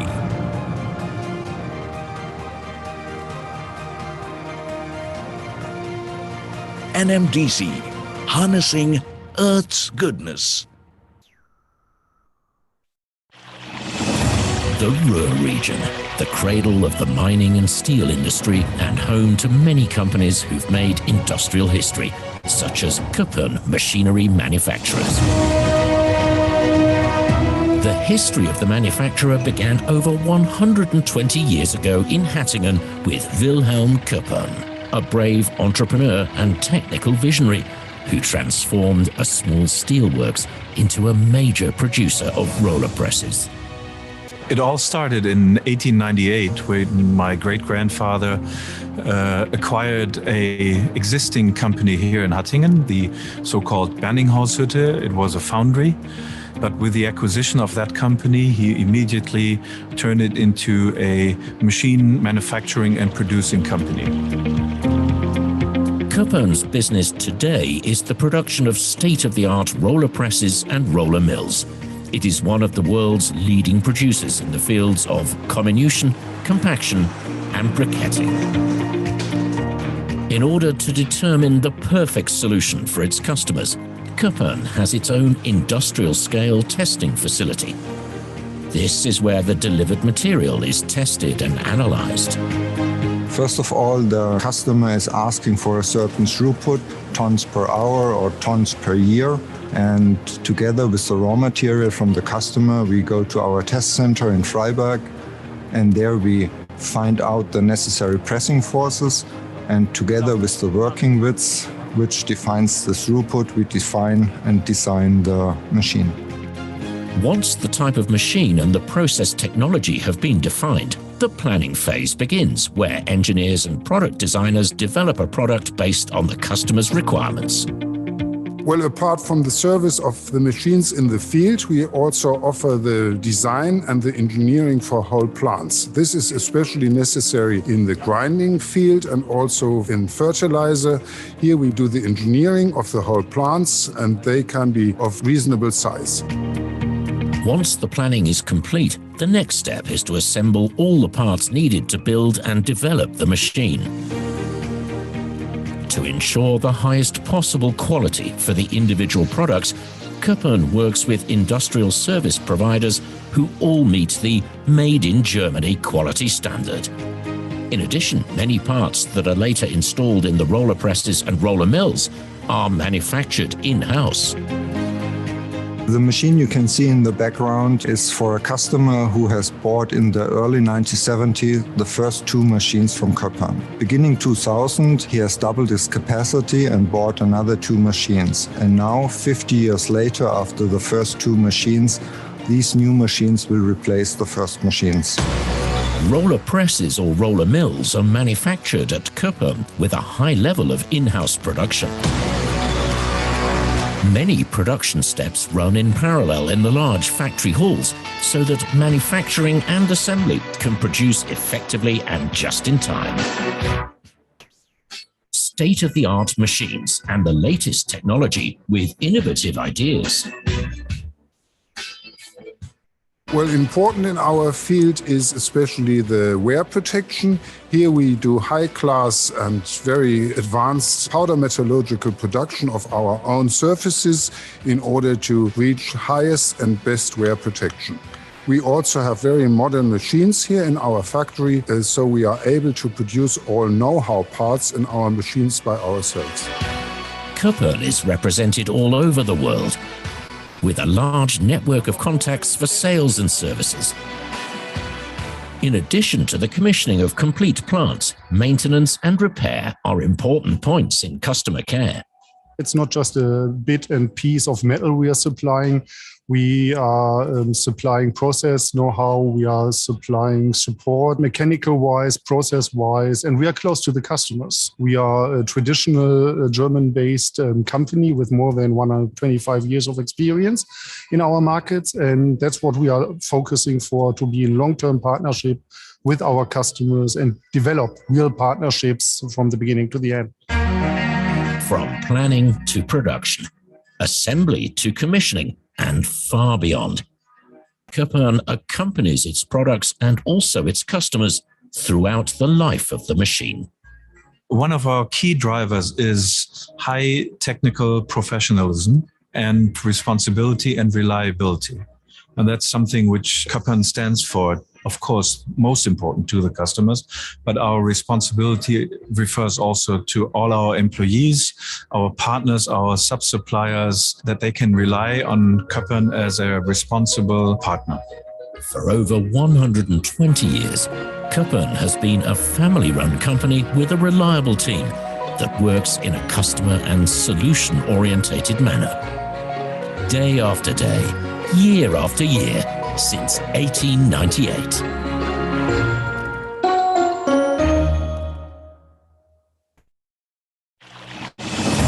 The Ruhr region, the cradle of the mining and steel industry and home to many companies who've made industrial history, such as Köppen machinery manufacturers.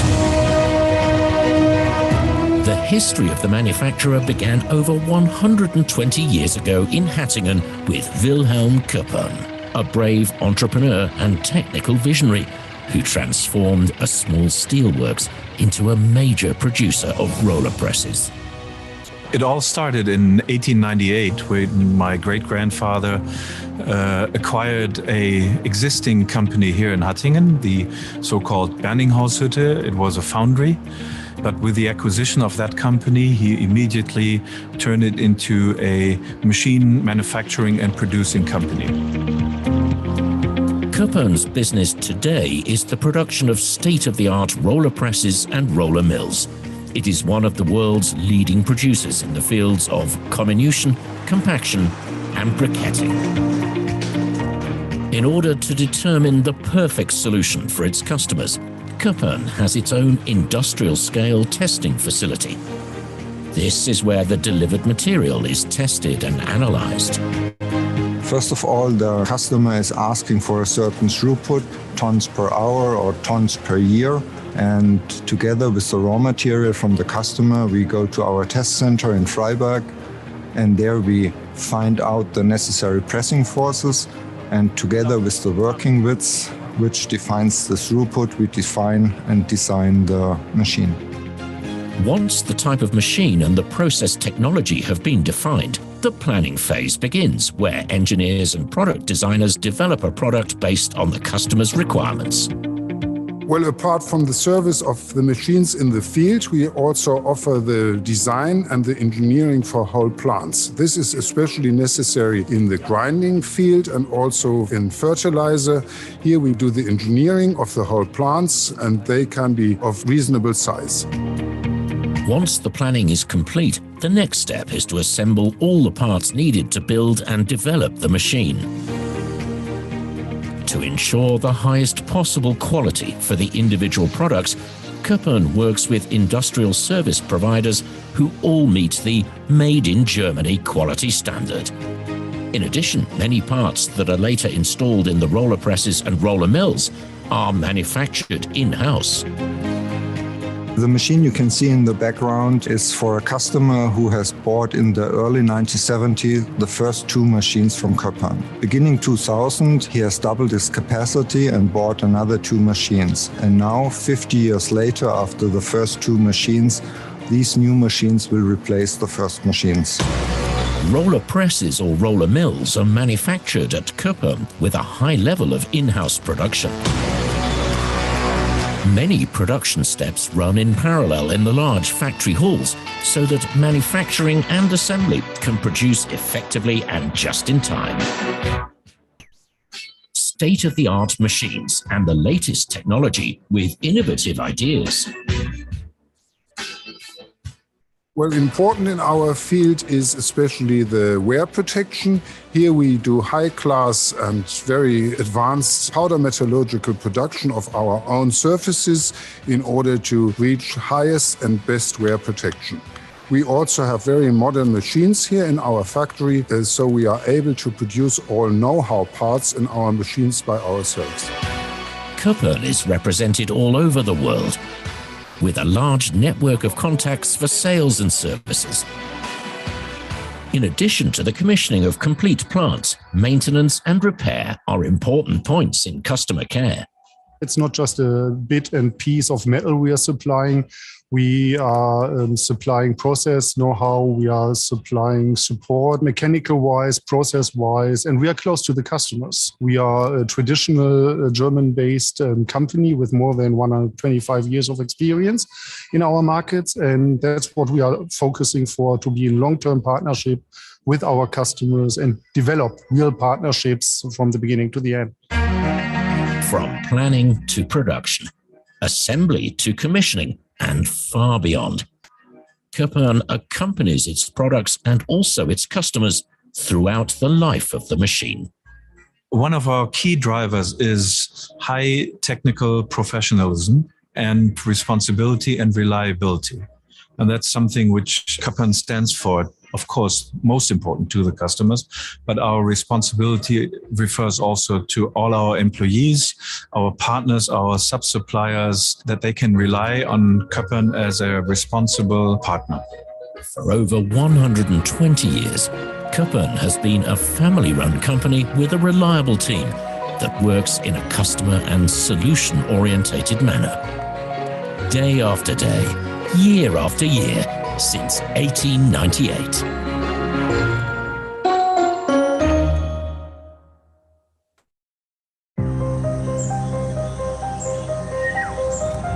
What do you find when you dig deep into the depths of the earth? We found a few rare elements, like commitment, compassion, a passion for perfection, and a vision for a stronger and better tomorrow. That is NMDC. It's not just a pioneering story of one of the world's finest iron ore producers, but a story of leadership with a human touch.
From the depths of the earth to the bottom of hearts, NMDC has touched lives all around, creating wealth, building sustainable opportunities and working towards impacting lives positively.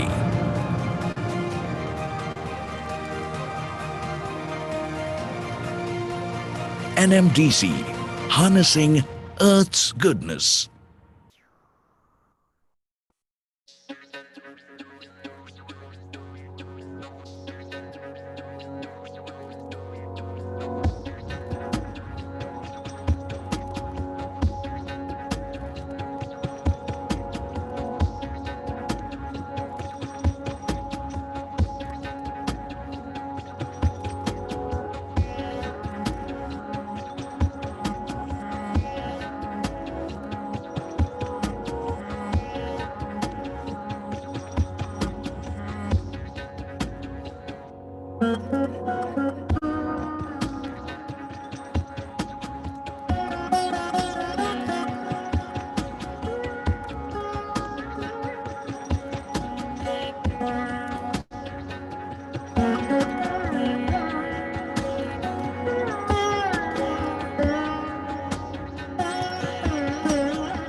The Ruhr region, the cradle of the mining and steel industry and home to many companies who've made industrial history, such as Köppen machinery manufacturers.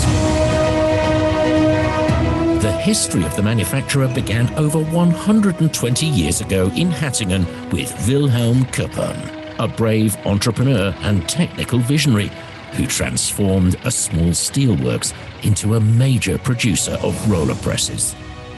It all started in 1898 when my great-grandfather acquired a existing company here in Hattingen, the so-called Berningshaushütte. It was a foundry, but with the acquisition of that company, he immediately turned it into a machine manufacturing and producing company.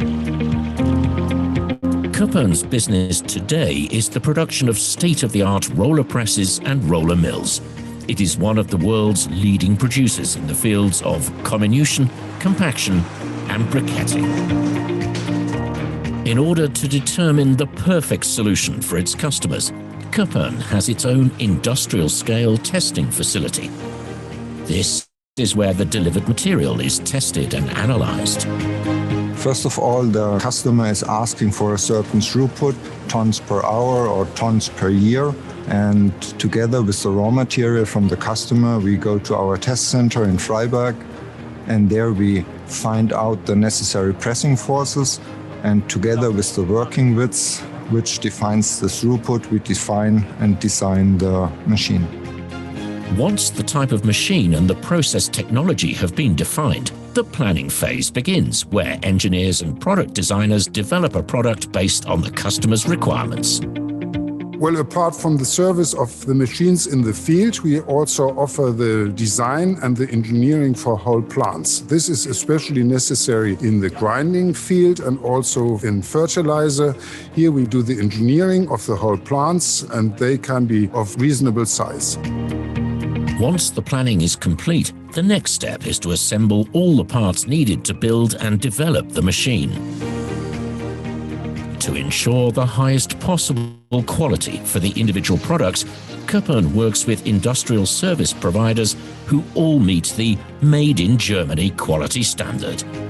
In addition, many parts that are later installed in the roller presses and roller mills are manufactured in-house. The machine you can see in the background is for a customer who has bought in the early 1970s the first two machines from Köppen. Beginning 2000, he has doubled his capacity and bought another two machines. And now, 50 years later, after the first two machines, these new machines will replace the first machines. Roller presses or roller mills are manufactured at Köppen with a high level of in-house production.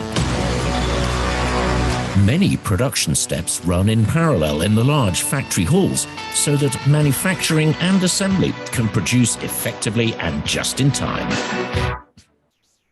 State-of-the-art machines and the latest technology with innovative ideas. Well, important in our field is especially the wear protection. Here we do high-class and very advanced powder metallurgical production of our own surfaces in order to reach highest and best wear protection. We also have very modern machines here in our factory, so we are able to produce all know-how parts in our machines by ourselves. Köppen is represented all over the world, with a large network of contacts for sales and services. In addition to the commissioning of complete plants, maintenance and repair are important points in customer care. It's not just a bit and piece of metal we are supplying. We are supplying process know-how, we are supplying support, mechanical-wise, process-wise, and we are close to the customers. We are a traditional German-based company with more than 125 years of experience in our markets, and that's what we are focusing for, to be in long-term partnership with our customers and develop real partnerships from the beginning to the end. From planning to production, assembly to commissioning, and far beyond, Köppen accompanies its products and also its customers throughout the life of the machine. One of our key drivers is high technical professionalism and responsibility and reliability. And that's something which Köppen stands for. Of course, most important to the customers, but our responsibility refers also to all our employees, our partners, our sub-suppliers, that they can rely on Köppen as a responsible partner.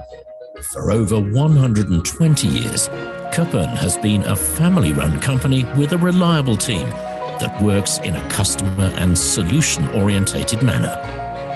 Day after day, year after year, since 1898.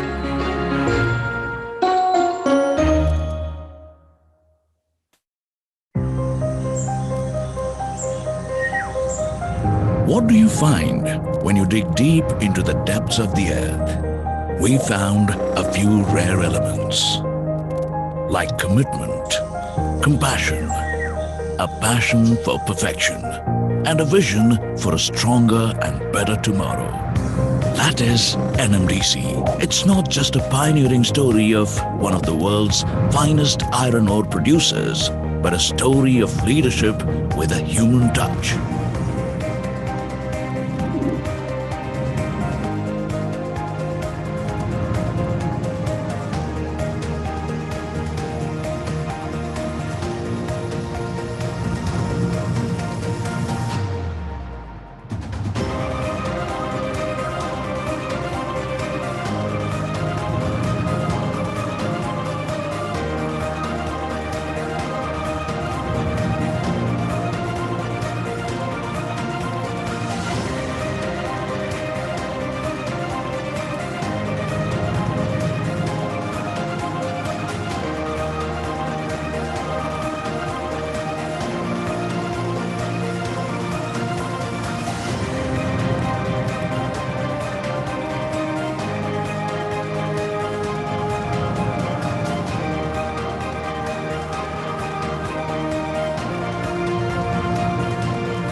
From the depths of the earth to the bottom of hearts, NMDC has touched lives all around, creating wealth, building sustainable opportunities, and working towards impacting lives positively.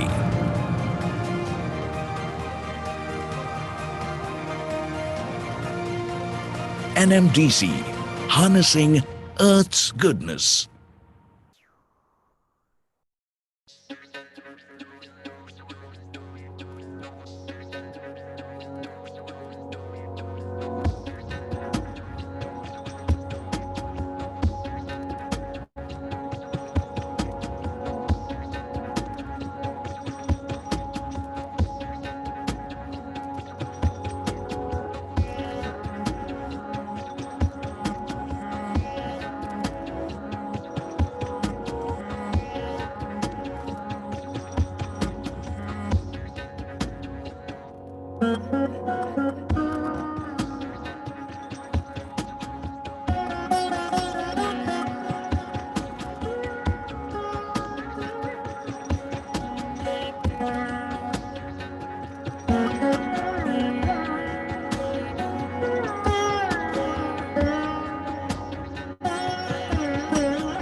What do you find when you dig deep into the depths of the earth? We found a few rare elements, like commitment, compassion, a passion for perfection, and a vision for a stronger and better tomorrow.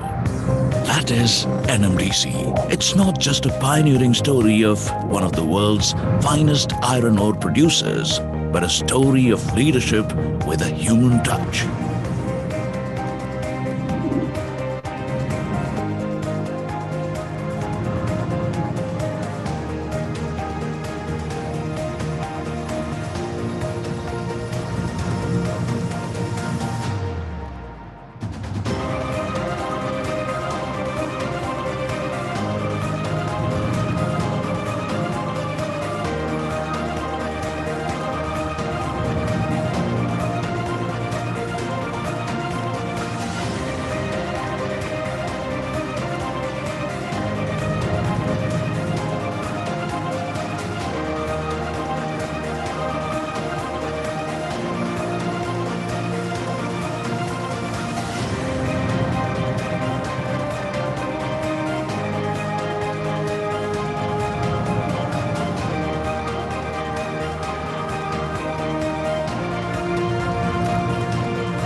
From the depths of the earth to the bottom of hearts, NMDC has touched lives all around, creating wealth, building sustainable opportunities, and working towards impacting lives positively.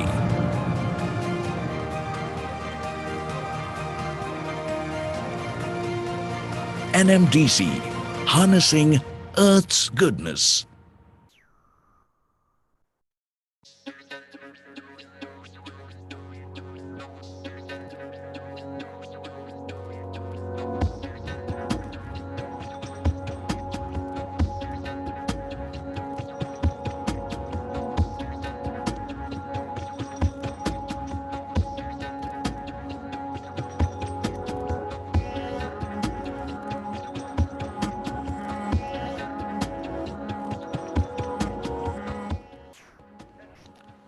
Good afternoon, ladies and gentlemen. I would request everyone to kindly join us right away because we are already running 1 hour, more than an hour late.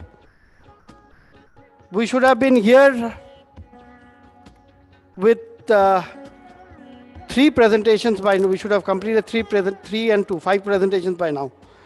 So we are really late by a couple of hours.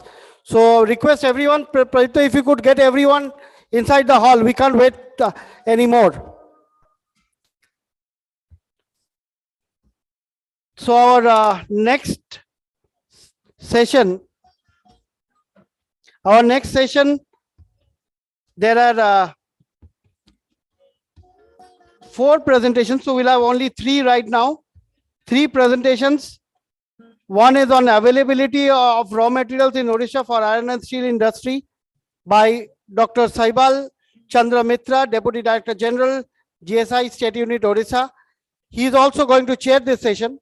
So he will give a presentation as well as be the chairman for the session. So may I request our chairman, Dr. Saibal Mitra, to kindly take the dais.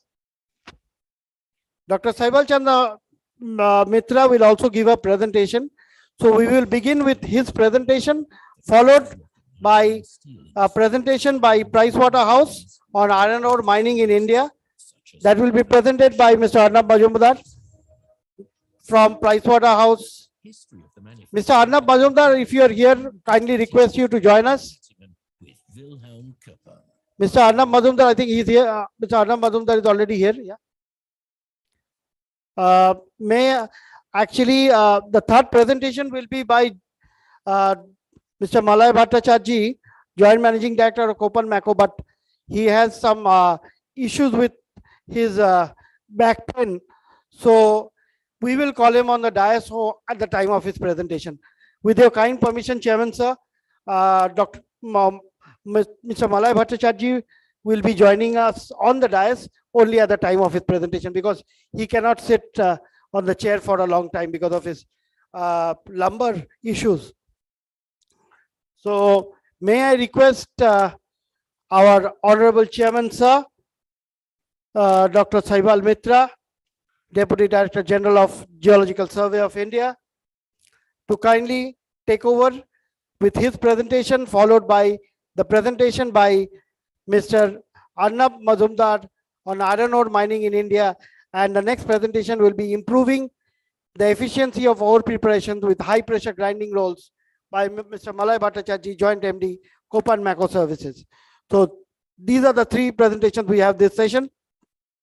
And sir, since we are running late, we would request you to restrict each speaker to 15 minutes. So 15 minutes each, which means 45 minutes we will finish. It is almost 2:40, so say 2:45 to 3:30. 3:30 we'll wind up this session. So till 3:30, three presentations, 15 minutes each. Thank you, sir. In fertilizer, here we do the engineering of the whole plants, and they can be of reasonable size. Once the planning is complete, the next step is to assemble all the parts needed to build and develop the machine. To ensure Okay, the highest so possible can we have on screen individual products, Dr. Saibal Mitra's presentation to begin with, followed by Arnab Mazumdar, and the third one will be by Malay Bhattacharjee from Mako. So three presentations back to back, and we will not break for tea to save time. Those of you who wish to have your tea and coffee are most welcome after this session to go and finish your tea and coffee. We will not break for tea and coffee because otherwise we will end up at midnight tonight. So no break for tea and coffee. We'll continue with the session. Please feel free to go and have your tea and coffee outside or bring it inside and have it. So the choice is on to you. Without wasting any more time, over to you, Dr. Saibal Mitra, Deputy Director General, GSI, Odisha.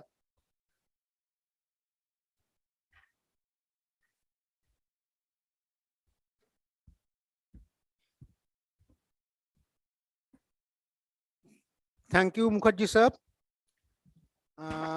So I just give my introductory lecture here that availability of raw materials of Odisha iron and steel industry. In these topics, I have gone to the different minerals or commodities as used as the raw materials from the iron and steel industries, right from the metal, then refractory, then flask, and then the ultimate thing that coal or coke. So for the fourth part I have to cover. The next slide, please. So you see that there is the raw material for the metallic industry from which the metal can be extracted, that iron, manganese, chromium, nickel and vanadium, that nickel and vanadium that is needed, and chromium also for the stainless steel and also for the alloy. Raw materials for the refractory, that is graphite, silica, fire clay, dolomite, bauxite, sillimanite, pyrophyllite, high magnesia rocks and zircon. Raw materials for slag preparation, dolomite, limestone and high magnesia rock. And lastly, that coal and coke. Next slide. So we know that Odisha is the one of the most minerally state in the India, and almost the sole chromite, nickel, platinoid, cobalt, and also the most of the half of the ore from the titanium, vanadium, ferrous, titanium, ferrous, magnesium, magnetite, and beach and sillimanite, and also for graphite and also limestone, and that is also for the hub for the coal, though it is a non-coking coal, but Odisha accounts for the highest coal resource in the Talcher coal field within that India. Next. So this is the map in nutshell, that localities of the different minerals we have taken from the right from the north, from the iron and ore, and the iron ore, then coming from the eastern Ghat, this is the manganese and as well as graphite. In that iron ore belt that is in Sundargarh and the Keonjhar, they also get manganese. In that Boula Nausai and Sukinda Jajpur district, we have also chromite. Next slide. So that almost the 32% of this Odisha are covered by that obvious geological potential. That means that has chances of getting the minerals for the use in the industry. And most of this in Odisha is covered by the early rocks. Early rocks means before that fossiliferous fossil has come, biota has come, that we call it a Precambrian rock. And almost the 73% of this mineral resource are in the Odisha in the Precambrian rock in the different areas. That is that in 3 provinces, that Singhbhum, Bastar and Eastern Ghat, followed by rich coal deposit within the Gondwana deposits, and followed by the recent deposit, mineral deposit in the tertiary, that is the bauxite, and this is the beach sand mineral, and this is the nickelferous laterite is in the tertiary. Next. So first we come from the iron ore. You have seen that most of this iron ore has been exploited in that iron and steel as well as the sponge iron, but in also the cement, that is the one thing that has to be used in the cement, that is the iron ore tailings for making the Portland cement. And you see that is the different categories of the specification of this iron for use in the different iron and steel industries, right from the pig iron, sponge iron, steel, blast furnace and alloys. Next. Now the principal iron ore that we have used in the iron ore industries, that is the hematite. And now that actual that for the IBM recent classification, that iron ore has been accommodated into 3 types. It is the high grade iron ore, that is more than 55% Fe, and this is the medium grade, that is the 45 to 55, and the low grade iron ore, that is subgrade iron ore, that is the 35 to 45. And so the different commodities of this iron ore that we see that in that 22,500 million tons of this iron ore, that we have the mineable resources of 5,422, and the balance 17,000 are in the prospecting stage, but mine will be opened.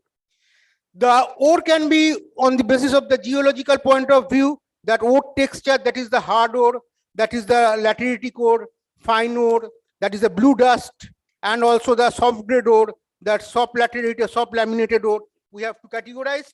And so that as per the IBM 2020 of this, there's a 24% of this total resource in the iron ore occurs in the Odisha, followed in by Jharkhand. And these are the hematite rich ore that is occur in the Dhenkanal, Jajpur, Kendujhar, and Moyurbhanj, Sambalpur, and also the Sundargarh district. And on the basis of this geological potentiality, this iron ore can get in the 4th geological domain. That is, one is a famous iron ore group in the Sundargarh and the that is the Keonjhar, Sambalpur, Sundargarh, where we get both iron ore and as well as the manganese ore. And also we get some dolomite there, that after beneath the manganese ore also in some of these areas. Another is the Tomkadwaitari belt further south, where we also get that hematitic ore. And also in the further northeastern side, that the Moyurbhanj district, we get the iron ore also associated with the volcanic group of rocks, that is the BIF, and also the high grade magnetite also there. And lastly, in the some of the Koraput district, one iron ore reserve is there, and where we have already handed over to state government for the mining lease. Next.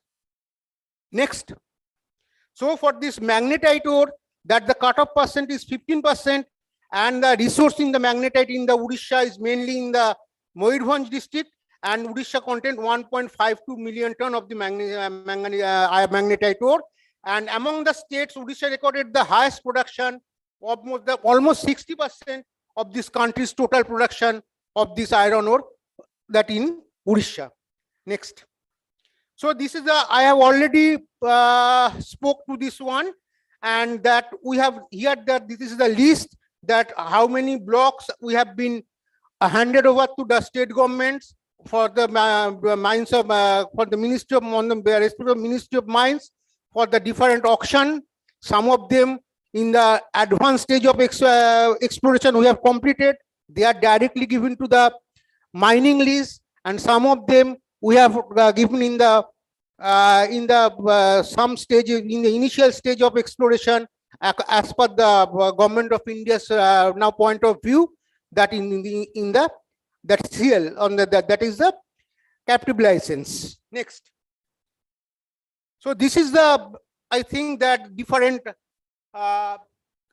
photos of this iron ore that in the different areas that you see, that banded hematite chart in the that is the sum of this block we have explored, that we have this is the Roida 1 block, this was the non mining block that we have given by the state government to explore it, and we have explored it, and high grade iron, almost about 60% iron we have handed over to the state government for the mining purpose. And also the powdery ore is there, hard laminated ore is there, and also the soft laminated ore is there. Next. Now we come, another important thing is that manganese. That manganese we have get that almost in the, also in the steel, also manganese is there, used in the ferromanganese as well as the silicon manganese there, and the cutoff grade is there 43 for the ferromanganese and 36 for the silicon manganese. And Odisha is the highest manganese resources of this India, and it also hold the third position in the production of this manganese deposit. And the grade wise that we have account for the ferromanganese grade is 7% manganese, medium grade is 11%, blast furnace grade 28%, and remaining 54% of the mixed grade. And also that we can grade it at the high grade above 45% manganese and the medium grade. And one thing is that phosphorus content, that manganese should be less than 0.2%. And in this case also, that we have discovered a rich manganese deposit in the Bolangir and in the adjoining districts in the Eastern Ghats, but there though manganese percentage is very high, 45%, but they contain in some cases high amount of phosphorus which can be wiped out by beneficiation. Next. So in the manganese ore minerals that we have, I have already told, that is in the three parts of this Odisha, that is the manganese ore is occurred. One is the Bonai Kendujhar belt. The Kendujhar belt, this is in the famous hub for the iron and manganese. Then we get another block is there, area is there, the Eastern Ghat there, where we can get Rayagada, Bolangir, Kalahandi, Koraput, we get manganese. And here also that manganese is associated with the rich amount of graphite. And another is that in the Gangpur areas, that is in the Sundargarh district, where is the manganese also occur along with the other sedimentary rocks as gondite. And here the manganese is also low phosphorus and can be used in the steel industry. Next slide.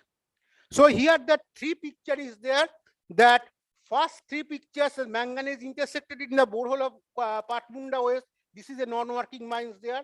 Manganese exposed in the Dengula and manganese. These are all of the IUG belt, and this is the Amat, Taldosi, and these are of the typical example of the Eastern Ghat manganese belt. Next.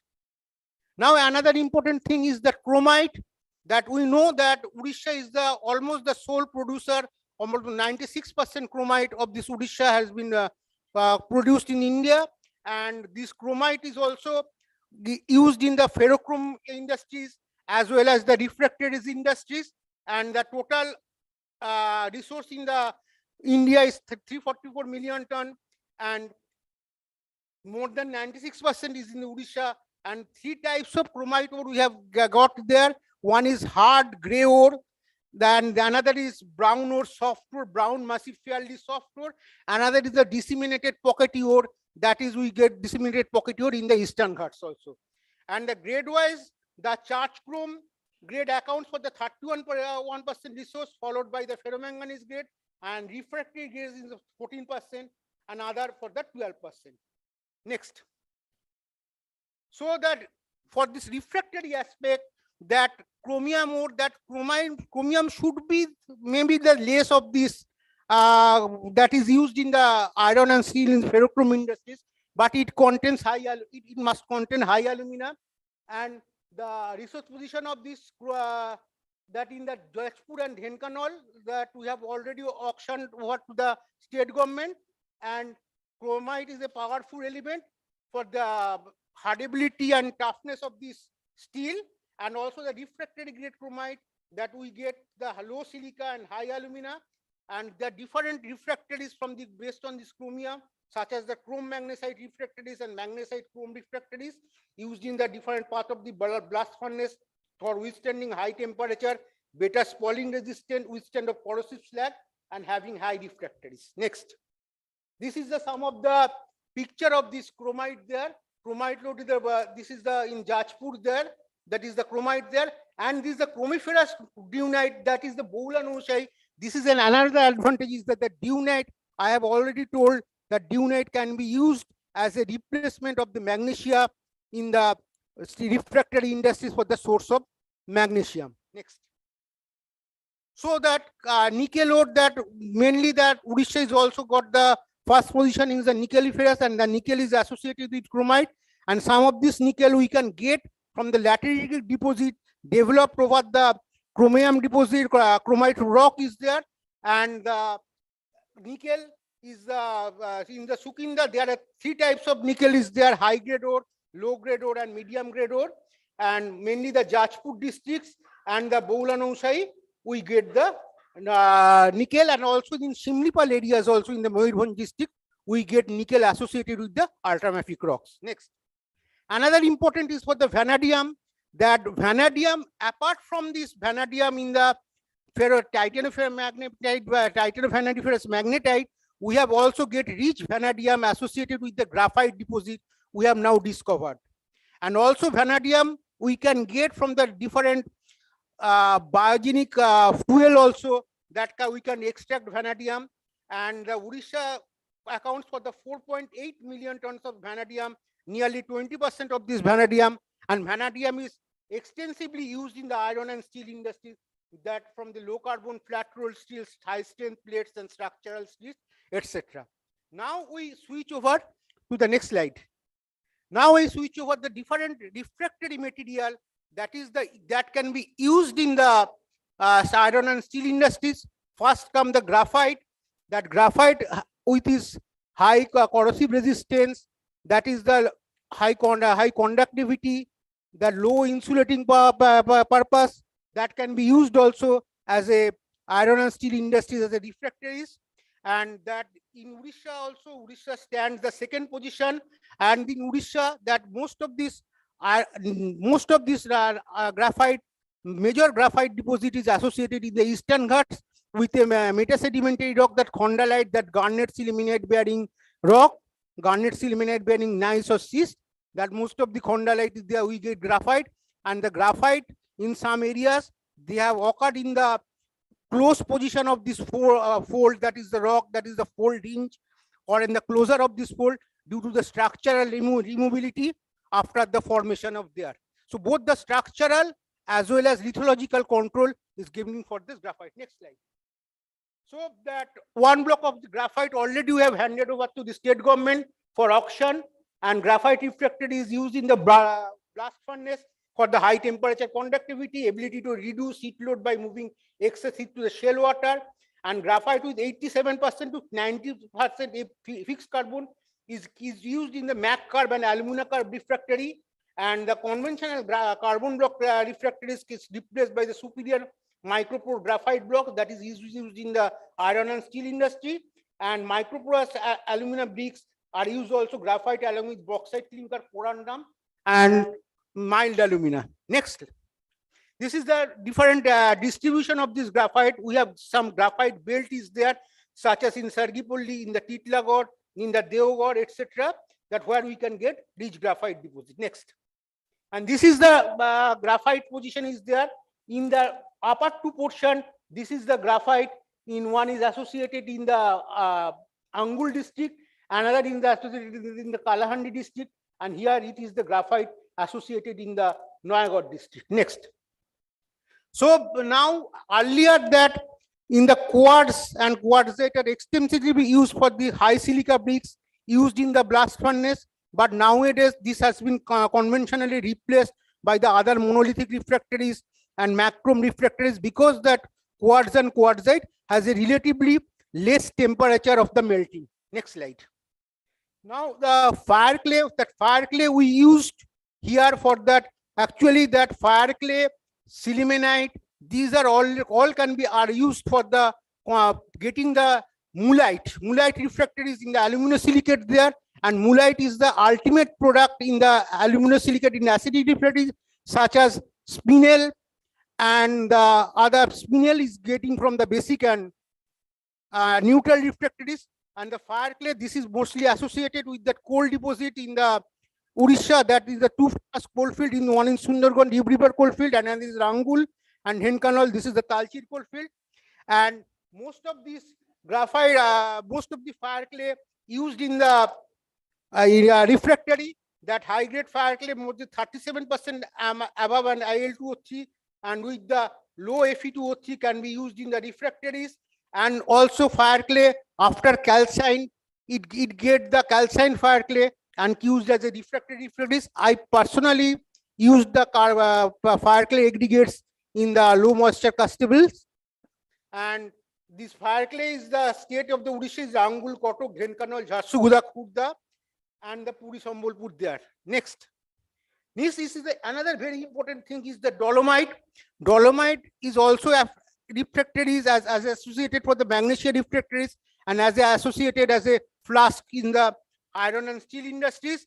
And different dolomite has been graded as given by the IBM, the steel melting shop, SMH, that SMS ladle, that LD mixed, and the some of these iron box dolomite with some class 1 or 2, 3. That class 3 dolomite is used as a refractories, and class 1 and 2 for the iron and steel industries. That dolomite with calcium and magnesium over 29%, calcium 29% and magnesium 19% is used as a refractory industries. And sintered dolomite also used as a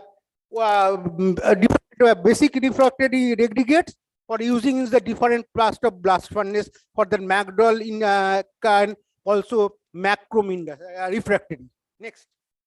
So this is the there is three refractory grades for the that is the grade 1. For the steel making grade is the grade 2, and for the iron making grade is the grade 3. We have get the different use of the refractory in the industry for the iron and steel making of the dolomite. And dolomite occurs in the two areas in the Gangpur state, Gangpur region, where it is associated with limestone, and also dolomite in associated in the almost in the border of Odisha in Nabarangpur district, that is with the Indravati group. And also in the Keonjhar group, the dolomite is associated with the manganese. After piercing manganese, and after getting the manganese, we get dolomite below the manganese. So here that in that area can be used both as a dolomite as well as for the manganese. Next.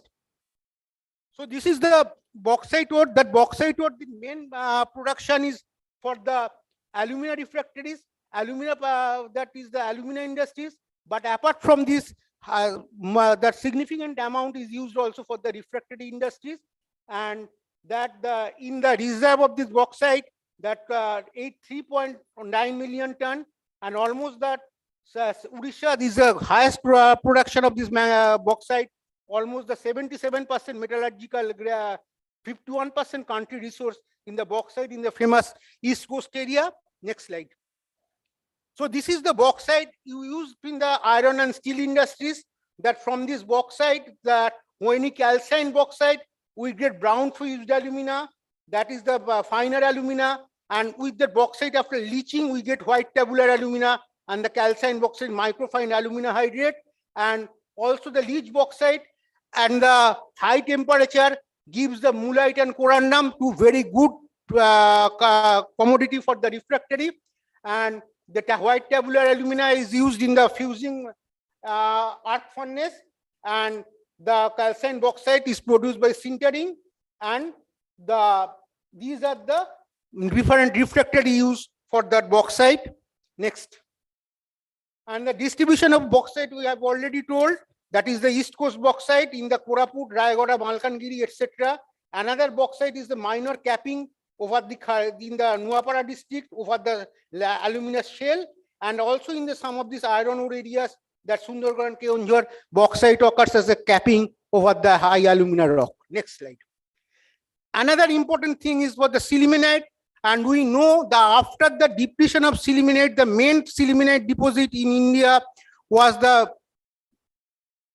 in Meghalaya. That is the already depleted.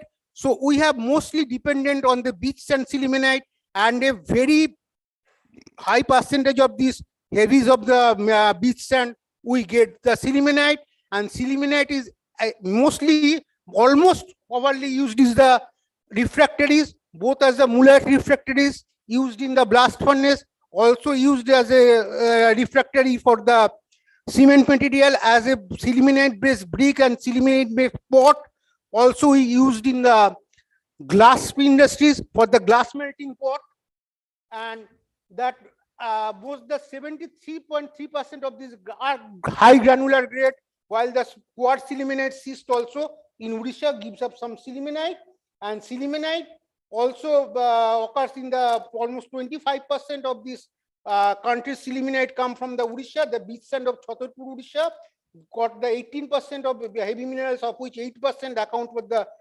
sillimanite, and also in the some areas of the Sundargarh we get the sillimanite from the quartz sillimanite schist. Next, it is a sometimes it is used in the pyrophyllite in the refractory because it has a high tensile strength, impact strength, that the high electrical resistance, compressive strength, and this can be used in the steel furnace for the lining purpose.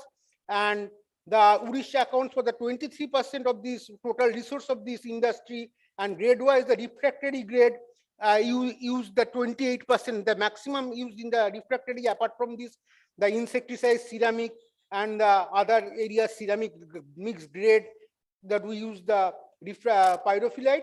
And for the consumer, the refractory, the 26 to 28% alumina and 3 to 4% alkali, and over 23 TCE pyrometric cone equivalent used for the refractory industry for the pyrophyllite, Odisha pyrophyllite in Keonjhar and Mayurbhanj district. Next. Now this is the main thing. One of the main thing is that is the replacement of the magnesium for the magnesite there. That is the high magnesia rock. That is we get the dunite and pyroxenite. And also we get the dunite, excessive dunite as associated with the chromium deposit in the Boulanausai and also in the Sukinda area, Jajpur. So this can be used as a source for the magnesium in the refractory industries. And the Odisha is the one of these contains the 6% of this total dunite resource of the country, and dunite contains more than 90% olivine, the major magnesium silicate of a high temperature melting point. And dunite is, I already told that in the ultramafic complex in the chromite deposit associated, we get dunite, and also dunite is get in the Shimlipal area in the mafic ultramafic complex, and dunite also occurs in the other ultramafic complex in that Odisha, where we can get the dunite for the refractory industry. Next slide.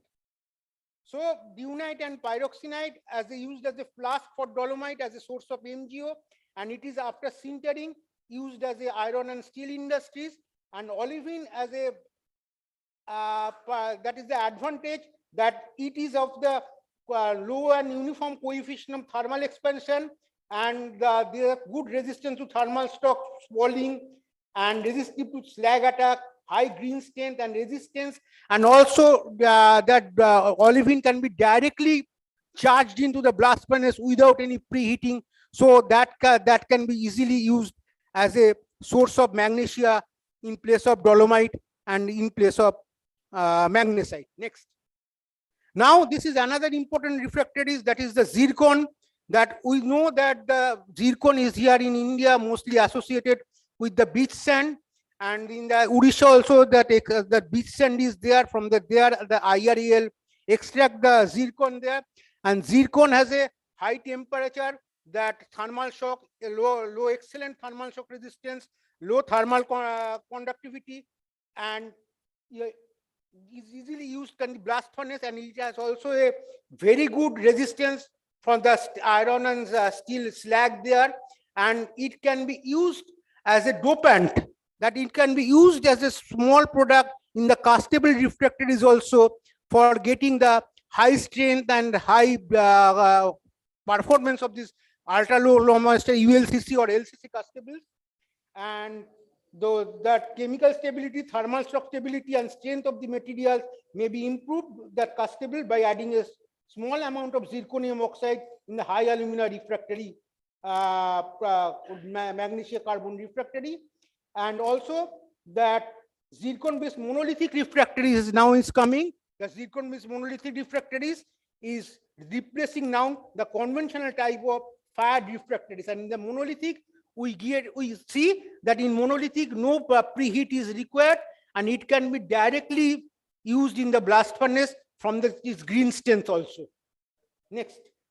Now this is the one of this important thing is the limestone for the flask industries in the Odisha, and Odisha contains the 212 million ton of limestone, and limestone in Odisha is occurs in the Gangpur areas where the manganiferous deposit is also associated with the limestone, and limestone here is occurs with the dolomite also in that Eastern Ghat mobile belt in the Koraput, Bolangir and Noapada district. That is associated with the other metamorphic rock. The limestone is associated in the mix of limestone or the as a granulite, and also the Indravati group with the other sedimentary groups in the Nabarangpur district. It occurs along with the other sedimentary rocks. The limestone is there. Next. So in the iron and steel industry, that limestone is both as a blast furnace and steel melting shop as a flask. After calcining, it also a flask is a self-fluxing iron ore sinters. For blast furnace, the CaCO3 usually less than 90% and SiO2 L23 less than 6%, though up to 12% we can use after beneficiation, and this can be maximum upper limit for the use in the iron and steel industry. And magnesium should be less than 4%.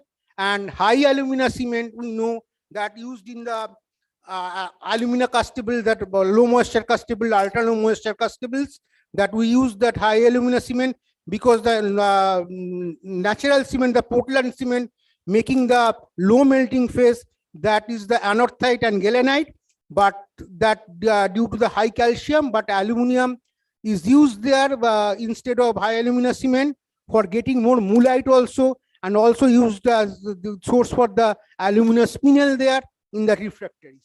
Next. This is the last part. This is the material used for the iron and steel industry, not only for the giving the heat and also for the reducing of this iron ore. This is the coal. But unfortunately, Odisha, though has a very vast coal deposit, but they are all non-coking coal. But this non-coking coal nowadays, it can be used in a frequently in the sponge iron plant, and also that this non-coking coal we can use in the powdered injection PIC in the blast furnace, and also in the Corex steel making process. It can be used as a non-coking coal. And this for this non-coking coal, this should be the low ash or the high AFT, that is the ash fusion temperature must be high so that it can good low melting phase, and as well as the high reactivity. High reactivity is the reaction with the getting the reaction with the iron ores, and also the medium volatile content, that due to medium volatile content, excessive gas is not produced, and this can be used. And the coal resources of Odisha, it is almost 80,840 million ton, of which the Talcher is the highest coal resource in the India, 51,220 million ton, and followed by Ib River is 29,690 ton. And coal deposit in India is Odisha, Confant, Angul, Dhenkanal, and Jharsuguda district. Thank you.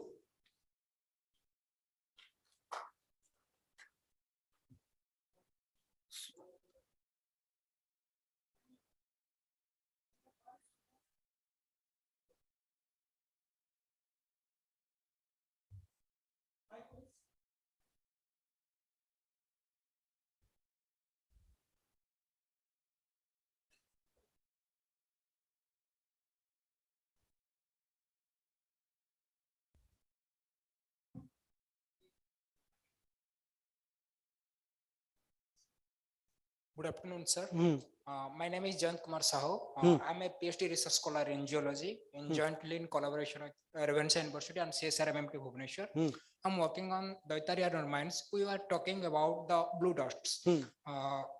My main aim is the utilization perspective of the blue dust. I have seen that we have done characterization of the blue dust in CSRMMT Bhubaneswar. It's around 66 to 69% Yes. of iron content. Yes. But it's a matter of that regret that the blue dust is not properly utilized. It has been left unused.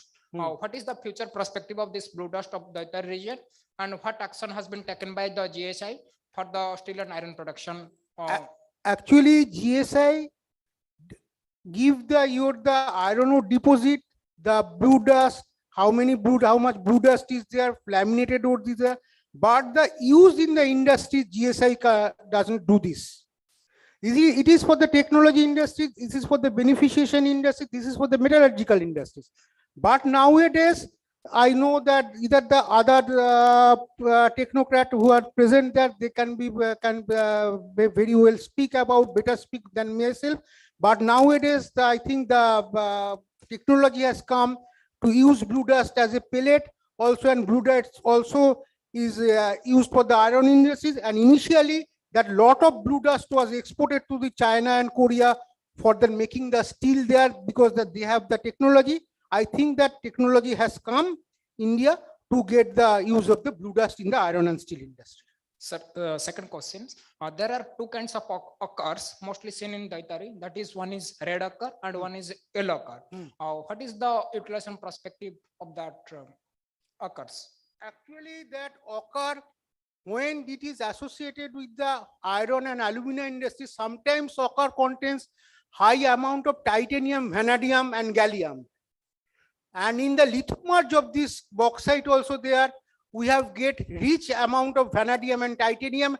And in this year also, that National Mineral Award goes from the GSI people who have got the huge amount of titanium and vanadium in the lithomerge there. So if the ore contains the use of the, apart from the paint industries, if it contains the titanium, vanadium there, it can be used also there. Thank you.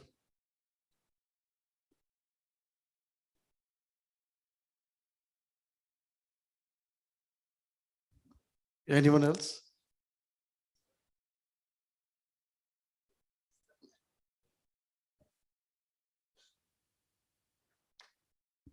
Thank you.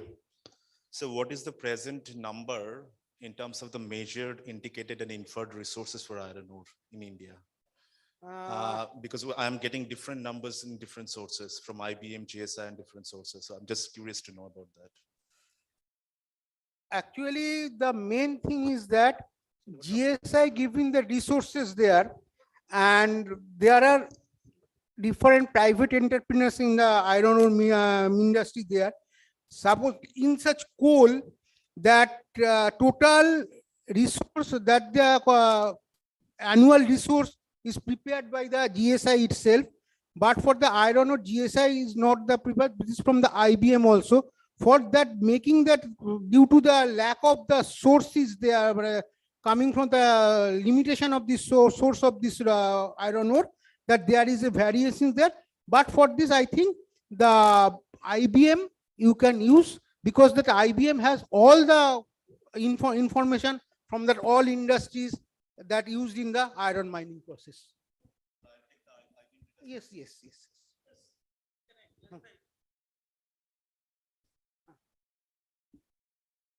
Actually, so far as First this you introduce yourself. resource of this metallic. Introduce yourself. Okay. I am K.C. Das, Director Geological Survey of India. So far as the resource of this mineral commodities, except atomic minerals and oil and coal, IBM is the nodal agency. So all the agencies who are exploring or mining the resources, suppose iron, manganese, and whatever may be, so they used to report it to the IBM. So IBM is the nodal agency. They have to compile the resources and they publish year-wise. So you have to depend on the IBM data, IBM published data. It is More They authentic. publish mineral yearbook every year. So you can depend on that. For coal, GSI is the nodal agency, and GSI publish that coal and lignite resources every year. Thank you.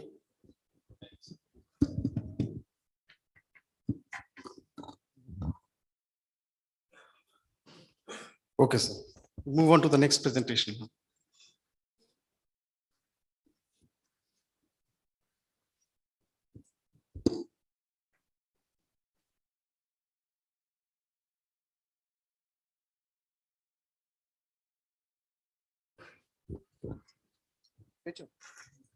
Yeah, Mr.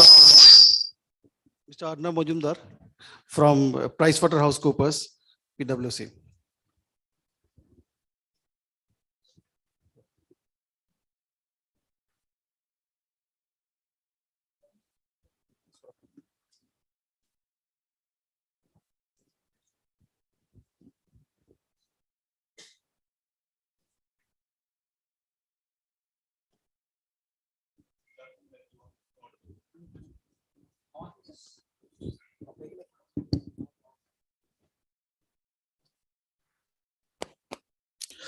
Good afternoon, everyone.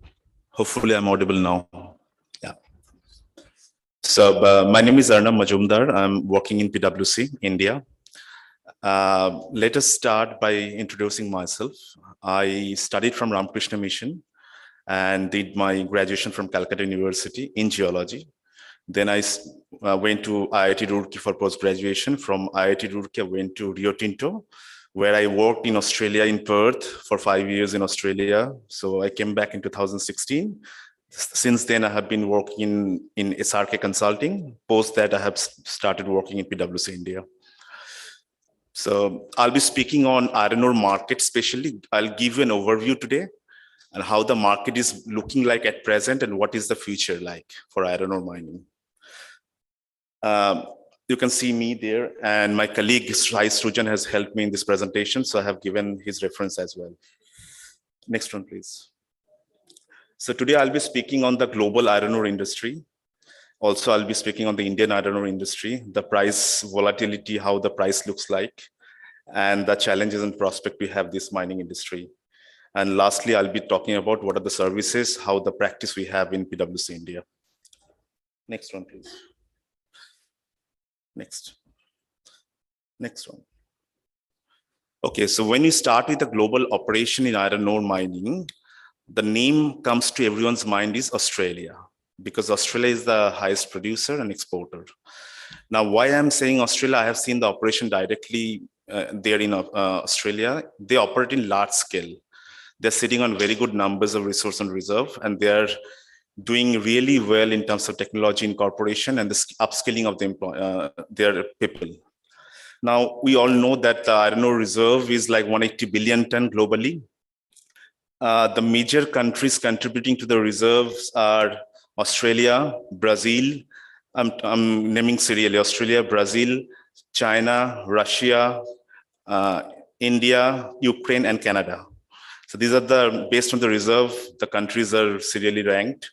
Now you also see in the map that the major exporter of iron ore, of course, in exporter, Australia is there, Brazil is there, Canada is there, the red filled color one. And South Africa is also there. And when we say the importer of iron ore, I can easily name that China is the highest importer of iron ore, along with Japan, South Korea, Taiwan, to some extent Indonesia. So this map tells you everything about the numbers and the percentage of the reserve, then export and import. So what is the end use? You all know about the iron ore end use. Majority of the end use are in construction and automotives. And the major players in global mining industry of iron ore, we all know about the names like BHP Billiton, Rio Tinto, FMG, then ArcelorMittal. All these names you can see here and their production portfolio. But I would say especially about FMG, because I have seen the growth of Fortescue Metals Group in recent times, how they have grown up recently in last few years. Even they are competing with BHP and Rio Tinto nowadays, and they will be surpassing. Why I'm saying about the FMG? Because they have their pipeline, the number of projects they have in their pipeline, like Eliwana mines, you all probably know about Eliwana mines.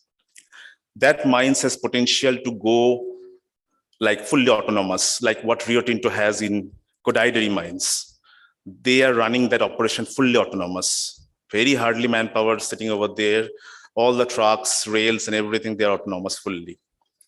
Now, China is the main importer, I have said, because they have all the refinery kind of things there. And the map itself is self-explanatory. You can see all the numbers there probably. So this is basically a global snapshot of iron ore industry. Now, when it comes to the supply and demand, you can see the production numbers, how the countries are contributing to the production. Australia is the top, Brazil, India, China, Russia, Canada, South Africa. Now, the iron ore production globally, if you see in 2022, it's 2.44 billion ton. And the consumption is almost 2.23. So there's a little bit of gap. And there is also, I've given the forecast as well, based on different sources. The production is going up because of the new mines are coming in Australia, Canada, Brazil, India, of course. And consumption is also going up. The prediction of CAGR of consumption is 5.53 almost. Next one, please. Now, when it comes to Indian iron ore industry, so here I have given also a map of Indian states, how the states are contributing. So you all know we are the #1 sponge iron producer and second largest consumer of the iron ore after China. The reserve we are sitting in is 5.5 billion ton out of 180 billion ton of global reserve, which is 3% almost. And the major states are contributing like Odisha, Chhattisgarh, Karnataka, then Jharkhand, Goa. These are the states that are the main contributing states in this production portfolio of India. And the Odisha is almost covering more than 50%. So with the land we are standing at present, they are basically earning the revenue for the iron ore. And you'll see all the numbers of different states. We have 250 iron ore mines in India, 70% production coming from the private mines and 30% from the government mines. Now, on the right-hand side graph, probably you'll see the numbers of the production at the top, how the production is not ramping up too much from 254, what we have targeted in 2022, and how we are ramping to 260 only in 2026. That's the production prediction. Though we are getting new mines, because all the auctioned mines, they are coming very slowly, in our opinion, of course. The clearances has to be very fast so that we can get more production numbers in our portfolio. Now, if you see the consumption in the yellow line, they are ramping up. So there will be a time the consumption and production will match. So what will happen? The export will go down. If you see after 2014, the export numbers are going significantly down, and it will be like 14 million ton only in 2026. That's the prediction. So this is pretty much the Indian kind of snapshot we have. Production, consumption, export. We don't import too much, so that's why there is no import data, of course, for India. If you go to the next slide, please. Now, so to 200 million ton in 2022, that's the number for the iron ore consumption, almost 199 million ton.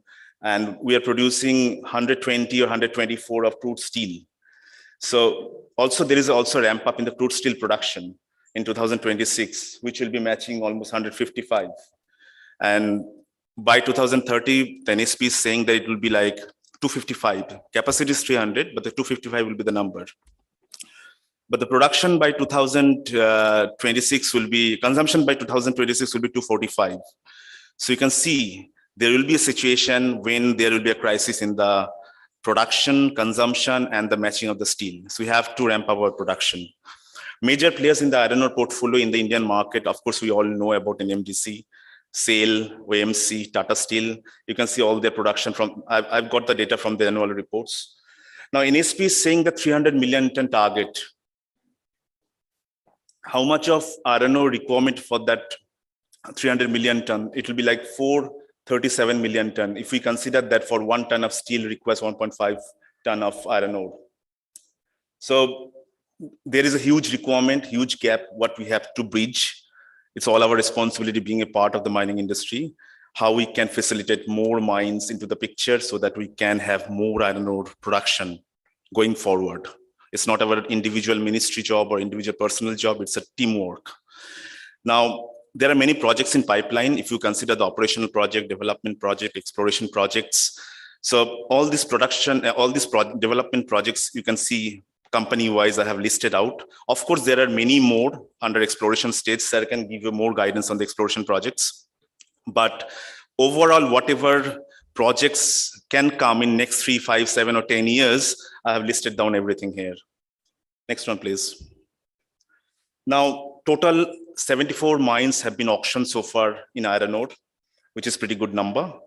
And I have also listed out the successful auction in 2021, FY21.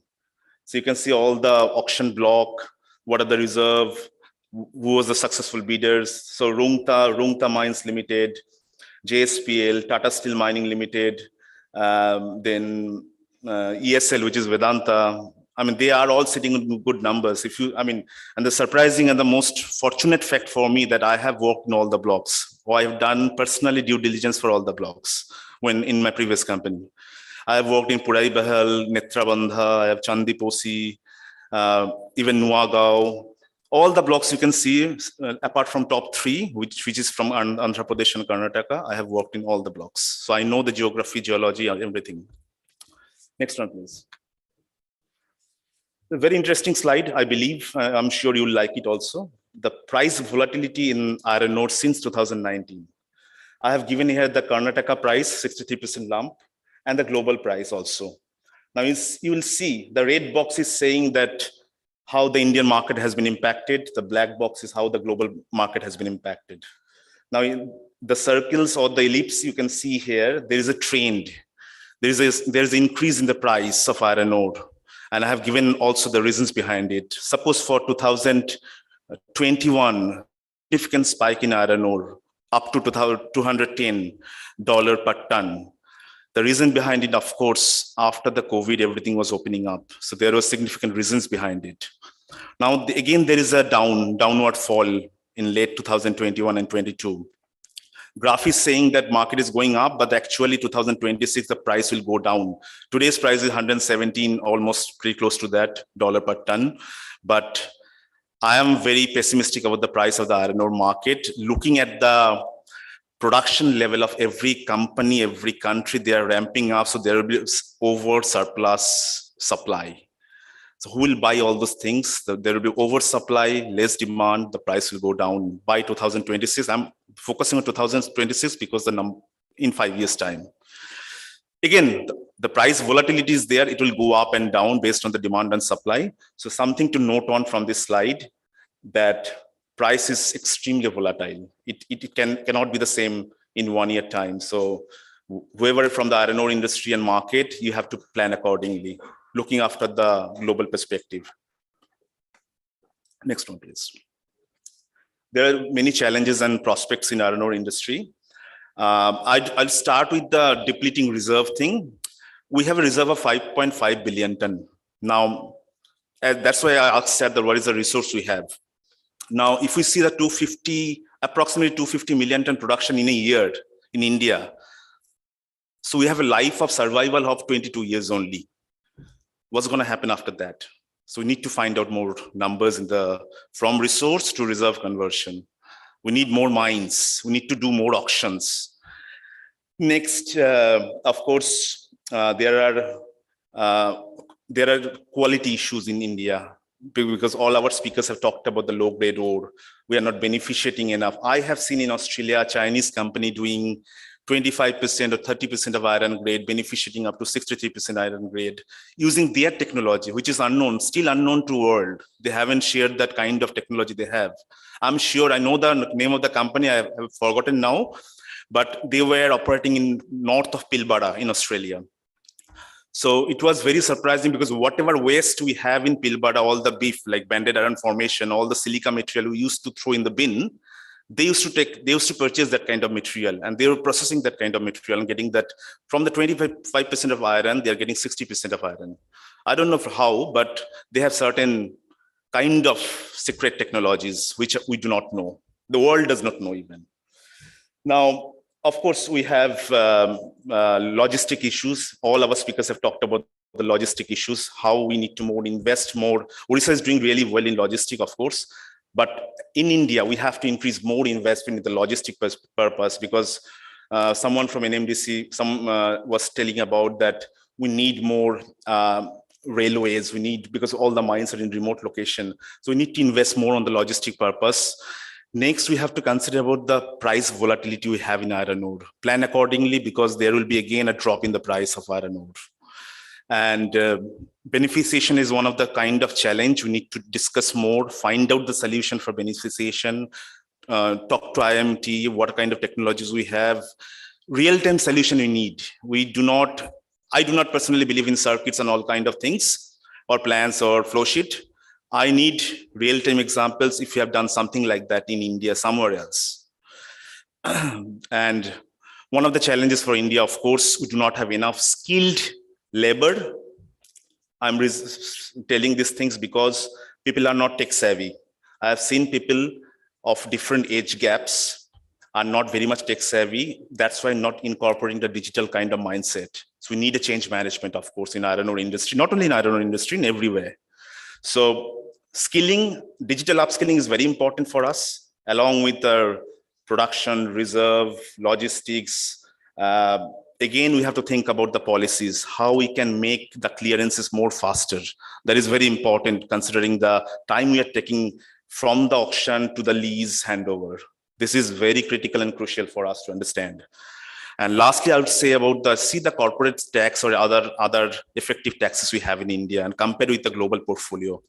We need to think about the corporate tax and other effective taxes we have in India. That's why in that way, we can think of more investment in India as well. If you go to the next slide, please. Lastly, I'll finish it off with our core services in mining and metal practices. We have almost 4,000 employees in mining and metals. We are in different continents, different states, where you'll find PwC office everywhere. Our leadership teams, you can see on the right-hand side. Next one, please.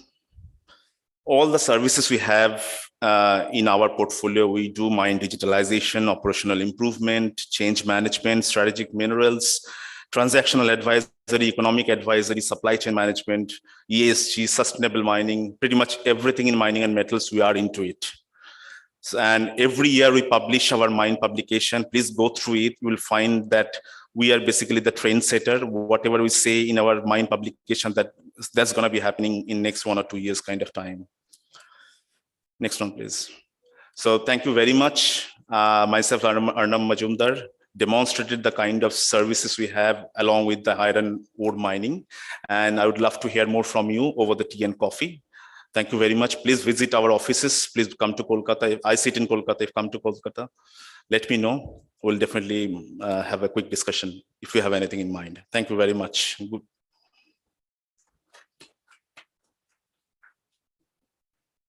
Any questions?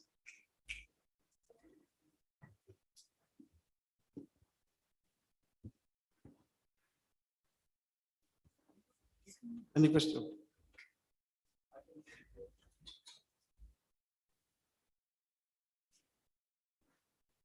Good afternoon, sir.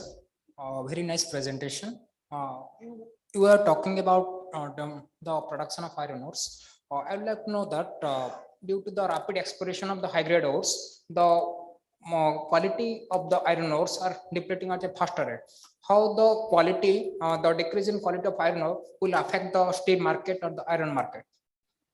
Decreasing quality of the iron ore will affect the market, right? That's a very good question, I must say. Now we are seeing that low grade is sitting more rather than the high grade in our market, right? So only one solution we have to beneficiate. We cannot throw that ore from the mine gate to outside. Beneficiation has to be prudent enough to find out the exact solution, how we can make it more than 60% kind of thing. Otherwise, we have to think of selling that product to certain customers. I know many customers I have seen in Andhra Pradesh and Karnataka this side, they take the iron ore of lower grade, They have their technologies from outside world because they have their affiliated office outside. They sell they buy such kind of products from this kind of areas of lower grade and beneficiate that using their technology and use and again sell it for higher grade to the higher premium customers. So beneficiation is the only solution for the lower grade material. We cannot throw that material even in the bin. So that's very important for us to understand that every grade, whatever we have in India, that can add value if we have the proper technological incorporation. Sir, one more question. What is the difference between India and other abroad countries in terms of market price? How should we manage this marketing of those low grade iron ores? What is the difference between the abroad countries and Indian countries? I have seen in Australia and also in China. Australia, they did not have initially, but from Chinese market, they have adopted this kind of thing. I'm telling you, I worked in technical marketing when I was in Rio Tinto. Every day basis, I used to negotiate with Taiwanese, Chinese, Korean customer based on the quality and the price. Now, for each and every 0.1% grade fluctuation, we used to pay a penalty to our customers. Now, whatever the grade, they actually don't care, but they take the material because they have their own technologies. But the thing is, nowadays, Australia has, if you go to any Australian iron ore mines, you will find that they have wet plant, not the dry plant. So whatever they're getting from the wet plant in tailings also, they're even processing it. So Australia has developed this kind of technologies, not only in iron ore, also in bauxite, so that they have that indigenous technology, not depending on the China on technology, but market, yes, they're still dependent heavily on China. Thank you. Anything else from any other one, or I'll just stop? Thank you, first of all, for your wonderful presentation. I am just curious about one question. After some period of time in the slide where you are discussing the scenario of Indian iron ore in India, so the exports started coming down and vis-a-vis the consumption got increased, whereas the production is not going up in that particular manner. So I'm just having a question that whether the exports, because the prices of iron ore from India, being an exporter, we have already an incentive that if we get a better price from the abroad, we'll export it rather than providing it to the Indian markets. So, but in the latest slide where I see during the COVID period or the post-COVID period, where the prices of Indian iron ore was much bigger, the red blocks, but the black blocks, which was in the global market scenario, which was lagging the Indian prices. So why the Indian consumer of iron ore preferred Indian iron ores rather than going abroad? Why they consumed more from indigenously rather they are having the incentive to take it from abroad or other sources? Because though the prices were made much lower than the Indian iron ore prices. First thing, there is of course, you know, the export duty and all kind of things happened recent times. There's a significant demand we are going to face in recent times in our country. There'll be significant demand which we would not be able to match. Now, if you see the global scenario, why the prices are getting more down compared to the Indian scenario, the reason behind is Chinese energy emission kind of thing.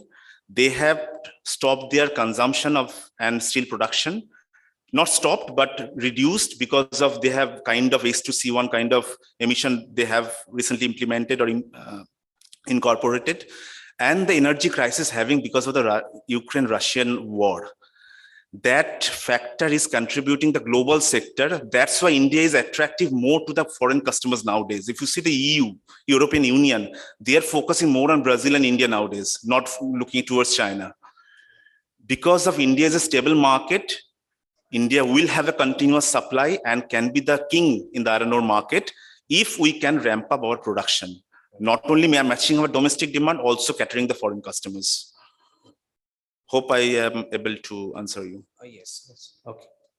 Thank you very much. Thank you. Any other questions? All good. Thank you very much. Thank you, Mr. Majumdar, for this excellent presentation. Now, next presentation, before the presentation, we will play the video, a corporate video display of Koppad Macro Services. The Ruhr region. the cradle of the mining and steel industry and home to many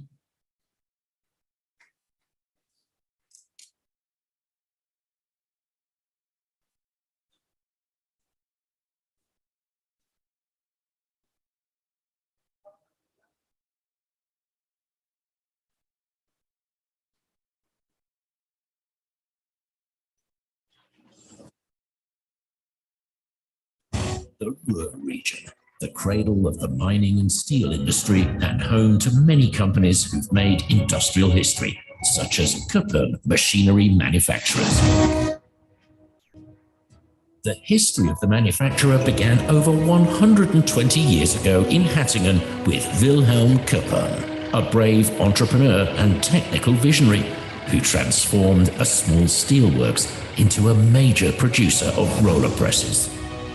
It all started in 1898 when my great-grandfather acquired an existing company here in Hattingen, the so-called Berningshaushütte. It was a foundry, but with the acquisition of that company, he immediately turned it into a machine manufacturing and producing company. Kuppen's business today is the production of state-of-the-art roller presses and roller mills. It is one of the world's leading producers in the fields of comminution, compaction, and briquetting. In order to determine the perfect solution for its customers, Kuppen has its own industrial-scale testing facility. This is where the delivered material is tested and analyzed. First of all, the customer is asking for a certain throughput, tons per hour or tons per year. And together with the raw material from the customer, we go to our test center in Freiberg, and there we find out the necessary pressing forces, and together with the working width, which defines the throughput, we define and design the machine. Once the type of machine and the process technology have been defined, the planning phase begins, where engineers and product designers develop a product based on the customer's requirements. Well, apart from the service of the machines in the field, we also offer the design and the engineering for whole plants. This is especially necessary in the grinding field and also in fertilizer. Here we do the engineering of the whole plants, and they can be of reasonable size.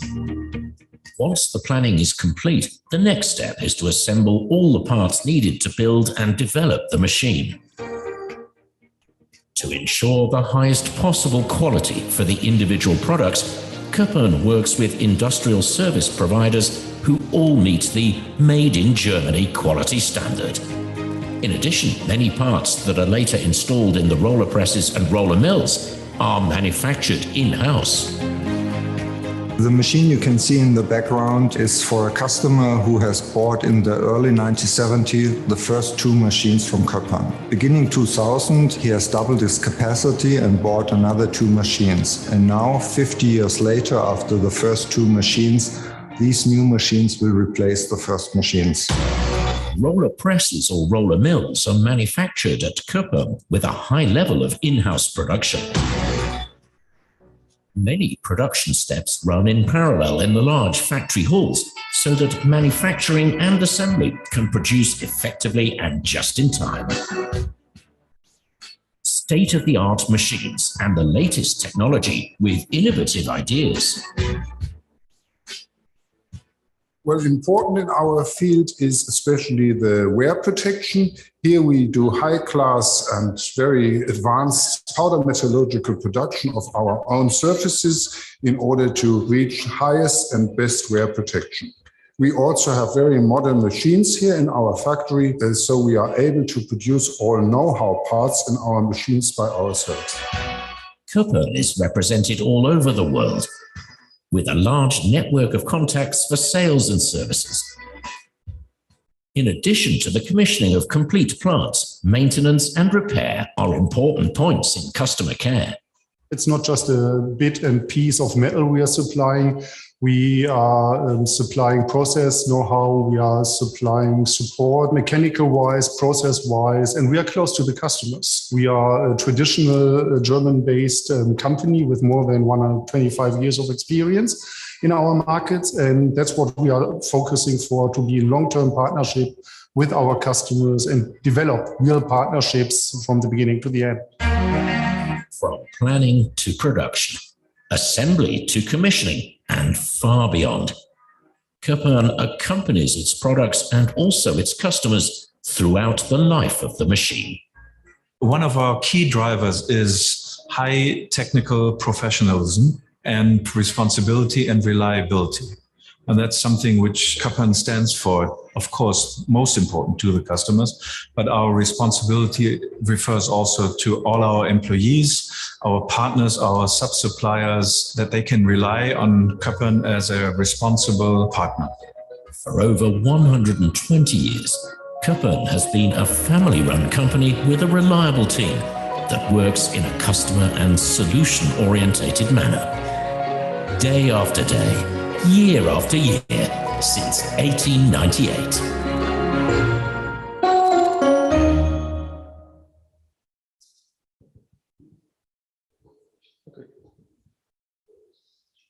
Now, presentation by Mr. Malay Bhattacharjee, Joint Managing Director, Kappan Macro Services.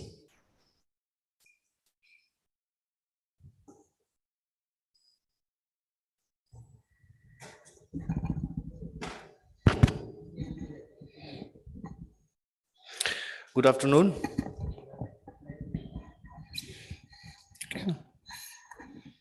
Yeah. Good afternoon, ladies and gentlemen. Before coming here, I was very happy that my presentation schedule was before lunch after many years. Normally, it is always after lunch, post lunch. So I was happy. But eventually, it so happened that my presentation is again post lunch. I myself was feeling very sleepy today. So I can well guess. I will keep my presentation very short. Today, I am going to talk about improving the efficiency. We have talked about since this morning about iron ore resources, mining, efficient mining. We are basically a technology supplier company, technology company. So I would restrict my presentation, limit my presentation within that. So improving the efficiency of the ore preparation with high pressure grinding roll. We have heard many times this morning about how to beneficiate low grade iron ore. We are only depleting our high grade iron ore reserve, whatever it is there, but we have possibilities of efficient beneficiation of even low grade iron ore. And my presentation topic is on that. Next slide, please. Next slide, please. So the HPGR, high pressure grinding roll, are primarily used worldwide in many countries, though not much in India till now, for pre-grinding of iron ore and re-grinding of pellet feed. Next, please.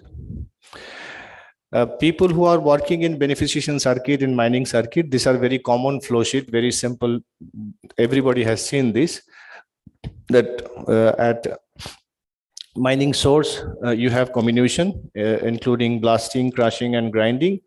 Then concentration, which is magnetic separation, gravity separation, or flotation. Dewatering, then mixing, balling, induration. That is how you get the pellets, either for BF grade or DR grade. Where do we come in and how we improve this existing process and the efficiency of the process? Next, please. If I look at a typical flow sheet, conventional flow sheet, what is being followed here, whosoever is doing the beneficiation circuit, I'm talking about primarily now for minus 10 mm hematite ore. We separate it out, -1, +1, and run it through a ball mill circuit, then cyclone circuit, and go for the further process of beneficiation. This is how a conventional process looks like, and most of the beneficiation plants today in India look like this. Next. I have shared some data. I have doubt that whether all this data will be visible to you. Anybody who is interested, I have kept few copies of my presentation outside on the table.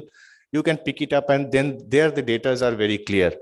This is one test result where we have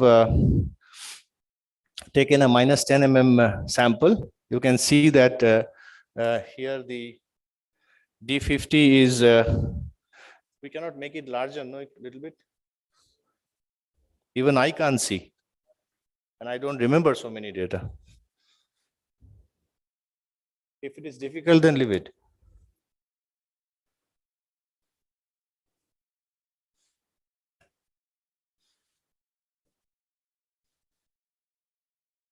Anyway, leave it. Please leave it. Here is the particle size distribution of the feed material of the iron ore, what we have taken. The distribution size is there. Next slide. And here you can see the result of HPGR grinding, pre-grinding concept. And you can see at the bottom of the chart, there is an arrow mark. Can you please put it up? Pull it up, please.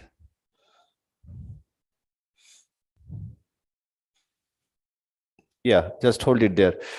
Here you can see we are talking about 90 micron to 125 micron. I'm talking still the product size of the HPGR. 90 micron to 125 micron in the range of 3 to 4%. That is max. And this is the advantage of HPGR compared to a ball mill pre-grinding. In ball mill, this size fraction of 90 or 120 micron, you can easily go as high as 25-30%. That basically poses problem for subsequent process of flocculation and cyclone separation. So this is one advantage of grinding by HPGR, that you have a control on your microfine sizes on the product size. Next slide.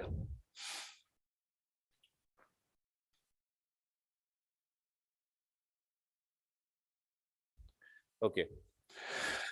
So pre-grinding enhancement of product, the process established for HPGR of application in ore, pre-grinding enhancement of product quality for subsequent downstream processing. So we have an HPGR, we have a screen, and then we have a ball mill. The advantage of installing an HPGR as a pre-grinder, that you can really optimize the ball mill sizes, and subsequent further detailed advantages I will come in the later part of the presentation. In some cases, you can completely eliminate the ball mill even. We are currently working with 2-3 clients and making trials for them to check the possibility that whether the ball mill can be completely eliminated and only HPGR grinding is set for the iron ore grinding. There are plants like that in other part of the world. Next. So here comes the pre-grinding, energy reduction in pre-grinding. This is just now I explained. So in your existing circuit, wherever you are operating with a ball mill, if you are installing an HPGR as a pre-grinder to the ball mill, that increases reduces the specific power consumption of the ball mill. In turn, it actually increases the capacity. So the throughput increases because the HPGR does the major pre-grinding of the material before the product is presented to the ball mill. Next. This is an actual case study from Carroll Lake, USA. There you can see earlier it was only ball mill grinding, and there with no HPGR was there. So the power generation was power consumption was in the range of 15.2 kilowatt hour per ton at a blend, that is product fineness, at a blend value of 1600 blend value. And then once in the same line, the HPGR is installed prior to the ball mill, look at the improvement in the power. The HPGR consumed about 2 kilowatt hour per ton. The ball mill specific power consumption reduced significantly as a result from 15.2 to 9.5. So the total consumption was 11.5. That's a net saving of 3.7 kilowatt hour per ton. And this was hematite. When we are talking about low grade iron ore, 35, 40, 45 grade iron ore, BHQ and BMQ material, the hardness of this material is pretty high, the grindability is high, and there the energy savings becomes a very, very important point. So you need to talk about the high efficiency equipment. Next. Some references of us in Iran and China and in Australia too. Probably you cannot see it on screen. If you are interested, you can pick up my presentation from the table outside. All these references are there. Next.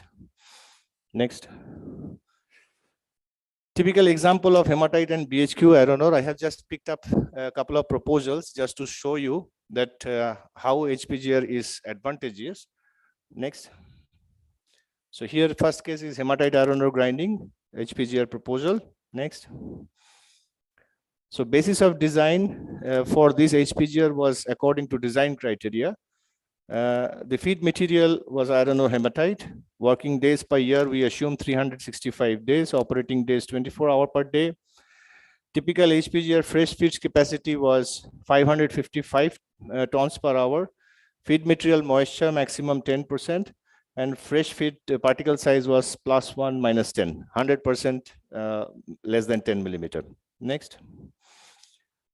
So we have designed this HPGR on first of all on single pass. As you can see, in single pass for 100% of the 555 TPH, 100% of the 555 TPH of +1 -10 fraction, we are able to achieve almost 70 to 80% of -1 mm fraction. This is basically simulated. The test work is still due, but we are hopeful that in single pass we will be able to get it 70 to 80%. And look at the right side, the power consumptions figures.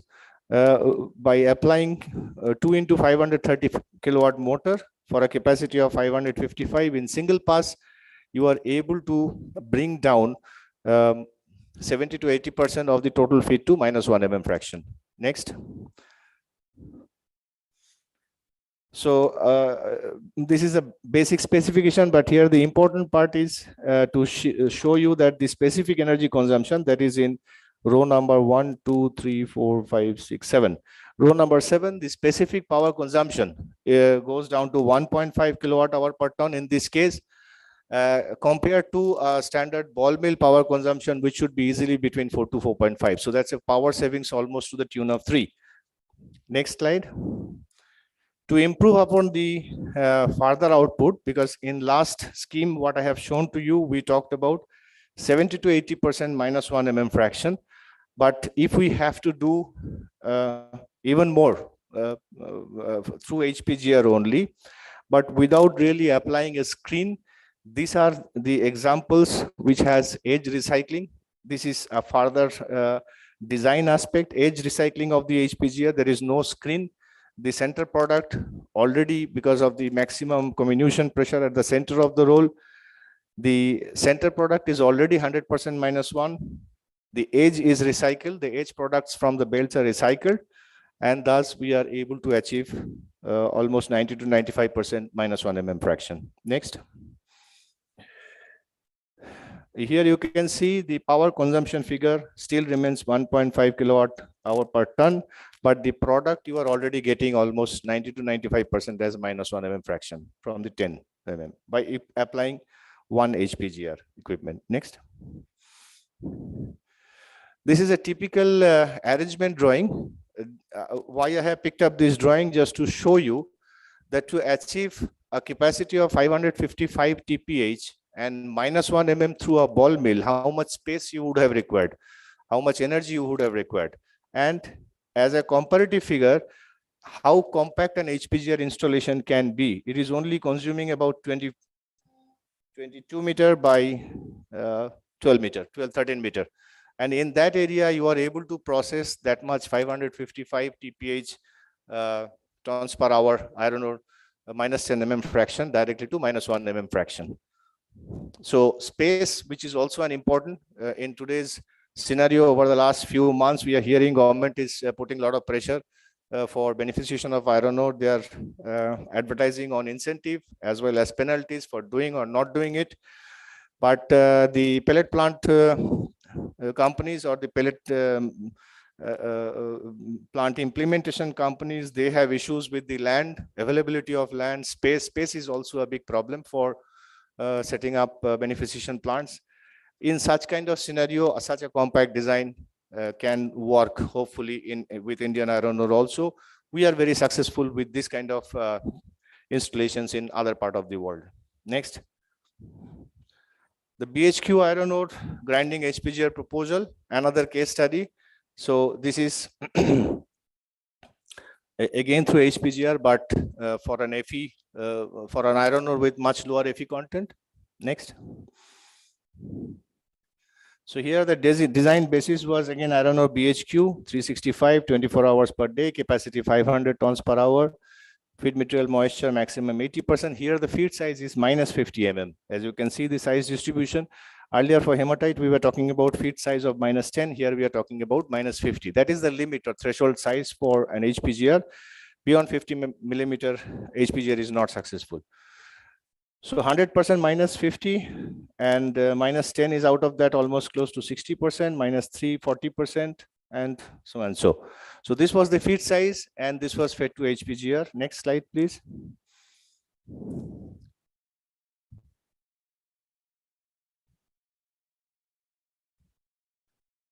Unfortunately, I can't see the screen, but in this schematic, what we have shown is that we are able to get, depending on your client's further decision of further process, we could get product of 100%, either minus 1 mm or minus 1.5 or minus 3. So we have the possibility of giving you your desired size, which helps you in designing the further circuit or the process with the ball mill or vertical tower mill, and to check what is the most optimum solution for you. Next. So these are the details of different screen cut size for BHQ material when you are feeding minus 50 mm fraction and trying to get product at minus 1 or minus 1.5 or minus 3. These are the configuration of the presses. Important point is that the power consumption still is well within 2 kilowatt hour per ton. And this is the one of the greatest advantage with HPGR. Next. So as I said that we have made case studies for 1 millimeter. This is a case study for minus 1.5 product size. Next slide. Next slide. And this is a case study for minus 3. So between minus 1, minus 1.5 and minus 3, we could optimize our HPGR sizes as and when the output output feed size increased, the HPGR size was optimized. But giving you results in 3 different options also give you the choice of selecting your subsequent fine grinding equipment, be it ball mill or vertical tower mill, whatever is the most optimum for you. Next. Next. Some reference photos of application of HPGR single pass. This is for Stoilinsky, Gok. Next. So here you can see the production increase before installation of HPGR. It was 494 tons per hour, but after installation of HPGR, it went up to 556. So almost 12.5% increase in production by using the same equipment. You did not change any equipment. You continue to use the same ball mill and the other circuits, but you have just installed the HPGR before the ball mill, and this is the production increase. So there are 2 examples. Both have shown, and these are actual plant references, both have shown production increase by approximately 12.5%. Next. This is Mast Hill, Australia. Next.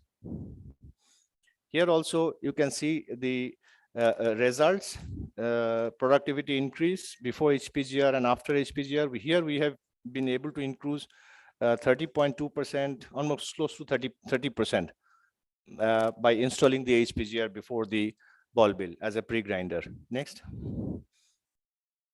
This is photograph of one of our installations in Iran where the HPGRs are there for both pre-grinding and regrinding application, pellet feed application. I have not focused in this presentation the regrinding application because, as we know, Indian iron ore is already very soft and already Indian beneficiation plants have a problem in controlling their fine feed. So regrinding application may be not that relevant, but for pre-grinding application, definitely HPGR can be a good solution for Indian industry. Next. So this is the summary of advantage of HPGR. So overall reduction is in operating cost, significant reduction in energy cost. I have already given you the indications in the range of between, let's say, 1.8 for an HPGR to 4 of ball mill. Higher equipment availability, reduced consumption of grinding media. You don't have to worry about changing the balls in the ball mill, the grinding media time and again. Lower wear of roller surface, low installation space requirement. I already explained you that the space requirement, faster equipment delivery, shorter commissioning period, higher accuracy of HPGR sizing, especially for very hard feed material, VHQ. Disadvantages compared to alternate example, the capex is obviously high between HPGR and ball mill, and more parts are required for transportation of equipment. So this is the summary of application of HPGR, its advantages and its disadvantages over the conventional circuit of ball mill, which we are following now. Next. That's all. Thank you very much. Thank you, sir. Any Any questions from the audience? Just a moment.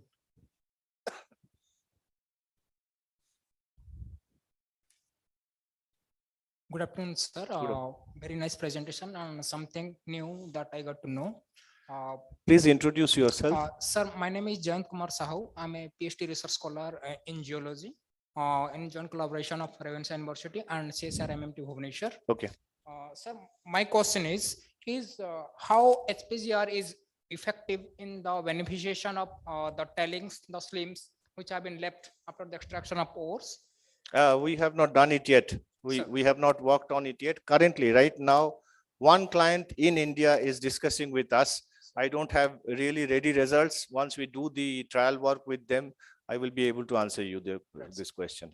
Sir, this HPGR technology has been adopted in the Indian beneficiation or in India, or it is established in abroad? In India, up till now, there was only one roller press to my knowledge. That was in Kudremukh, Mangalore, which was delivered by our competitors, Humboldt Vedak. But that plant is closed due to environmental reason, probably in 2008. After that, there is no HPGR operating to my knowledge. Maybe there is one, but I'm not very certain. But time has come with the government policies of pushing the producers to utilize low-grade ore, beneficiate more. People have to look for efficient equipment, low energy, high energy efficient equipment, and probably the time has come for HPGR to put its step in the Indian beneficiation industry. Right now, we are discussing with at least 5-6 serious customers. Let us see what happens in India. Thank you. Thank you. Anyone else? Yeah, just a moment. Yeah, good afternoon. Myself, Dr. Shivakumar Angadi. I'm from CSR IMMT. Yes, good afternoon. Yeah, basically, we are going from primary and secondary ball mill circuit to HPGR and ball mill circuit, isn't it? I mean, introduction of HPGR in the sense, moving away from primary and secondary milling circuit to HPGR and milling circuit. In the primary and secondary grinding circuit, what we have experienced, say, we can able to have a better control over the particle size, the product particle size, etc. But since we are claiming HPGR is going to generate more fines. No, that's not what I have said. HPGR is going to generate less fines than your conventional. If you have seen my presentation. Okay, all right. Yeah. In case the particle size is concerned, you are claiming that it is going to have a better control over the particle size. Better control of the microfines. Okay. How about the total circuit energy consumption? Is that the total circuit? I mean, the primary and secondary mill circuit, and on the other side, HPGR and mill circuit. That has to be, I think, either simulated or if you have any other data, that can be compared. Yeah, if you are talking about primary circuit, You see, when I'm talking about primary circuit, we are still talking about jaw crushers and cone crushers and stuffs like that. HPGR and ball mill circuit, this is still, I would say, tertiary circuit.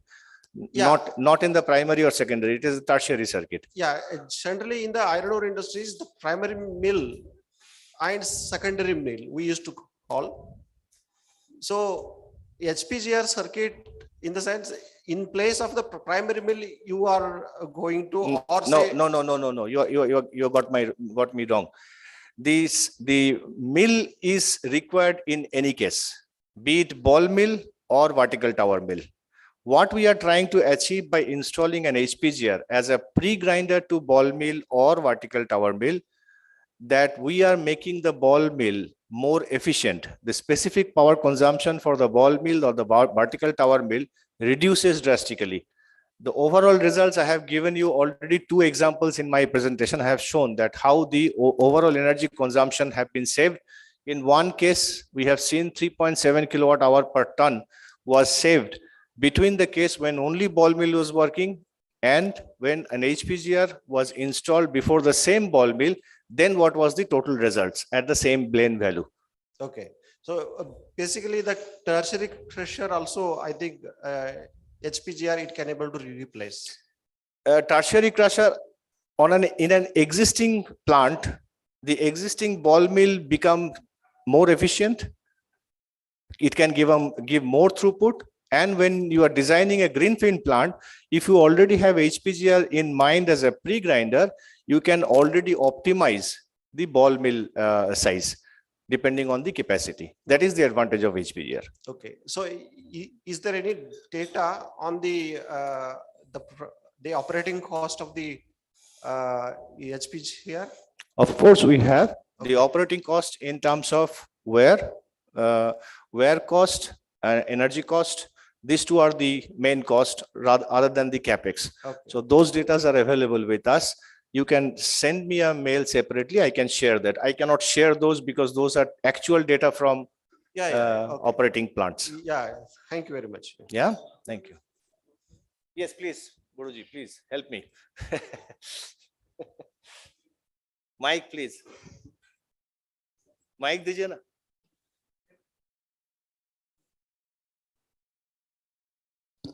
Agadi, your question is how do you replace a ball mill with the HPGR? Okay, I'm just explaining you. There are 3 possibilities of using HPGR. First one is remove the sag mills, add in the place of sag mill a HPGR because it is still a dry grinding and you can convert, feed it to a next level of primary ball mill. That is first choice.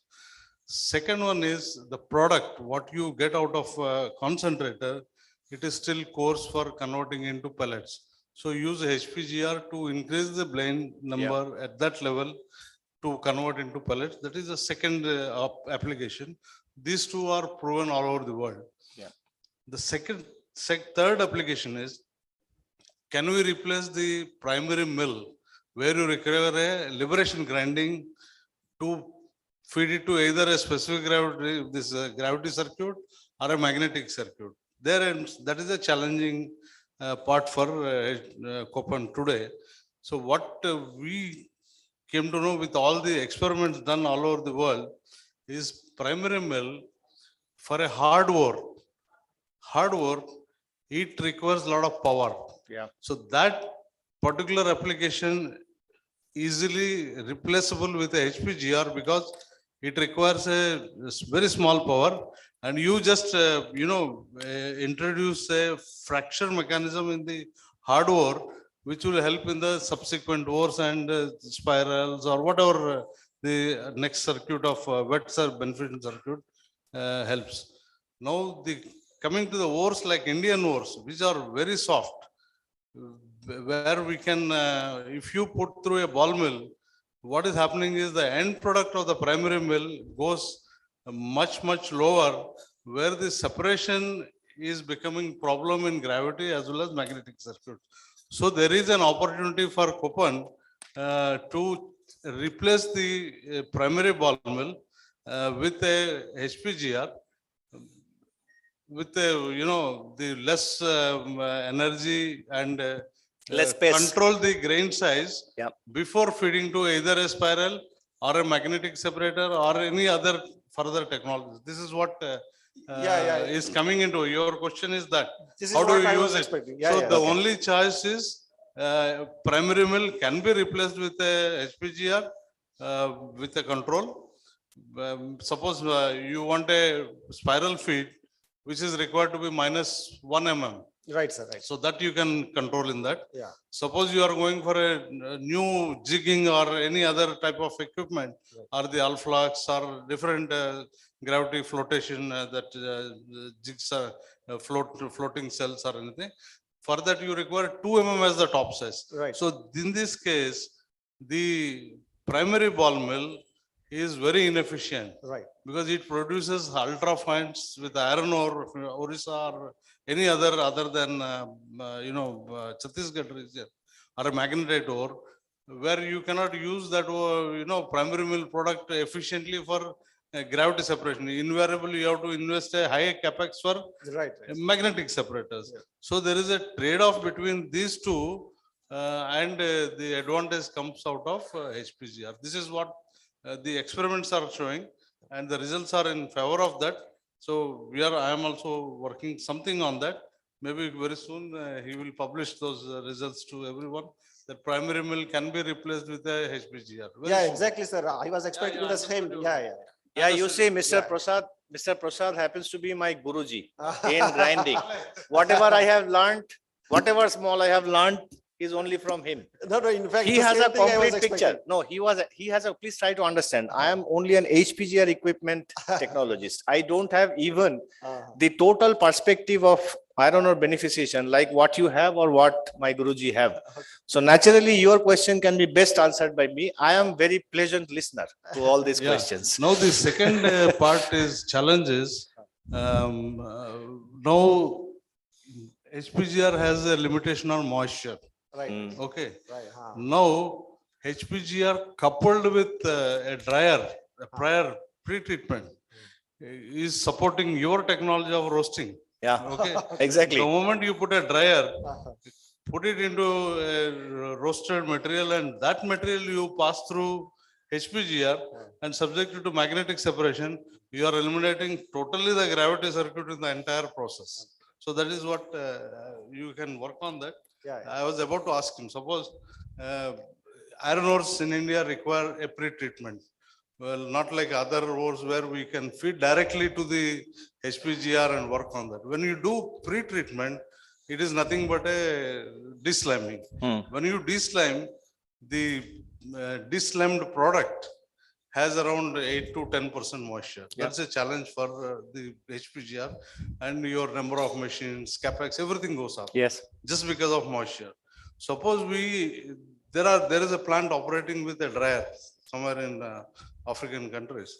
So, but that is a magnetite ore for various reasons. Moisture, if you can bring it down by a dryer and feed that to HPGR, so maybe the roasting come gravity separation or magnetic separation, HPGR, all will work out in a better process for Indian ores. So Yeah, interestingly, there was one client who was discussing with us just few months back in India, whether they can go for complete dry grinding with HPGR. They have been discussing, they have done test. It will be just like our cement plants. It will be work on a HPGR and dynamic separator route. But that needed iron ore at 0% moisture, 0%. So eventually what we found out that to dry out that much of material from 10, 11% moisture down to 0% needs a lot of energy. And that did not make it viable for them. That was their observation. So they came back again with a wet grinding circuit now, that they are going to feed HPGR with 8-10% moisture and go follow the wet circuit. It will be very interesting to see what the roasting process, what you have been, IMMT have been advocating and discussing on, whether there can be married, these two concepts can be married. Prasad ji, aapka thik point pe pakda aapne ekdam. Yeah, thank you very much. Right, thank you. Any other question? Yes, sir. Myself, Dr. Ishwaraya from CSR MMT. Okay. We are working in mineral processing department, and we have also the HPGR which came from Germany, very initial stage. I have seen your HPGR. Yeah. I have seen, yes. And we have worked also some studies on ferrochrome slag and other iron ore and other minerals. And my question is that is the HPGR, whatever you have shown, it's a very nice information. And my question is that what is the controllability of the product quality? Is there any variables or parameters which can changes the product quality rather than the roll pressure? Okay.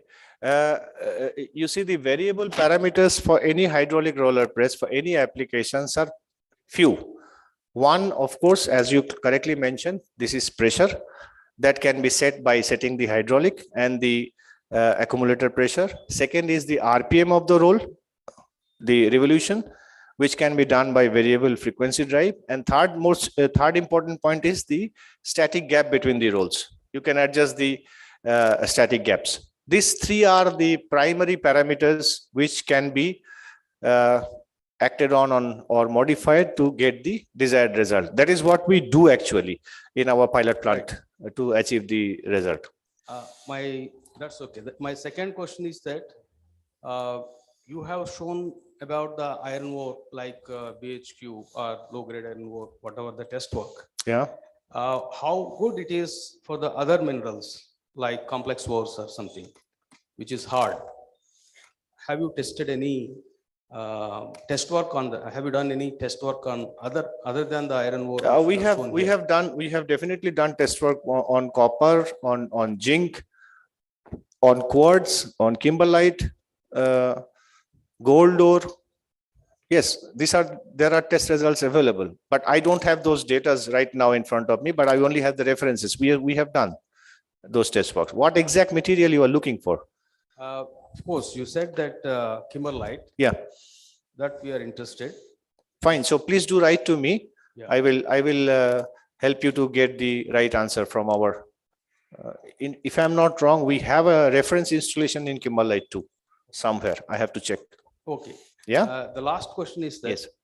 How different is from the other suppliers like Copen is supplying the HBGR. Yeah. And Metso, I think Metso is also, or other parties, they're also supplying the HPGR. How different it is, and what are the main disadvantages of your system over that, or advantages of your system over that? Yeah, this is a very nice question. I always love this question because the only answer I have that we are the best. There's no comparison. Okay, when you are the best, what are the disadvantages which you feel that with your system? I mean, you see, we have faced, as I said, that in India, the ore industry, or the mineral beneficiation industry, the HPGR population and popularity is not as much like what we have in cement. In cement industry, we have very stiff competition from Humboldt-Weirach, from Policius, of late from FLS also. FLS have also started their plants. The basic difference, I would say, that when I talk about cement or ore, be it FLS or Policius or Humboldt-Weirach, they are complete solution provider. They provide a complete cement plant or complete grinding unit, starting from grinding circuit to cooler circuit to clinker and everything. Whereas Copan has an advantage and a limitation that we have for the last 125 years restricted ourselves only to HPGR, only to hydraulic roller press, and we have tried to excel in our product, the quality of our product. There has been many cases in large group, for example, Ultratech or Prism Cement or Birla White and Chettinad Cement. There they have decided on the cement plants on somebody else, maybe FL Smith, maybe Thyssen or somebody, but bought the HPGR from us, right? So I see that they must have seen some advantages in integrating with Copan HPGR and the rest of the circuit. So this is question one. And second, of course, we have a very patented technology called Hexadur, which is not relevant for ore preparation. There we work on stud line, but Hexadur is a powder metallurgy technique which is excellent wear protection And on an average, we are easily getting 40,000 to 45,000 hours of life from each of these rolls in cement or clinker or limestone or slag grinding.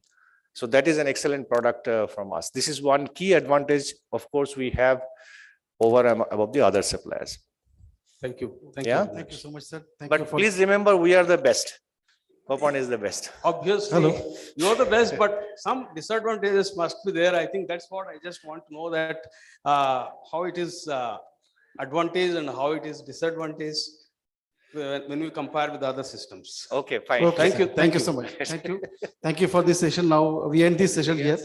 And there is a small customary to perform the presentation of mementos to all the speakers.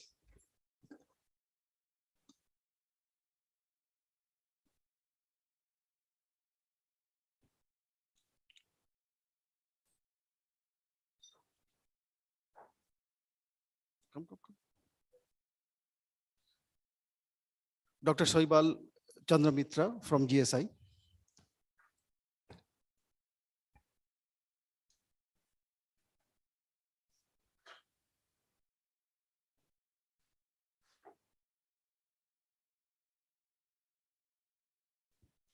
Please put your hand together, sir.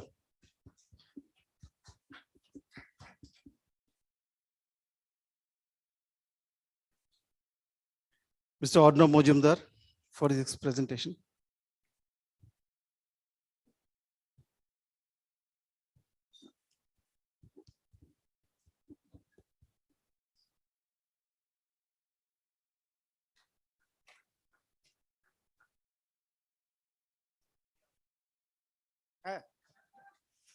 And last but not the least, Mr. Mala Bhattacharjee of Copan Macro Services.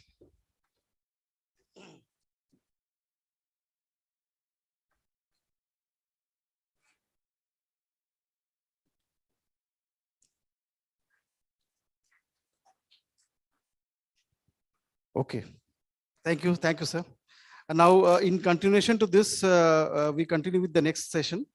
And the next session, for the announcement of next session, I hand over the mic to our co-convener, Dr. Bhima Rao.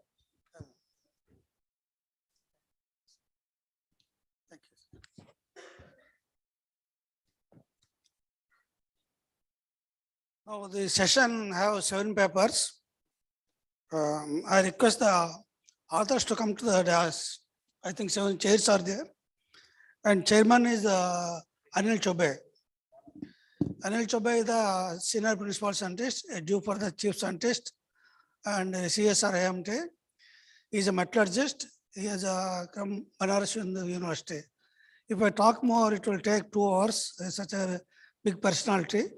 With a few words, I'm closing because this interest for session for discussion is more important. I request the authors please come to the dais. Who are the authors?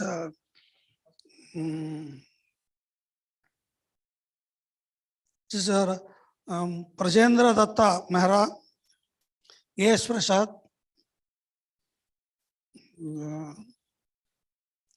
Jyotirmay Banerjee, I think that is over, I think.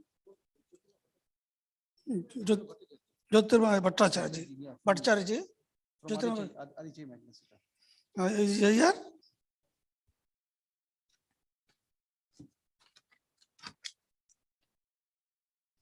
And Suryakant Das.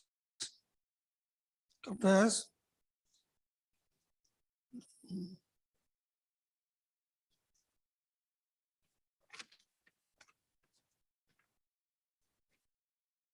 Venkateshan Pradyutta Sen Gupta.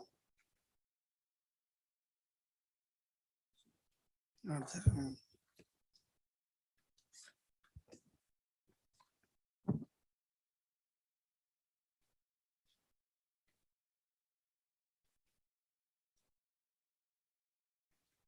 Jyotirmay Bhattacharjee आ गया ना? अच्छा sir. 1, 2, 3, 3. 7 papers at all. 7 authors, sir. Or myself is 1 paper. Who are missing, call them.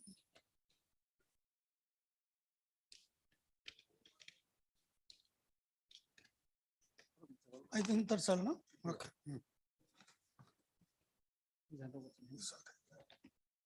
Now I request, what? One more paper is there. With this paper, P. Meher, Project Meher already called, no? Meher. Very Meher. Shurikandas already come. Where is that? Shurikandas Shivkumar. Shurikandas, we not there, you come.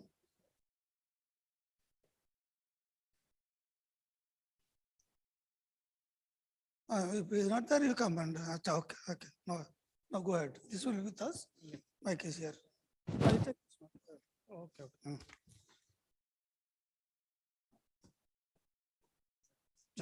Go ahead. Thanks to the organizer for providing me this opportunity to conduct this session. So actually we are running out of time, because if you can see in the program list, we are before the lunch as per presentation schedule. So we have to actually complete this session, and there are 8 papers in this session. So as per schedule, we cannot go. So we have to restrict. I request the speaker to take a 10-minute for the their presentation, and then 2 minutes for the question answers. So I think 12 minutes for one speaker, so total. So, and before going to the start the presentation, there is one small announcement. I request Dr. Ajit Panigrahi. So please come and yeah, just give your announcement what you want. I will give you. Hello. Yes. Hello. I am Dr. Ajit Panigrai. I am a scientist, senior scientist in the IMMT Bhubaneswar. So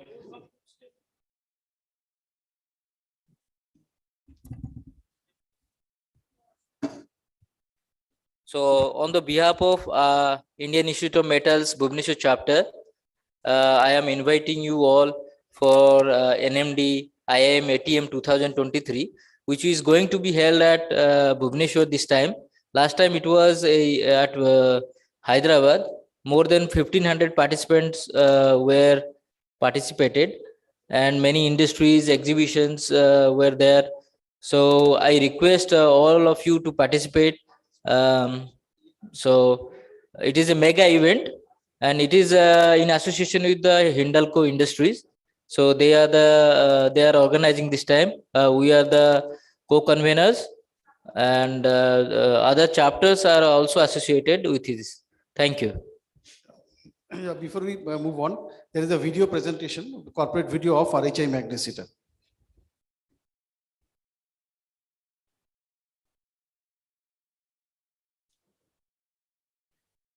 RHI Magnesita, the driving force of the refractory industry.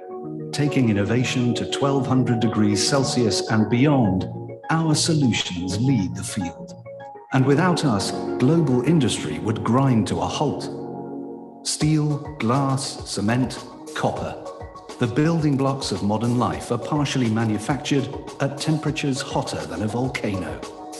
This creates a need for highly specialized equipment, as very few materials can survive such heat without melting. That's where we come in. From mining to production and from installation to recycling, we provide safe, sustainable, advanced refractory solutions. Over 10,000 customers in different industries worldwide rely on RHI Magnesita. Our company was formed when 2 of the market leaders joined forces to create the world's largest refractory company. When we combined our talents and capabilities, we built a new global powerhouse, one with unbeatable regional coverage and unparalleled technical know-how. But we're not interested in size for its own sake. We're interested in what our global scale allows us to do. We drive innovation. Our R&D teams are unrivaled. We make our industry more efficient and more sustainable. That means we're investing in cutting-edge technology, 3D printing, robotics, and nanotechnology. we embrace change. With a collaborative and open mindset, we draw on a global talent base to generate great ideas and turn them into reality. In the process, we create all kinds of opportunities for our employees to shine. And above all, we serve our customers, going the extra mile to find new and better solutions to their manufacturing challenges whenever and wherever they need us. RHI Magnesita, taking innovation to 1200 degrees Celsius and beyond.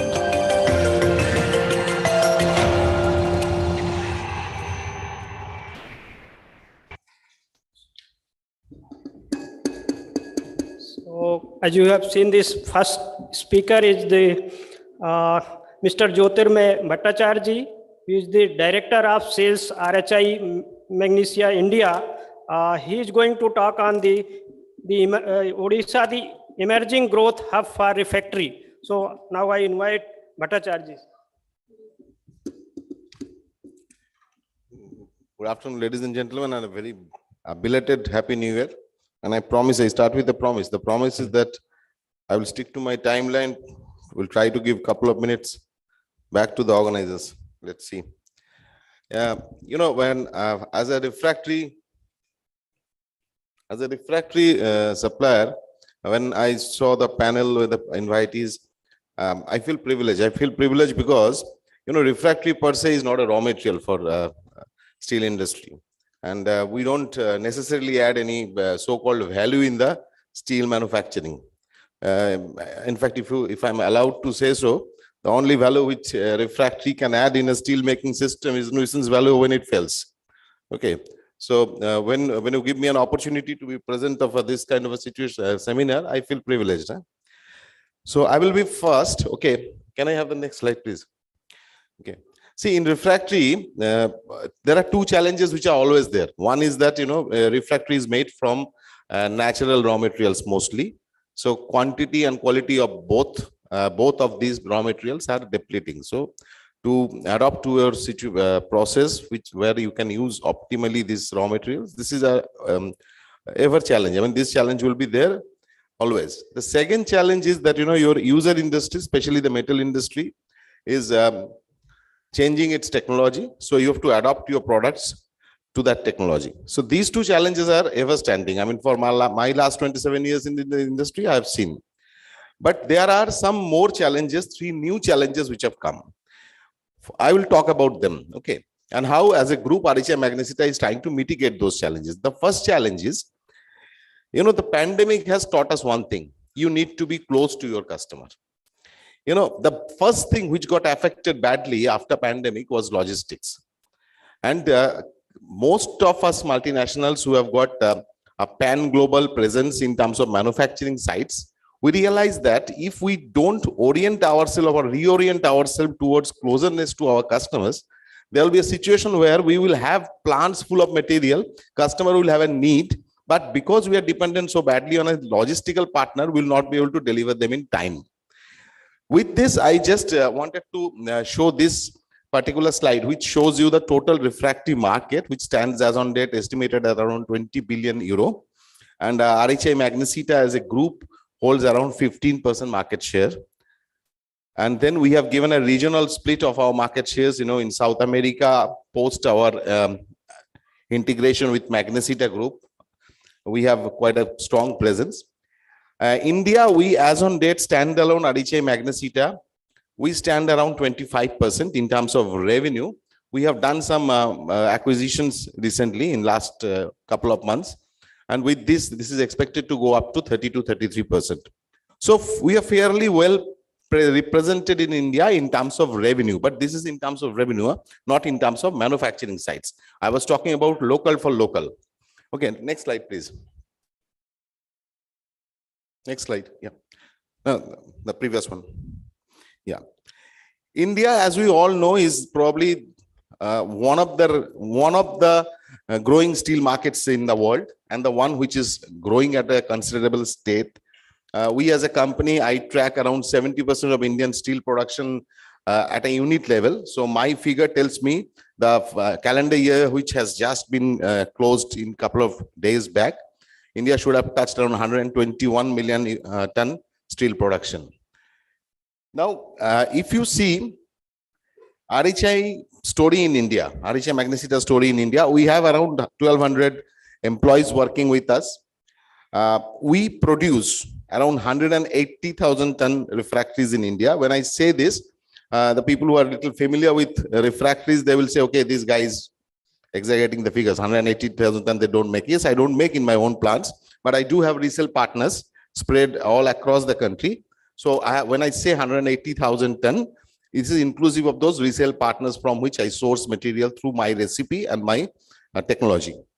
Secondly, we have, as on date, standalone have three very strategically located manufacturing units. One is in northern part of the country, which is Bhiwadi, is technically in Rajasthan, but pretty close to Gurgaon. The second was in Cuttack, which is pretty close to this place. And the third one is in Visakhapatnam. And we have just last year inaugurated our world-class R&D, state-of-the-art R&D facility in Bhiwadi, which is only fourth one outside our headquarters in Leoben in Austria. Then the second one we have it in Brazil, and the third one in China, and this is the fourth one. But this is not enough. We as a group have understood that one of the biggest challenge is logistics. So we need to be closer to our customer. We need to promote local for local. So what we are going to do about it? Next slide, please. Yeah, I mean, say we have done some recent acquisitions, which has, I would say, from a refractory market point of view, this probably is the biggest acquisition which has happened in last 20 years of Indian refractory industries. Within a span of 1 month, we have done 2 merger acquisitions closer. In fact, yesterday we have formally closed one deal. That's why my apologies, I could not be present in the first half panel discussion because I got stuck in Delhi. We have now, with these acquisitions, we plan to ramp up our production capacity in India for refractories close to 300,000 ton. Second thing is Odisha, as in the I think Mr. Dr. Mitra was stating that raw materially Odisha is so blessed. Okay, so we have now 2 very strategic plants in Odisha. One is our traditionally RHI Magnesita plant, which is situated in Cuttack, which will be producing magnesia carbon bricks.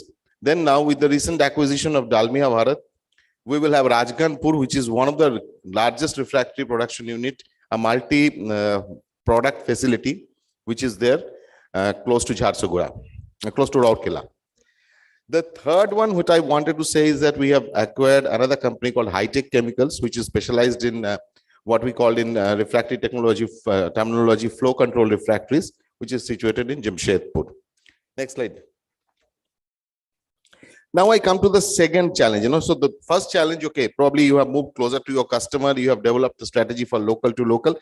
The second challenge, which is not so prominent in India as on date now, but it is becoming very significant in other parts of the world, and in India also, at least with the bigger groups, we have started feeling this heat. Sustainability challenge. We all talk about 300 million ton steel. In fact, I was thrilled to sign here 500 million for the first time. Okay, so now 300 million ton steel essentially will produce 600 million ton of carbon dioxide. We all want 300 million ton steel to happen. Nobody wants 600 million ton carbon dioxide. So we need to adopt the production processes. From our group, what we are trying to do is that, in a nutshell, I mean, presentation will be shared. You will be able to go through the details. We are the first refractory company who is declaring carbon footprint in the data sheet. In 20,000 of our products, we have now made it mandatory that it will declare officially that what is the carbon footprint. From fuel point of view, we are trying to move out of the fossil fuels as much as possible. In India, most of our plants are going to work with natural gas. Then in our Cuttack plant, one of the biggest challenge of refractory now is to recycle. As I said, raw material is getting depleted every day. So you have to do a better utilization of your used refractories. In our Cuttack facility, we have now put up a recycle handling unit. In fact, our future plan is that when we do the all integrations, we will have an independent refractory recycling hub somewhere in India, probably somewhere in Odisha only, where we will take out the refractories from users and then process them further to reutilize them. And we are in the discussion with one customer for an end-to-end value chain contract signing. Means I give him refractory, and in the contract itself I inbuilt this clause that I take it back and I give it back to him in a different form of refractories. Next. Then I come to the third challenge which I was talking about. The third challenge is, in refractories, essentially a experience-based industry, if you see. Okay, the problem is that experience is going away and that experience is not getting replenished. So what do we do? The only possible solution, in my understanding, is that we have to go for more and more digitization. I think in my earlier speakers were also highlighting the need of digitization, and digitization as such in core industry like ours, be it steel, be it refractories, be it cement, is low, and refractory among them also is the last. We have very few digitization. Can I have the next slide, please? Yeah. No, next one. See, if you see your customer pain points, if I see, and I was just trying to get some information with the 5G, a steel plant in every minute will produce 5,000 data points. The challenge is how you utilize those 5,000 data points in a refractory system. I have mapped 5 pain points of customer. One is health and safety. Second is predictability, which is very important. Third one, sustainability and efficiency. The fourth one, availability of the equipment. And the fifth and last one is the data transparency and trust. Now here, if you see it from a digitization perspective, availability, there has to be, the whole supply chain is today such a manual operation, at least in our country. We need our RFID-based system where each truck is equipped with a GPS. This number of phone calls which we make, the number of trackings which we try to do, send somebody to fetch the truck, these problems can be solved with this. Second thing is we need to the inventory management of customer. Customer will not manage that inventory. We will do a management of inventories, and today also we do in terms of refractory management contracts. But I'm talking about access to customer data and develop a software or develop a digital solution. We are already working on this, so that there is a absolute transparency as far as stock is concerned, the refractory inventory is concerned. Then process consumption based on supply chain solutions. And this is also a thing which we are working on in one customer. And the last one, which we have not touched yet in India, the big data driven supply chain solutions. That means you capture those data and then utilize those data to predict that, what should be your requirement and how the requirement will move and how you're going to replenish that requirement. The second one, predictability in refractory, is very important. High life of refractory is desirable, but more desirable in refractory is the predictable performance. Now, how do you ensure? The problem is here, the predictability is too manual. Okay, we depend on individual human experience, individual human brilliance in the shop floor who can predict that how far you can stretch the refractory life of an equipment. We need more and more digital solutions there, more and more predictability models. And we have recently put in 2 customers 2 predictability models which are working. The data is getting into the big data cloud. Our cloud is getting managed by Microsoft. And from there, the system will say, this is something like level 2 of a steel plant. The system will say that what sort of maintenance refractory will be subjected to, what will be the termination point of refractories, no manual intervention. Sustainability, as I was saying, continuous thermal control is very important. Our ultimate aim is to bring down the energy consumption, be it in our industry, be it in the user industry. Health and safety, digital checklist, all your product SOPs should be digitized, available online. And finally, what RHI Magnesita as a group now aim for, we want to develop a heat platform, something like a heat platform, like Google type of a platform, where people will have, irrespective of refractory supplier, irrespective of customer, we'll have all our data posted in that system. We want to develop that, we want to come out of this refractory. We are not only making bricks or mixes. We want to get into this kind of things. And I hope that in coming decades, things will be much improved. Okay. So with this, I would like to conclude. And as I stand in this great land of Orissa, probably I would like to conclude by saying Bande Utkal Janani. Thank you.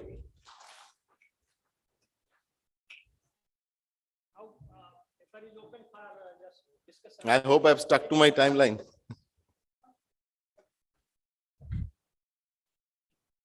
Yeah, now this talk is open for discussion. So maybe one or two questions.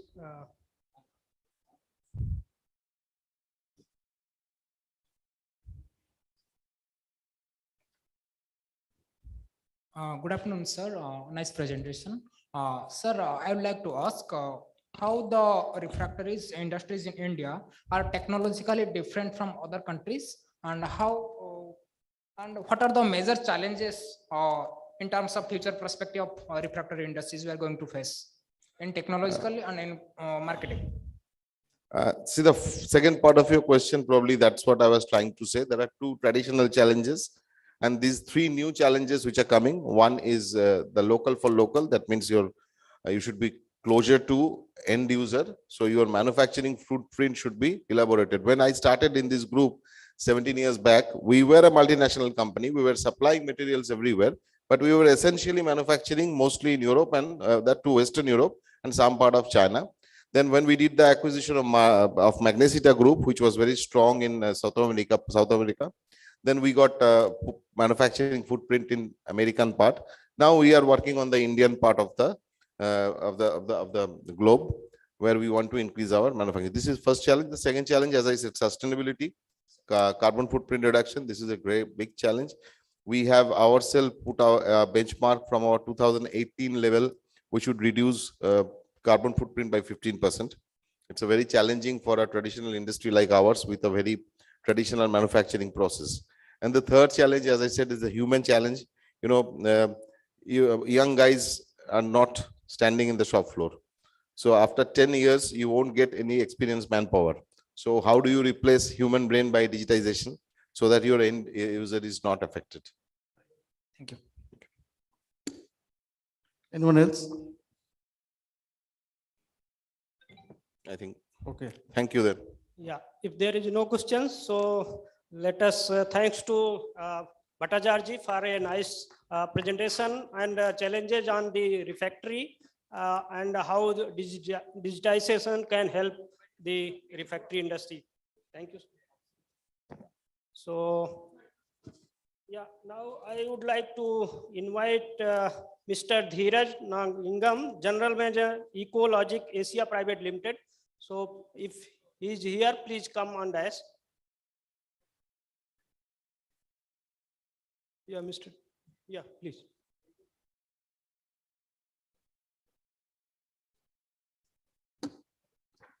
Hello.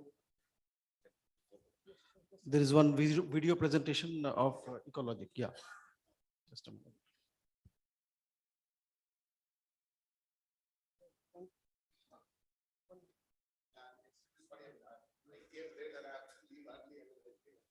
Oh, okay, okay. Just a moment, sir.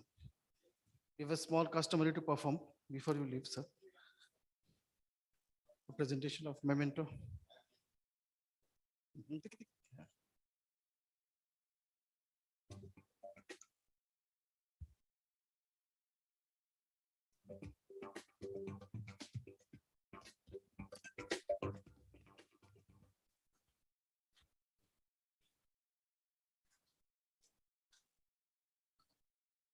Thank you, sir.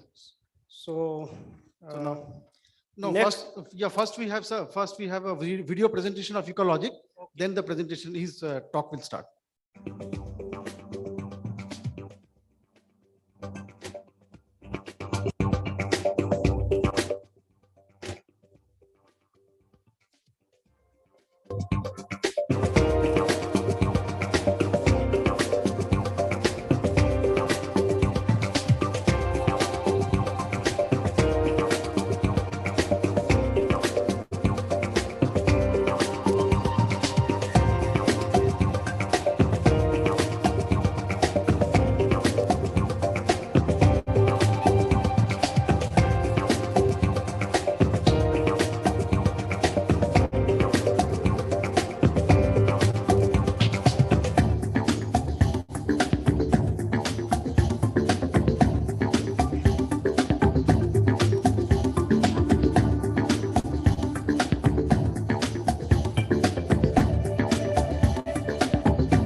So the next presentation is clear from the video.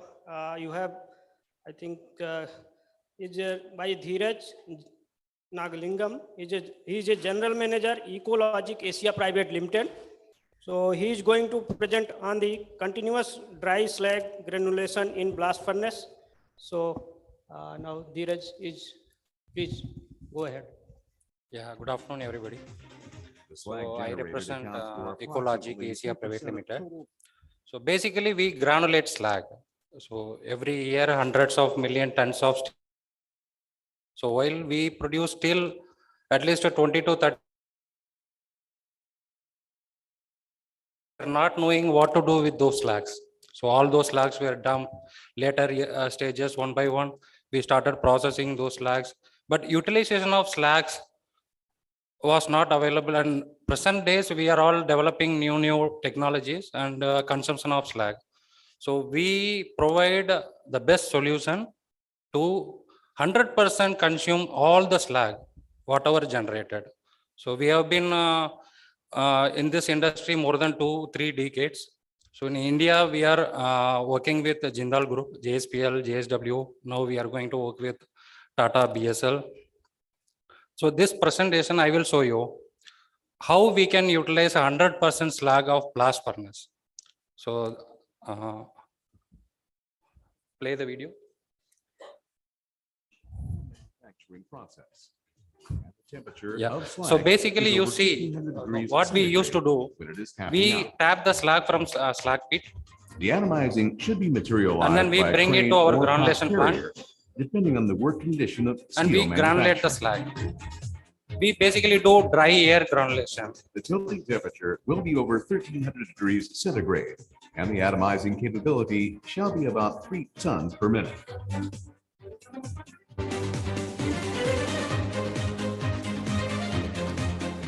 So after granulation, immediately the slag balls are granulated balls are generated.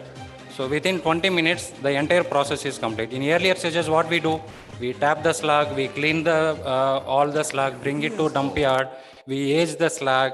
It takes at least 3 months time. So after, next slide please. So after conventional process, so wet granulation plant came in blast furnace. For wet granulation process, huge investment is required. So we need to set up separate treatment plant for that, recycling plant for that. Apart from that, when presently most of the steel plants are adopting wet granulation technology. So in wet granulation technology, after the slag is being granulated, still the slags are wet. We need to transport it to some other place. We need to, while transportation spillages are happening, and then second thing, a lot of, next slide. Next slide. Next slide. Yeah.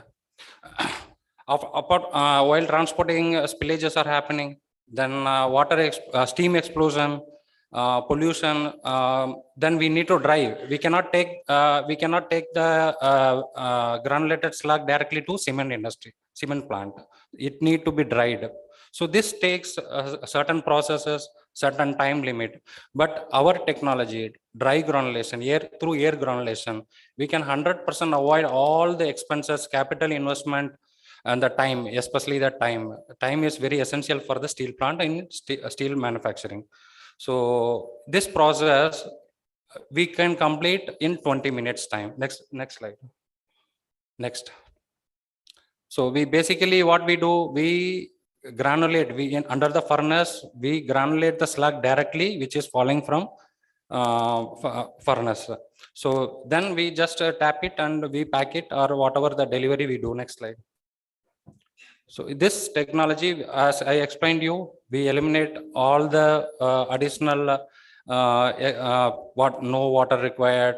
In wet granulation process, at least 700 liters of water per ton slag is required. But in air granulation, no water is required. In maximum case, I will explain you, we will use at least up to 100 liters of water for what I will explain you in future slides. Next.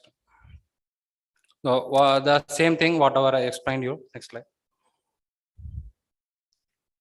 Next slide. Next slide. Next one. Yeah, this one video played.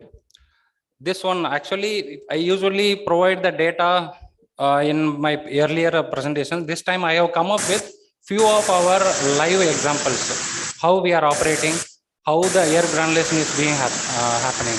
So this one is one live example. Our plant is in zinc, Korea. So this is a continuous dry granulation in zinc. 365 days, 24 hours, this plant runs. There is no need for slag pot carrier. There is no need for slag pit, no processing, nothing. Directly we are converting. And by this process, we are taking other advantages, heat recovery. In other processes, we cannot recover energy. In this process, we can recover energy. And this material is 100% valuable material. And we are supplying all this slag to various countries around the world. When the earlier stages, we were not knowing what to do with the slag. Now we are exporting this material. This slag is being consumed in various industries. Next slide.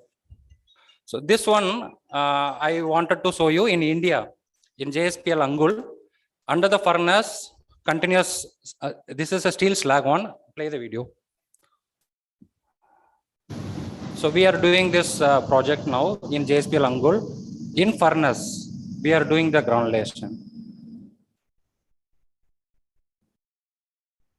So in this case also, there is no slag pot carrier, no slag pit, no crushing plant, nothing. Directly we are converting. This process completes in 20 minutes time. Next slide. So after a granulation, the slag pit condition. Next slide. So this is a video, play the video. So how after granulation, what happens? How the slag pit looks? The finished material is ready already.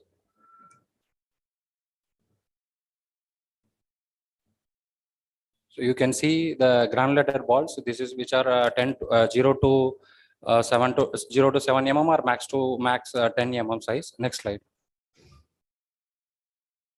So now I come to I gave a basic idea of steel slag granulation and all. How we have done in the world. Very first time, Ecologic and JSW together we have granulated blast furnace slag.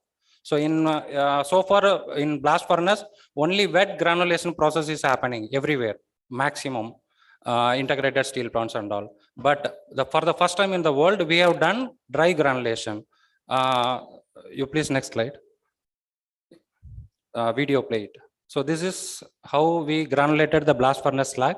So while this process, wools are generated. So to control the wools, we used mist. Small amount of water, up to 100 liters per ton of slag. Next one. So this is the mist and here, next one. Next one. Next. So you can see after blast furnace slag granulation, the wools, you can see next line one. This is how. When we the difference between why when there is a wet slag granulation, why you want to go for a dry granulation. So I explained you completely. We are avoiding water. We are huge water per ton slag. 700 liters of water we are using. But in case of dry granulation, no water or up to 100 liter to control the wools. Because if wools are high amount generated, to separate the wools, we need to go for separate setup. So control the wools, we use certain amount of water. When there is a small amount of wools along with the granulated slag, cement plant it is more acceptable in cement plant because the strength of the concrete will increase when there is small amount of wool. Next. This is how the wool looks after granulating blast furnace slag. Next one. So energy recovery. So when we go for granulation process, we can have a closed chamber. We can recover energy. So the data which I have given you, how much temperature of landing slag and the off gas temperature, everything. Next one. Next slide. So this is our team. So basically, I wanted to give you how we can utilize this slag in steel plant, because earlier stages slag was not a, it was an expensive one. We need to make additional costing to remove, dispose of. In present days, slag is a resource. This is a raw material we can reuse in steel plant in various sections. Even steel slag, it can be used inside steel plant. It has been used in sinter plant. It has been used in water filter as the water filter media. After granulation, I am talking.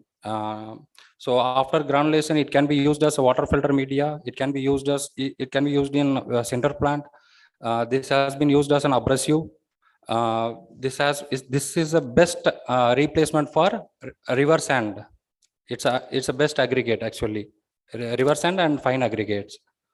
So this is what I wanted to share with you all. So though this is a conference regarding raw materials, but we wanted to show you how slag can be a raw material for steel industry and the importance of granulation. By this mode, we can reduce the pollution to the atmosphere in India, in the world. I wish everybody best of luck for your business and future. Thank you. Yeah, very interesting technology for this dry slag granulation. So now it's open for discussion. So any means short questions or quick comments. Yeah. Good afternoon, sir. Very innovative approach. Thanks for that. My question is that this dry slag granulation is applicable to the tailings, slags of all the ores, or only specific iron ore only? No, this is not iron ore. This is basically the slag which we are granulating after steel making process. Slag is being generated, correct? So the earlier stages, what we do, the slag usually dumped in somewhere and we cool it by water spray, air cool. Then later they do crushing. Okay, then they make it into different sizes. So that is what we are doing. We tap the molten slag. That is the reason I shown that video, so that you can have that idea better how we do granulation. So we tap that slag, or we can now I have presented you the continuous dry slag. Why we call it as continuous dry slag granulation?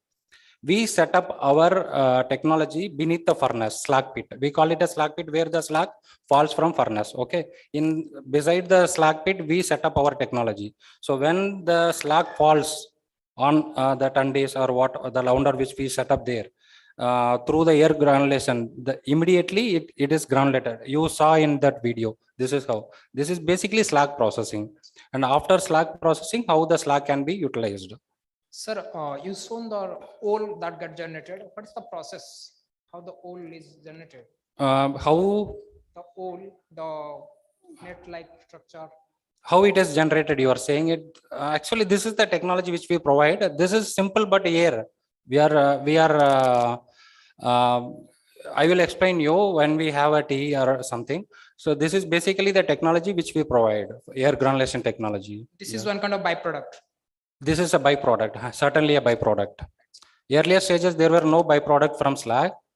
After that, in blast furnace, GGP was making purpose, wet slag granulation came. So we are coming up with a dry slag granulation. By this mode, you are saving huge money. The steel plant is saving time, capital investment, everything. Thank you. Thank you. Hello. Yeah, here. This side.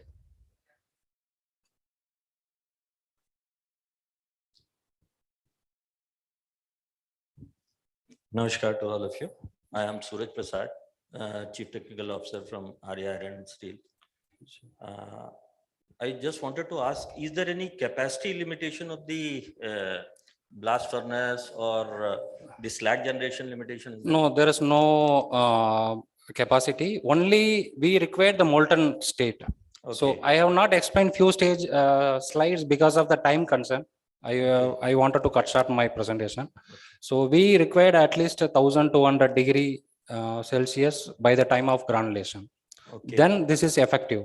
So when the temperature goes down, then the granulation percentage will go down because the viscosity will increase. Okay. So it should not be viscous. That is the only condition in case of granulation. So you have been explaining that this is particularly, you For have applied we- it in the blast furnace as well. No, actually we are doing a full-fledged operation in India with JSPL Angul, JSPL Raigar.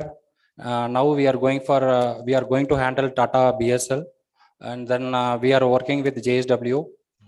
Around the world, we have more than 20 steel plants in steel slag. Okay. Okay. So now we are going for full-fledged with the JSW Okay. in blast furnace. Okay. And we can do ladle slag also.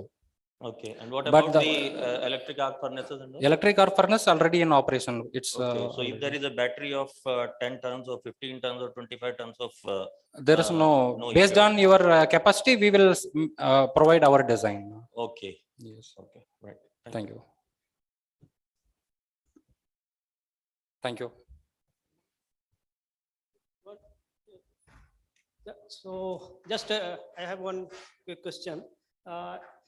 You are granulating this slag, so slag maybe have a metal and some part of metal. So whether by this process metal is separated from the slag or?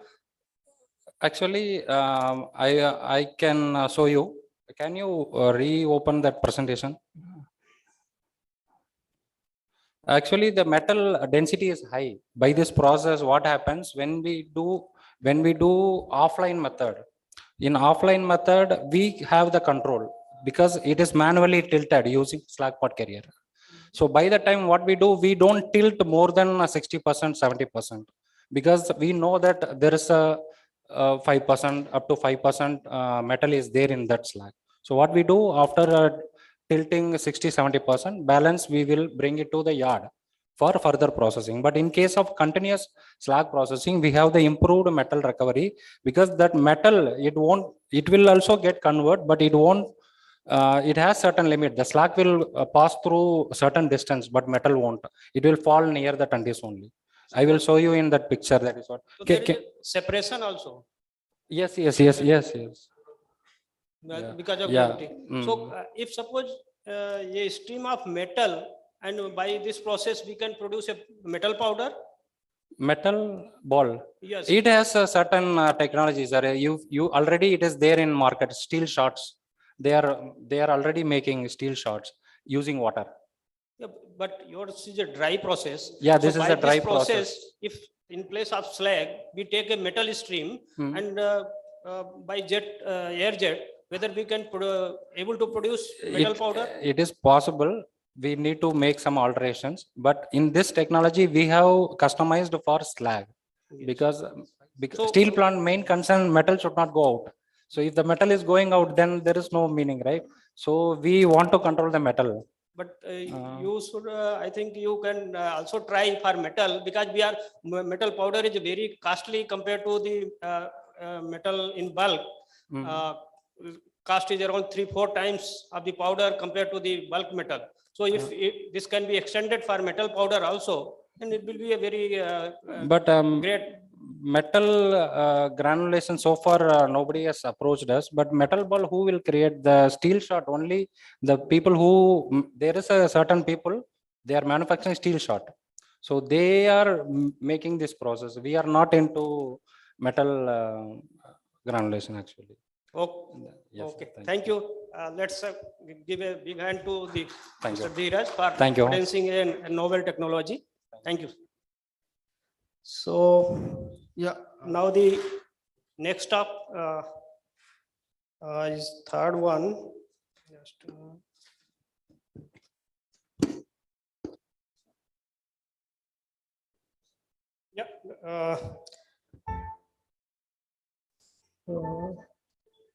Yeah. Yeah. This third one is the Dr.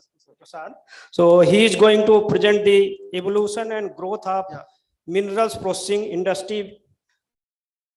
Yeah, Dr. Prasad, please. Yeah, Mr. Prasad, before you start, there's one video presentation. We'll just play and then you start. The video presentation of Almaty's India.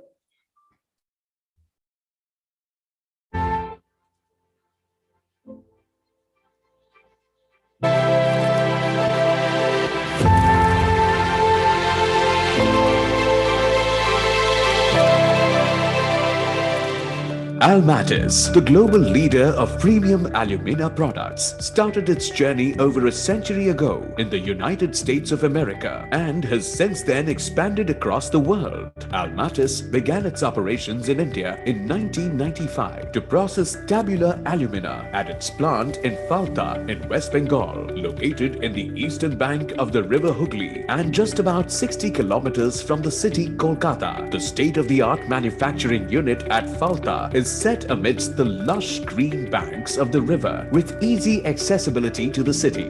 Brick by brick, step by step, we have built upon and expanded our plant in Falta. It uses the latest technology to produce the best quality tabular alumina from raw materials which are the first of its kind in India. Almatis Alumina Private Limited today offers the full Almatis specialty alumina product portfolio. The focus of the organization is to ensure faster, more reliable and seamless supply that will cater to the needs and requirements of its customer base. At Almatis, we believe innovation and quality are the twin engines of growth. We are committed towards continuous innovation and maintaining the highest standards of quality and safety. Our goal is to cater to the needs of our customers with unfailing dedication, professionalism, and efficiency. We have always focused on using the latest cutting-edge technology in delivering the highest quality specialty alumina products for the refractory, ceramics, polishing, and other allied industries.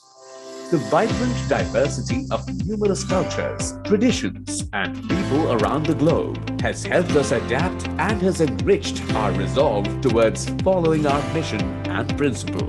Being the global leader with a vast portfolio of alumina products doesn't make us rest on our laurels. At Almatis, we remain undauntedly committed towards delivering the highest quality specialty alumina products and efficient services throughout the world.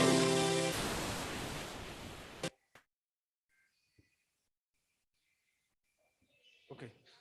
Now, J.S. Prasad will present his paper.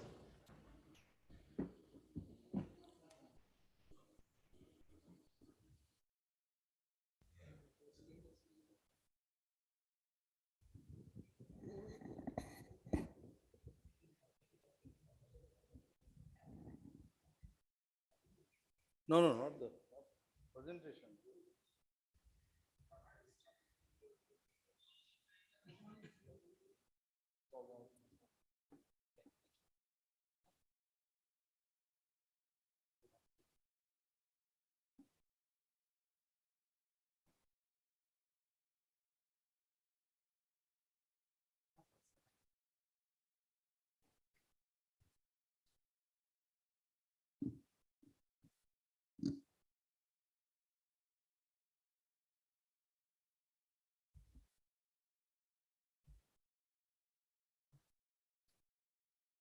Yeah, good evening once again.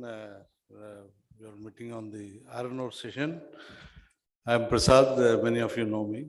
I started my career with a gas-based sponge iron plant in Hazira. I'm basically a metallurgical engineer. So I've been working on the iron ore processing only from 88 onwards till now. Till I get some life, I keep on working on the iron ore processing. So we were into a secondary steel making using pellets as the main feed. Can we go? The journey of how the mineral process industry has taken a shape in India, I just want to put in few slides so that we understand what challenges we faced and what are the future challenges going to come in producing 500 million tons of steel or 300 million tons of steel. So I have separated them in 4 or 5 categories. The first one is the technical. In that, I covered about raw material quality, what was available, what you used, and what is going to be available in future. And then is a best business model, technically feasible, economically workable, and it should be an enviro-friendly technology because we are all talking about carbon footprint, then emissions, etc., air quality and all. Then operational issues, what are the resources available?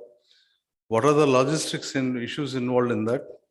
And what are the process currently and what are the challenges and what is the future for these processes? And on the economical side, I just covered what are the technologies available? Is a capacity limitation or a capex is a limitation or how it looks like? So some of these points. And then market, because iron ore pellet is no more a captive product. It is a commercial product. So anybody can invest in that. And what is the market potential for this? One is the domestic and the second is international. Then what are the customer requirements and how do we address those requirements for this? So next slide. So when we start the steel industry, it is iron making is basically either in a BF blast furnace or a direct reduction furnace. So most of the blast furnaces have started with using lump ore. That is all plus 6.3, and then after that they changed over to plus 40, 200, then plus 10 to 25 mm. Like that, they all come down to increase the productivity of the furnace. Then they made the sinter. In sinter, they use 150 micron to 6.3 mm. And then they use as a sinter, combination of sinter and lumps. Then we came to DRI, the direct reduction process. Invariably, we start with pellets. Once the availability was not there, for many years we have survived on using only calibrated lump ore. For almost 10 to 12 years, the pellet availability was scarce, and the voyage times from either from LKAB or from Valley, it used to be almost 1 month. So you cannot wait for the consignment to reach and berth it and ship it and customs, all the clearances.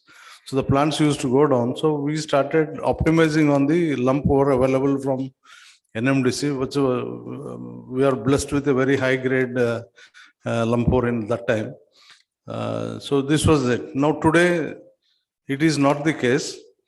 With the existing capex already in place with the steel plants, integrated steel plants or steel makers, they need to improve their productivity. So there is no alternative other than using all the three products, the lumps, sinter and pellets, to a particular percentage to optimize the productivity, availability, cost of metal production. So this is how the entire scenario has changed over a period of 7 to 8 years from 2010 onwards. So more and more people started bringing down the lumps or bringing down the sinter percentage and going on the pellet feed. And all the DRI plants which were operating in the country, they have totally changed over to pellet feed because the productivity was drastically coming down when we were using lumps. So this is what the change in scenario of the need. That is how the entire mineral process industry has taken a shift in the year 2005 onwards to 2022, and is going to take a further divergent route to make use of all the resources available and make steel out of it. Next slide. So in the mining operations, there is exploitation of the ore body. Some of the mines are in product, the ore is very hard, where the fines generation is less, the lump generation is more. And many of the mines, what we have in India are soft in nature. So the lump to fines recovery ratio is very poor. The generation of fines is very high. So this makes a requirement to use those fines generated in the mines to a larger extent. So then the raw material is subjected to treatments in operations like comminution, size classification. Once the fines are generated, we'll have to make them useful, because the entire raw material cannot be used as a sinter. Sinter has a limitation on transportability, commercialization of the product. So all these other sub processes like agglomeration has taken a forward step over sinter. Then the comminution, classification, concentration, dewatering, to adjust its characters in accordance with the requirements of iron making. So these are all the processes we have evolved in the last 10 years. Different types of grinding, dry grinding, wet grinding, hydro classification, all flux, this kind of equipments have come, different type of equipments. And then filters, we started with vacuum filters. Then some ceramic filters were made use of it. Then the high pressure filters have taken the larger presence in the processing of iron ore industry. So these are the changes which taking place in the processing of iron ores. So in these treatment of steps, a lot of fines, 0 to 6.3 are generated. So we have an effective use from 150 micron to 6.3 mm. Whereas for minus 150 micron, whatever is generated, it doesn't have much use, because you cannot charge them directly to any of the iron ore processes. So you will have to give them a suitable shape, size and strength to use it. So this is what the evolution of pelletization in a nutshell. So such material is not proper to directly feed to any of the reduction reactors, whether it is blast furnace or a direct reduction process. So the products of iron ore treatment characterized in function of their size. So the size fraction has taken a role in giving application advantage to the mineral processing industry. People have started using plus 150 micron to 6.3 in sinter, and minus 150, it has become a low grade fines or a subgrade fines.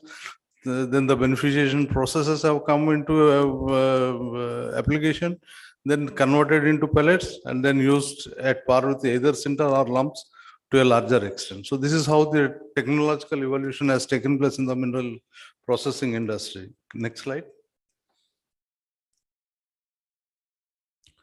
So I just mentioned sinter uses only coarser iron ore fines. So pelletizing treats the minus 150 micron fines to a larger extent.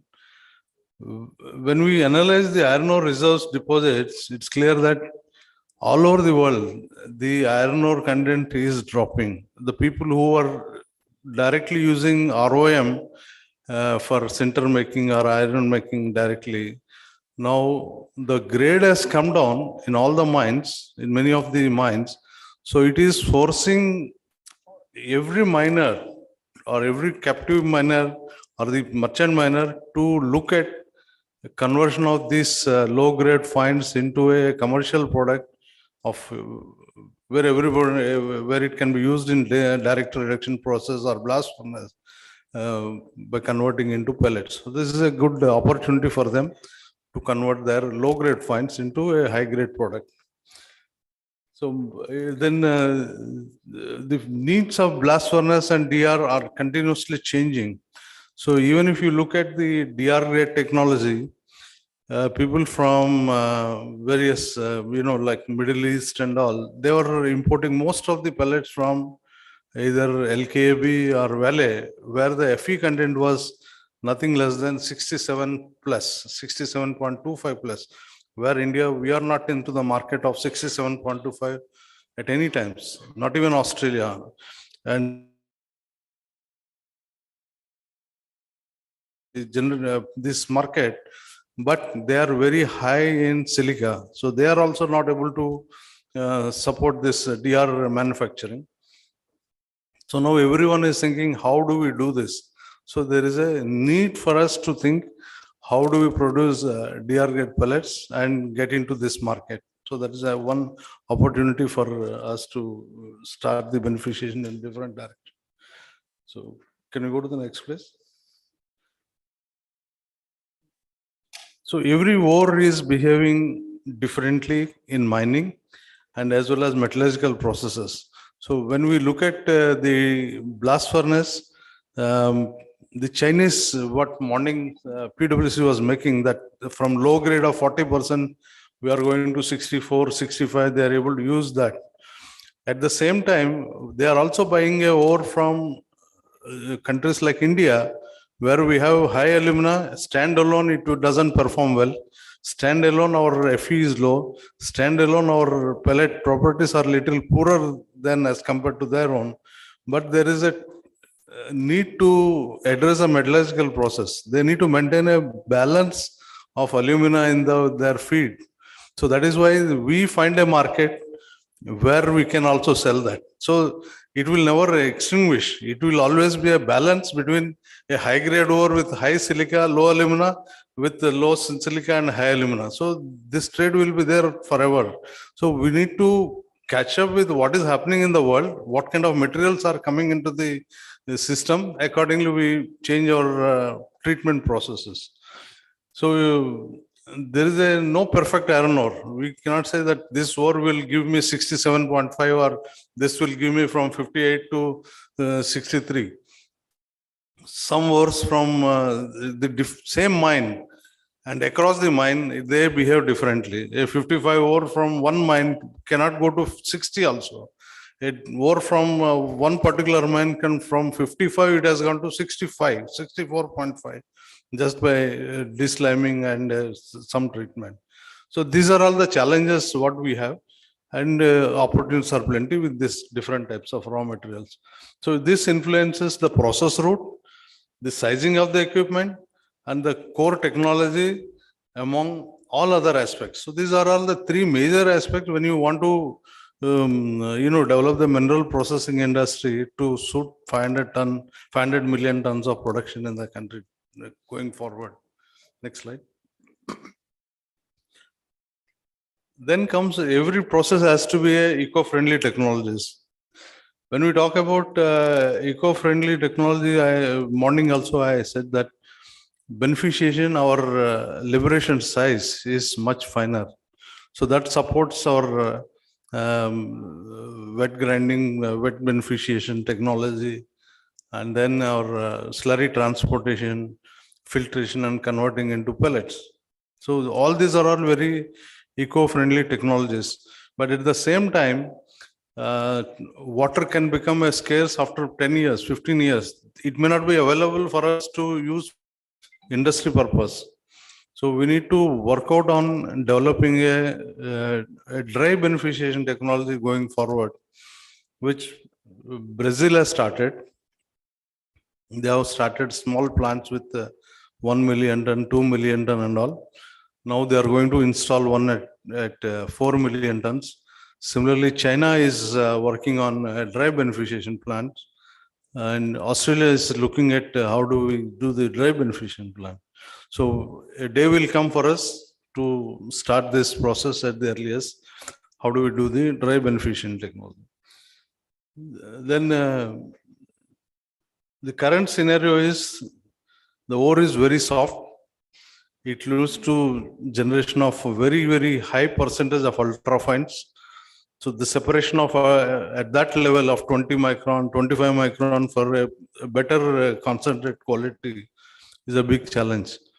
And when we do that, we are generating a lot of tailings. Once we do generate a lot of tailings, our weight recovery goes down, our the tailings Fe goes high, and then again a space for these tailings or the reuse of these tailings is a big challenge. So these are all the challenges. So we'll have to look at a eco-friendly technology, whether we go for a conventional tailing dam or a paste pumping or a dry solid disposal, or stack it and develop a process and recover over a period of time, or find an alternative use of these 45, 46 great finds. So this is all the challenges in that. Next slide.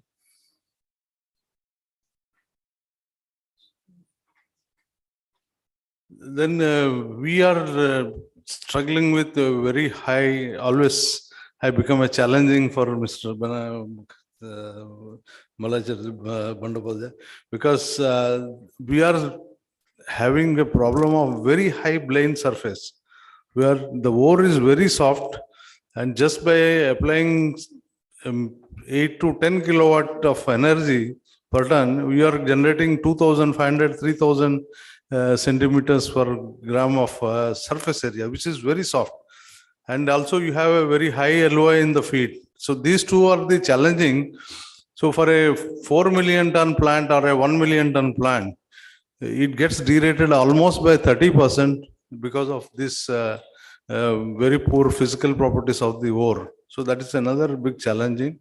So these finds how we use future some different technology or different equipment, not technology, it will be a different equipment where you can, like a variable frequency drive, can control the grind of the final concentrate and use in the pellet making. Next. I just summarize some of the critical differences between a very hard ore and a soft ore. If you look at the hard ores of, the magnetite ores, where you start from 40% Fe and go to 67, and the other one is you start at 62, 63 or 58, 50, 60 and go to 64, 65. So the size is big in the case of earthy hematite ores.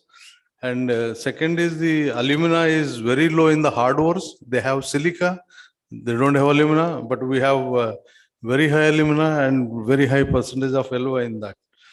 And similarly, when you do the mining or beneficiation, the hard ores generate very less fines. So your control in the beneficiation circuit is much easy as compared to the ores what we are processing today. Then similarly, the liberation size is much higher when you talk about these 40% of, many times people ask, why are we not beneficiating 30% Fe material? So the difference between these two are addressing this, some of the points. The liberation size is much coarser when the ROM is 30-40%. And then whereas in our case, it is much lower, 20 micron, and there it is 1 mm. Where you separated 1 mm, where you separated 30-40 micron. It's very difficult to do that. Then recovery, in the case of, I'm talking about the Fe units recovery. You start a magnetite ore at 40% or 35%, your tailing Fe is hardly 10%. That can be converted into a mineral sand. Whereas in our case, our tailing Fe is in the range of 35 to 40% on an average. So it can be even higher. It cannot be used for any purpose. Then grindability, the other part, it is very high. So where we require a HPGR in combination with a primary mill or a secondary mill or whatever it is. Whereas in our case, we just pass through one pass, it generates a lot of ultra fines. So handling is again this one. Then filtration capacity, the hard ores have a better performance in terms of filters. The capex, the number of filters, the operating cost of the filters is much, much lower as compared to ores with the high goethite or high LOI or ultrafines in the system. Then the main purpose of pelletization is giving a spherical shape of good size. So it's easy in the case of ours because we have a lot of clay in that. It's easy to bind. There are plants which operate with minimum binder. So that is one positive point of this. And then productivity of furnace, as I said, you lose 30% of the productivity just because of the change in the ore characteristics.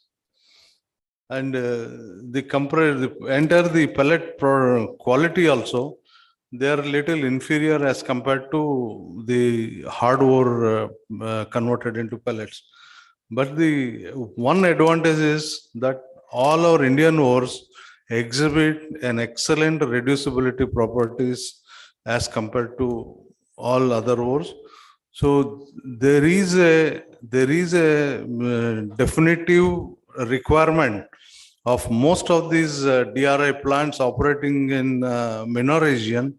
They would like to go to a feed of almost 15 to 20% to initiate the reduction process and improve their productivity by using the other high-grade pellets from LKAB or Sweden for various reasons. So there a lot of people are changing over in this concept of using 15% today, around 20% of that. So that is another advantage on that. Next page. So I've just covered the processes. They are all raw material preparation. Many of you know on that. I'm not going to cover anything on that. But there are new processes which we need to think about to control the utilization of this fines, whether you call it low grade fines or high grade fines, or converting into pellets and use the productivity, improve the productivity in the iron making units. One is the flotation. We still not introduced in India for the iron ore. That requires to be addressed. Second is separation, the roasting prior to beneficiation on a commercial scale. What I advised half an hour back, that these two combinations, we do that, we capture highly rewarding DR grade market, because the margins in the DR grade pellets is almost 30-40% higher than the normal this blast furnace grade pellets. So that is one. And similarly, the filtration technologies, some filter rates to release the water by another 0.51%, which gives advantage in the cost of production of pellets. So this is another area. Then the pelletization itself with high LOI ores, how do we develop the thermal cycles? Is there any other route? Can we compensate this high LOI with something else where you can release the energy and get the advantage of it? So this is another challenge. Many the people who are the designers elsewhere, they have not encountered with this high LOI ores anywhere. They're all doing with their machines are developed with 0.8, 0.1, 0.9, 1.1, 1.2 loss on ignition materials. Whereas in our case, we are dealing with 3.5 to anything up to 5.5. So it is almost 300%. So without compromising on the productivity, quality of the product, economics of the production. So we need to look at our own technologies to develop further into this line. So next. So I've just put a best model. You have a beneficiation plant for this iron ore fines. This is more suitable for towards the origin of Orissa origin raw material, wherein we have a lot of clay. So we'll have to remove the clay before doing anything. Otherwise, it is contaminating your gravity circuit as well as magnetic circuit. So we need to remove the clay by deslamming. Then you apply it, it behaves like any high grade iron ore. And then you have this gravity separation works and the magnetic separation works. And then the same one you can easily transport through a slurry pipeline like any other slurry pipelines.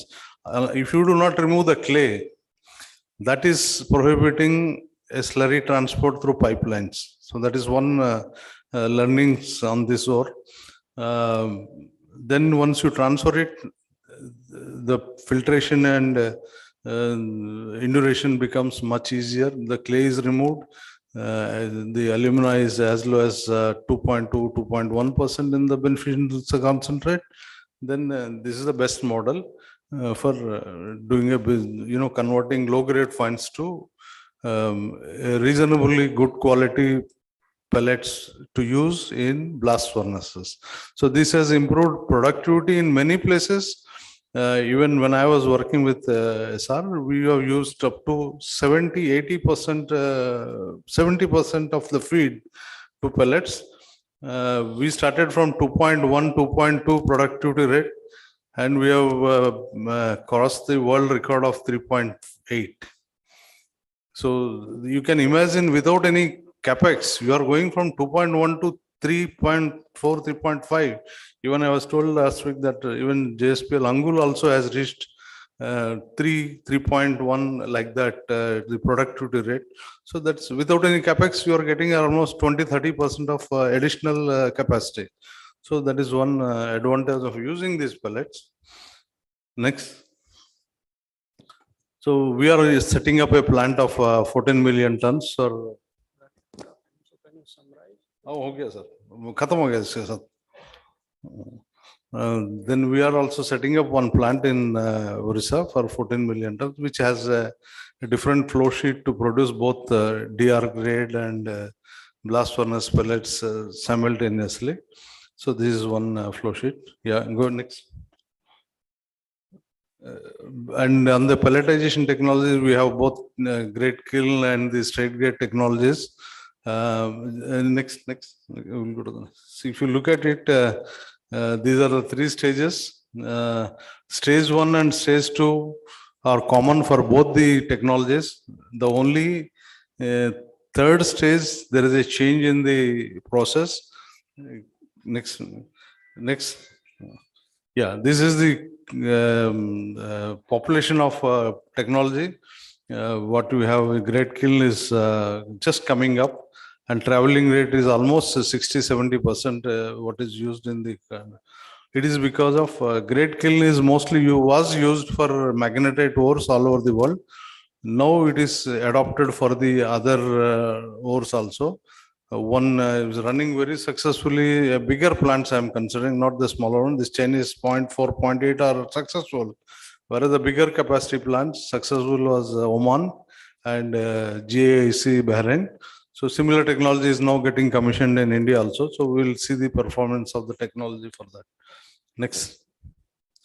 So on the capex size, there is hardly any difference between great kiln or straight grade for any capacities.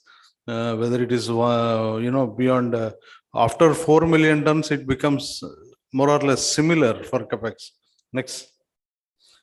So these are the developments which have taken place in the last 10 years, 10 to 12 years. Everything has come, automation, mathematical model developed for both the technologies. So the manual intervention has come down. So the quality of product has improved. Quality of, the process also has improved.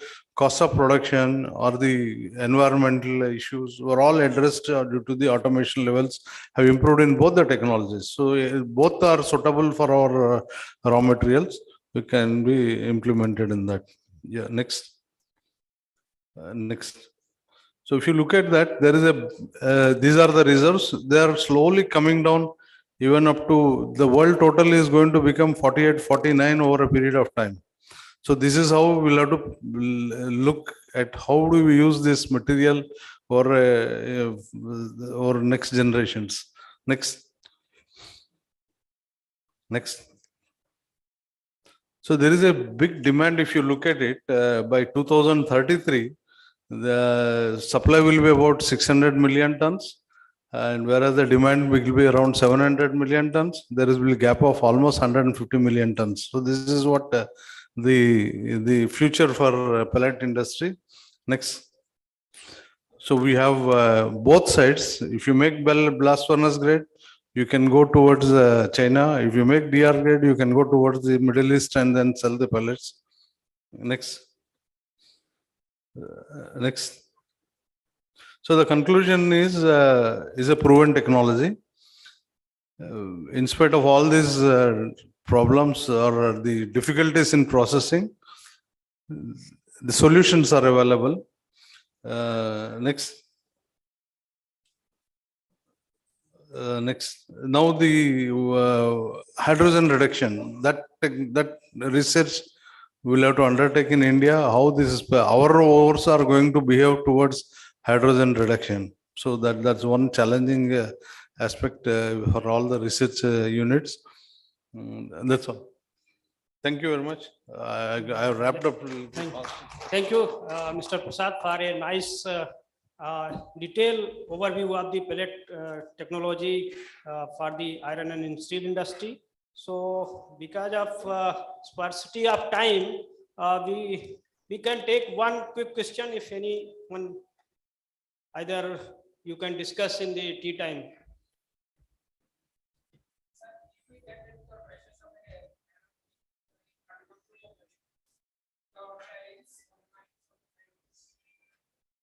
I'm not getting.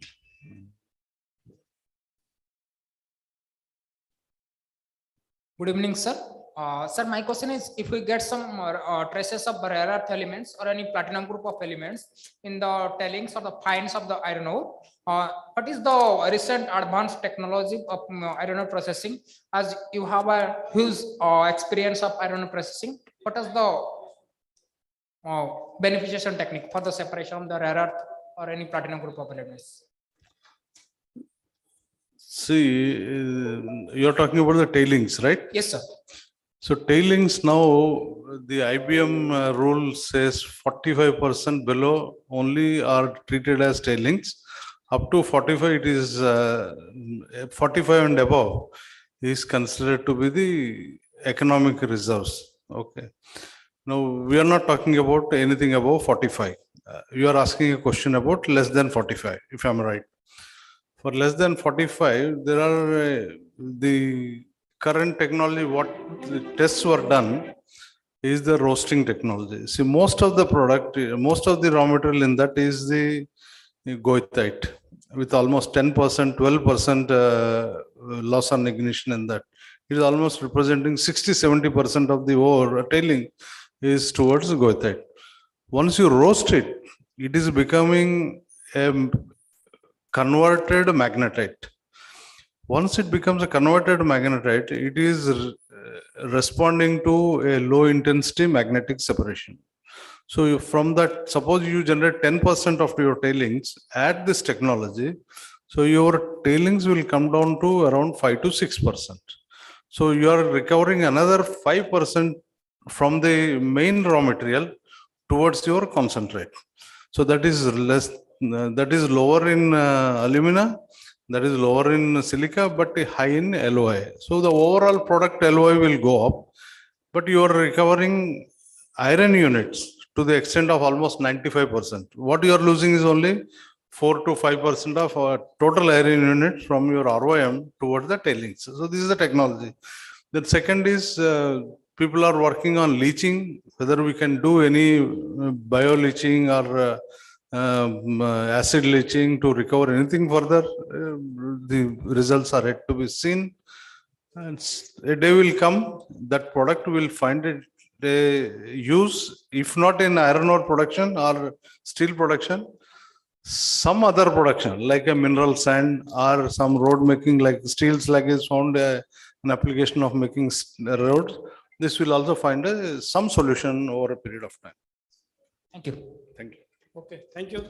And let us give a big hand to Mr. Prasad for a nice overview of this pellet making process. So now next move on the next presentation. Next speaker is Dr. Bhima Rao, former Chief Scientist, CSR, Institute of Minerals Materials Technology, Bhubaneswar. Yeah, others is there, but Okay.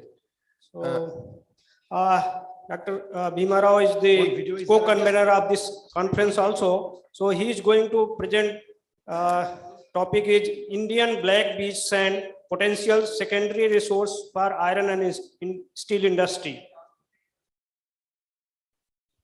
Yeah, before Dr. Bhima Rao starts, there is one video presentation again of Sarvesh Refractories. Please.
Yeah, Dr. Bhimara, please.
Good afternoon to the chairman and respected delegates. Indian black mineral means there are black minerals, so many are there.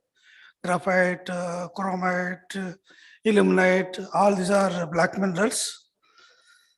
So in the beach, if you come to the west coast to east coast, the beach, there are three minerals are prominent. The black mineral is illuminate, sillimanite, garnet. These three minerals are very important.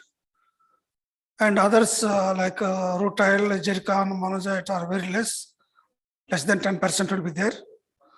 So now the present topic is, I'm talking about illuminite only because this illuminite contain iron and TiO2. So if we take out TiO2, TiO2 is a product what is required for the industry. So iron is a byproduct, what we are getting in that one. So how you take it to iron, how much is available is my presentation. Next slide. So this is the reserves in India, how much reserves are available in India. The map is showing that given by Atomic Energy, Department of Atomic Energy, given that now recent deposit is the Brahmagiri deposit has come in Odisha, that the exploration is going on. The competitors are, many people are there to take out that Brahmagiri deposit because that contain illuminate and garnet, sillimanite, all three are dominantly very high. Next slide. So this is the, if you see in detail, Andhra Pradesh, Kerala, Maharashtra, Gujarat, Tamil Nadu, how many deposits are there?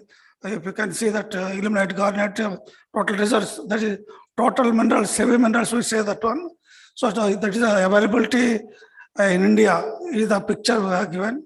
Next. So this is, if we come to world, the reserves, production and production ratio are given. Australia is the number one. Actually, Australia is the it is less than the 1 to 2% is the total heavy minerals. Here we are throwing around 6% is the total heavy minerals. So that is the concentration of Australia is having, but that is the top priority. 1.8 million tons are having, and production is a 4 million tons production they are doing per annum. So if you come to India, Brazil, Canada, China, India is coming. We have very good reserves. 380 resources of million tons are there, but our production and everything is comparatively is very less. If you see that 118 million tons, they are getting 4 million tons, whereas we are having 380 million tons. We are producing only 0.36 million tons. We are producing that one. So that way we are very, very, very value is very less. We are getting from the mining. Next. This is production of the illuminate. If we say 2019, 2009 to 2020, the picture is, if we say the beginning, it was very high peak, the production very high, and slowly it is coming down. The production is coming down. The reasons we can tell during the 1920, there was a corona picture was there. Otherwise, Otherwise also it's falling down. But during Corona time, it's totally very bad picture. Our production is very bad picture. Next. Then the exports. Exports also very good up to 2012. Then slowly is falling down. The rate of production is, exports are almost constant from 2014 to 2020. During the Corona period also same, the production and illuminate, they maintain the same thing. Next. Then in addition to that, we are also importing illuminate for different purposes. Like this illuminate content, look auction, such minerals. The value is very high. With the value also next slide. The size, the price of value in dollars of illuminate during 2009 to 2020. The price of the value is very high between 2011 to 12, 2013, very high. Then it has fallen down. Now it is again picking up. The price of the illuminate is very high, is going up. So if the illuminate TAOT, if you take it out, how much iron will get? Next slide, see that one. So this is the consumption of illuminate in India, how much we are consuming. The consumption is slowly increasing. 2018, 2019, 20, during Corona period also, our consumption of illuminate for various purposes, we consumed. The consumption for the ferroalloy industries, consumption for the chemicals, consumption for the different purposes are there. But ferroalloy industry very less because we are not taking out iron. That's why consumption for the steel industry is very less now because the technology was not available that time. See, based on the total results of illuminate, the first picture, based on the consumption of the picture we have given that one, illuminate, total, illuminate, garnet, how the consumption in that picture are given. Next. Based on that, the process is like that. First to take a beach sand, the schematic picture, then to go to spiral, so that you will get total heavy minerals. Total heavy minerals, it will go to wet magnet separator. So in the wet magnet separator, we will get illuminate mineral. Then there are three processes. But 1 decade ago, the total practice was the only chemical process, acid leaching. Through that, we are getting iron. Then next, the process has come. Furnace are taken from the furnace. TO2 separation and iron separation are done. Then now microwave energy has come. Microwave energy is very fast. So very fast you can get metallic iron and TO2 slag we get. This is the pictorial information. Next. This is the chemical process, the soda ash roasting, and then how we will get iron and TO2 solution. Now we will get the chemical process. Next. Next. This is illuminate. Illuminate just roast it and put in the microwave, roast in the furnace and put in the microwave. With use, if you want to increase the temperature, use any activators, use that one, silicon carbide, I think, it will activate. So the mineral gains, it is the picture what I am showing is our domestic furnace, the domestic oven. In the domestic oven itself, illuminate become metallic. So next one. This is the general furnace, that is the metallic iron and pig iron and TO2 slag. How it has come, the excited picture also I am showing that one. Next. Then this is the microwave furnace.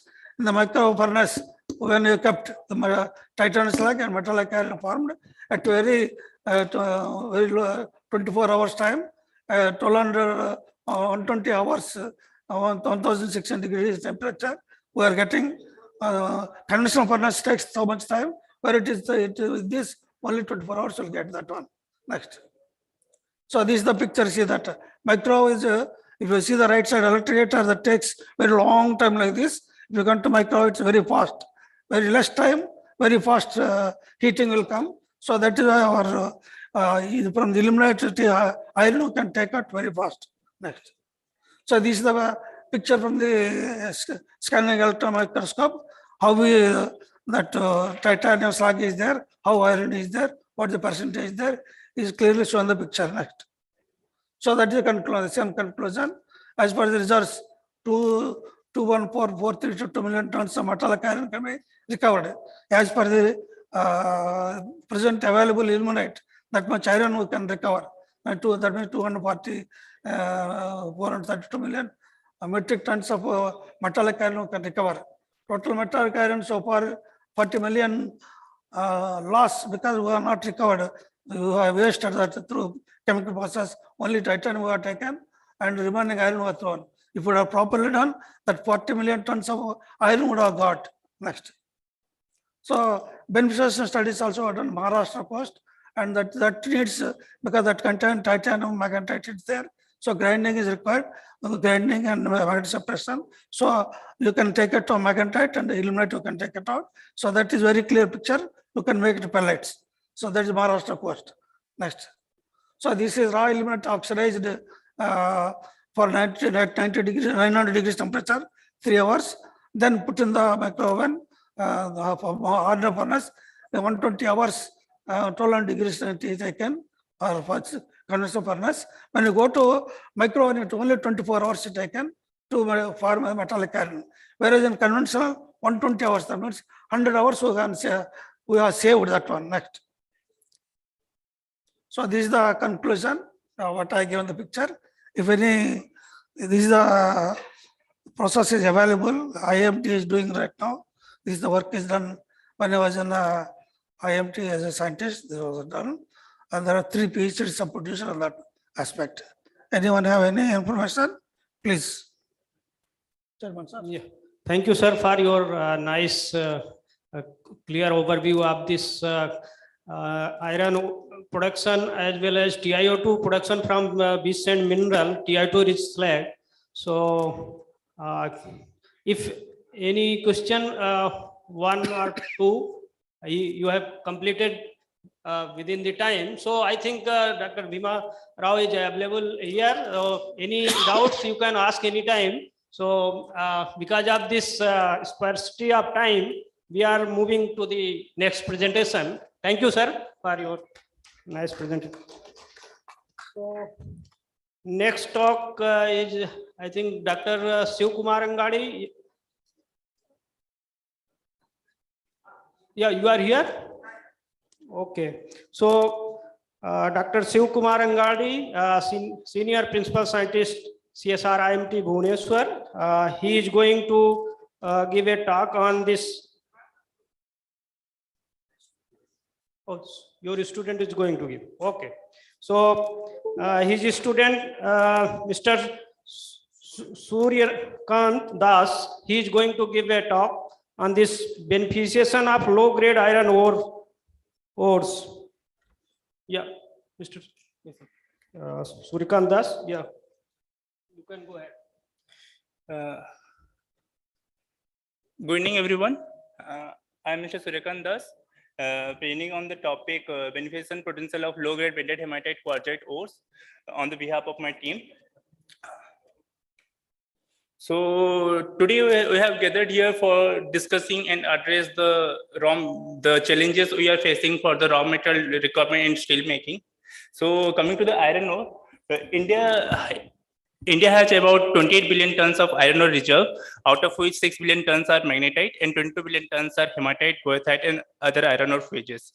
So it gives me immense pride to still, recently we have become the second largest steel producer globally. So iron ore production in the country has increased from 129.32 million tons to in flying year 2015 to estimated about 246.08 million tons in the flying year 2020.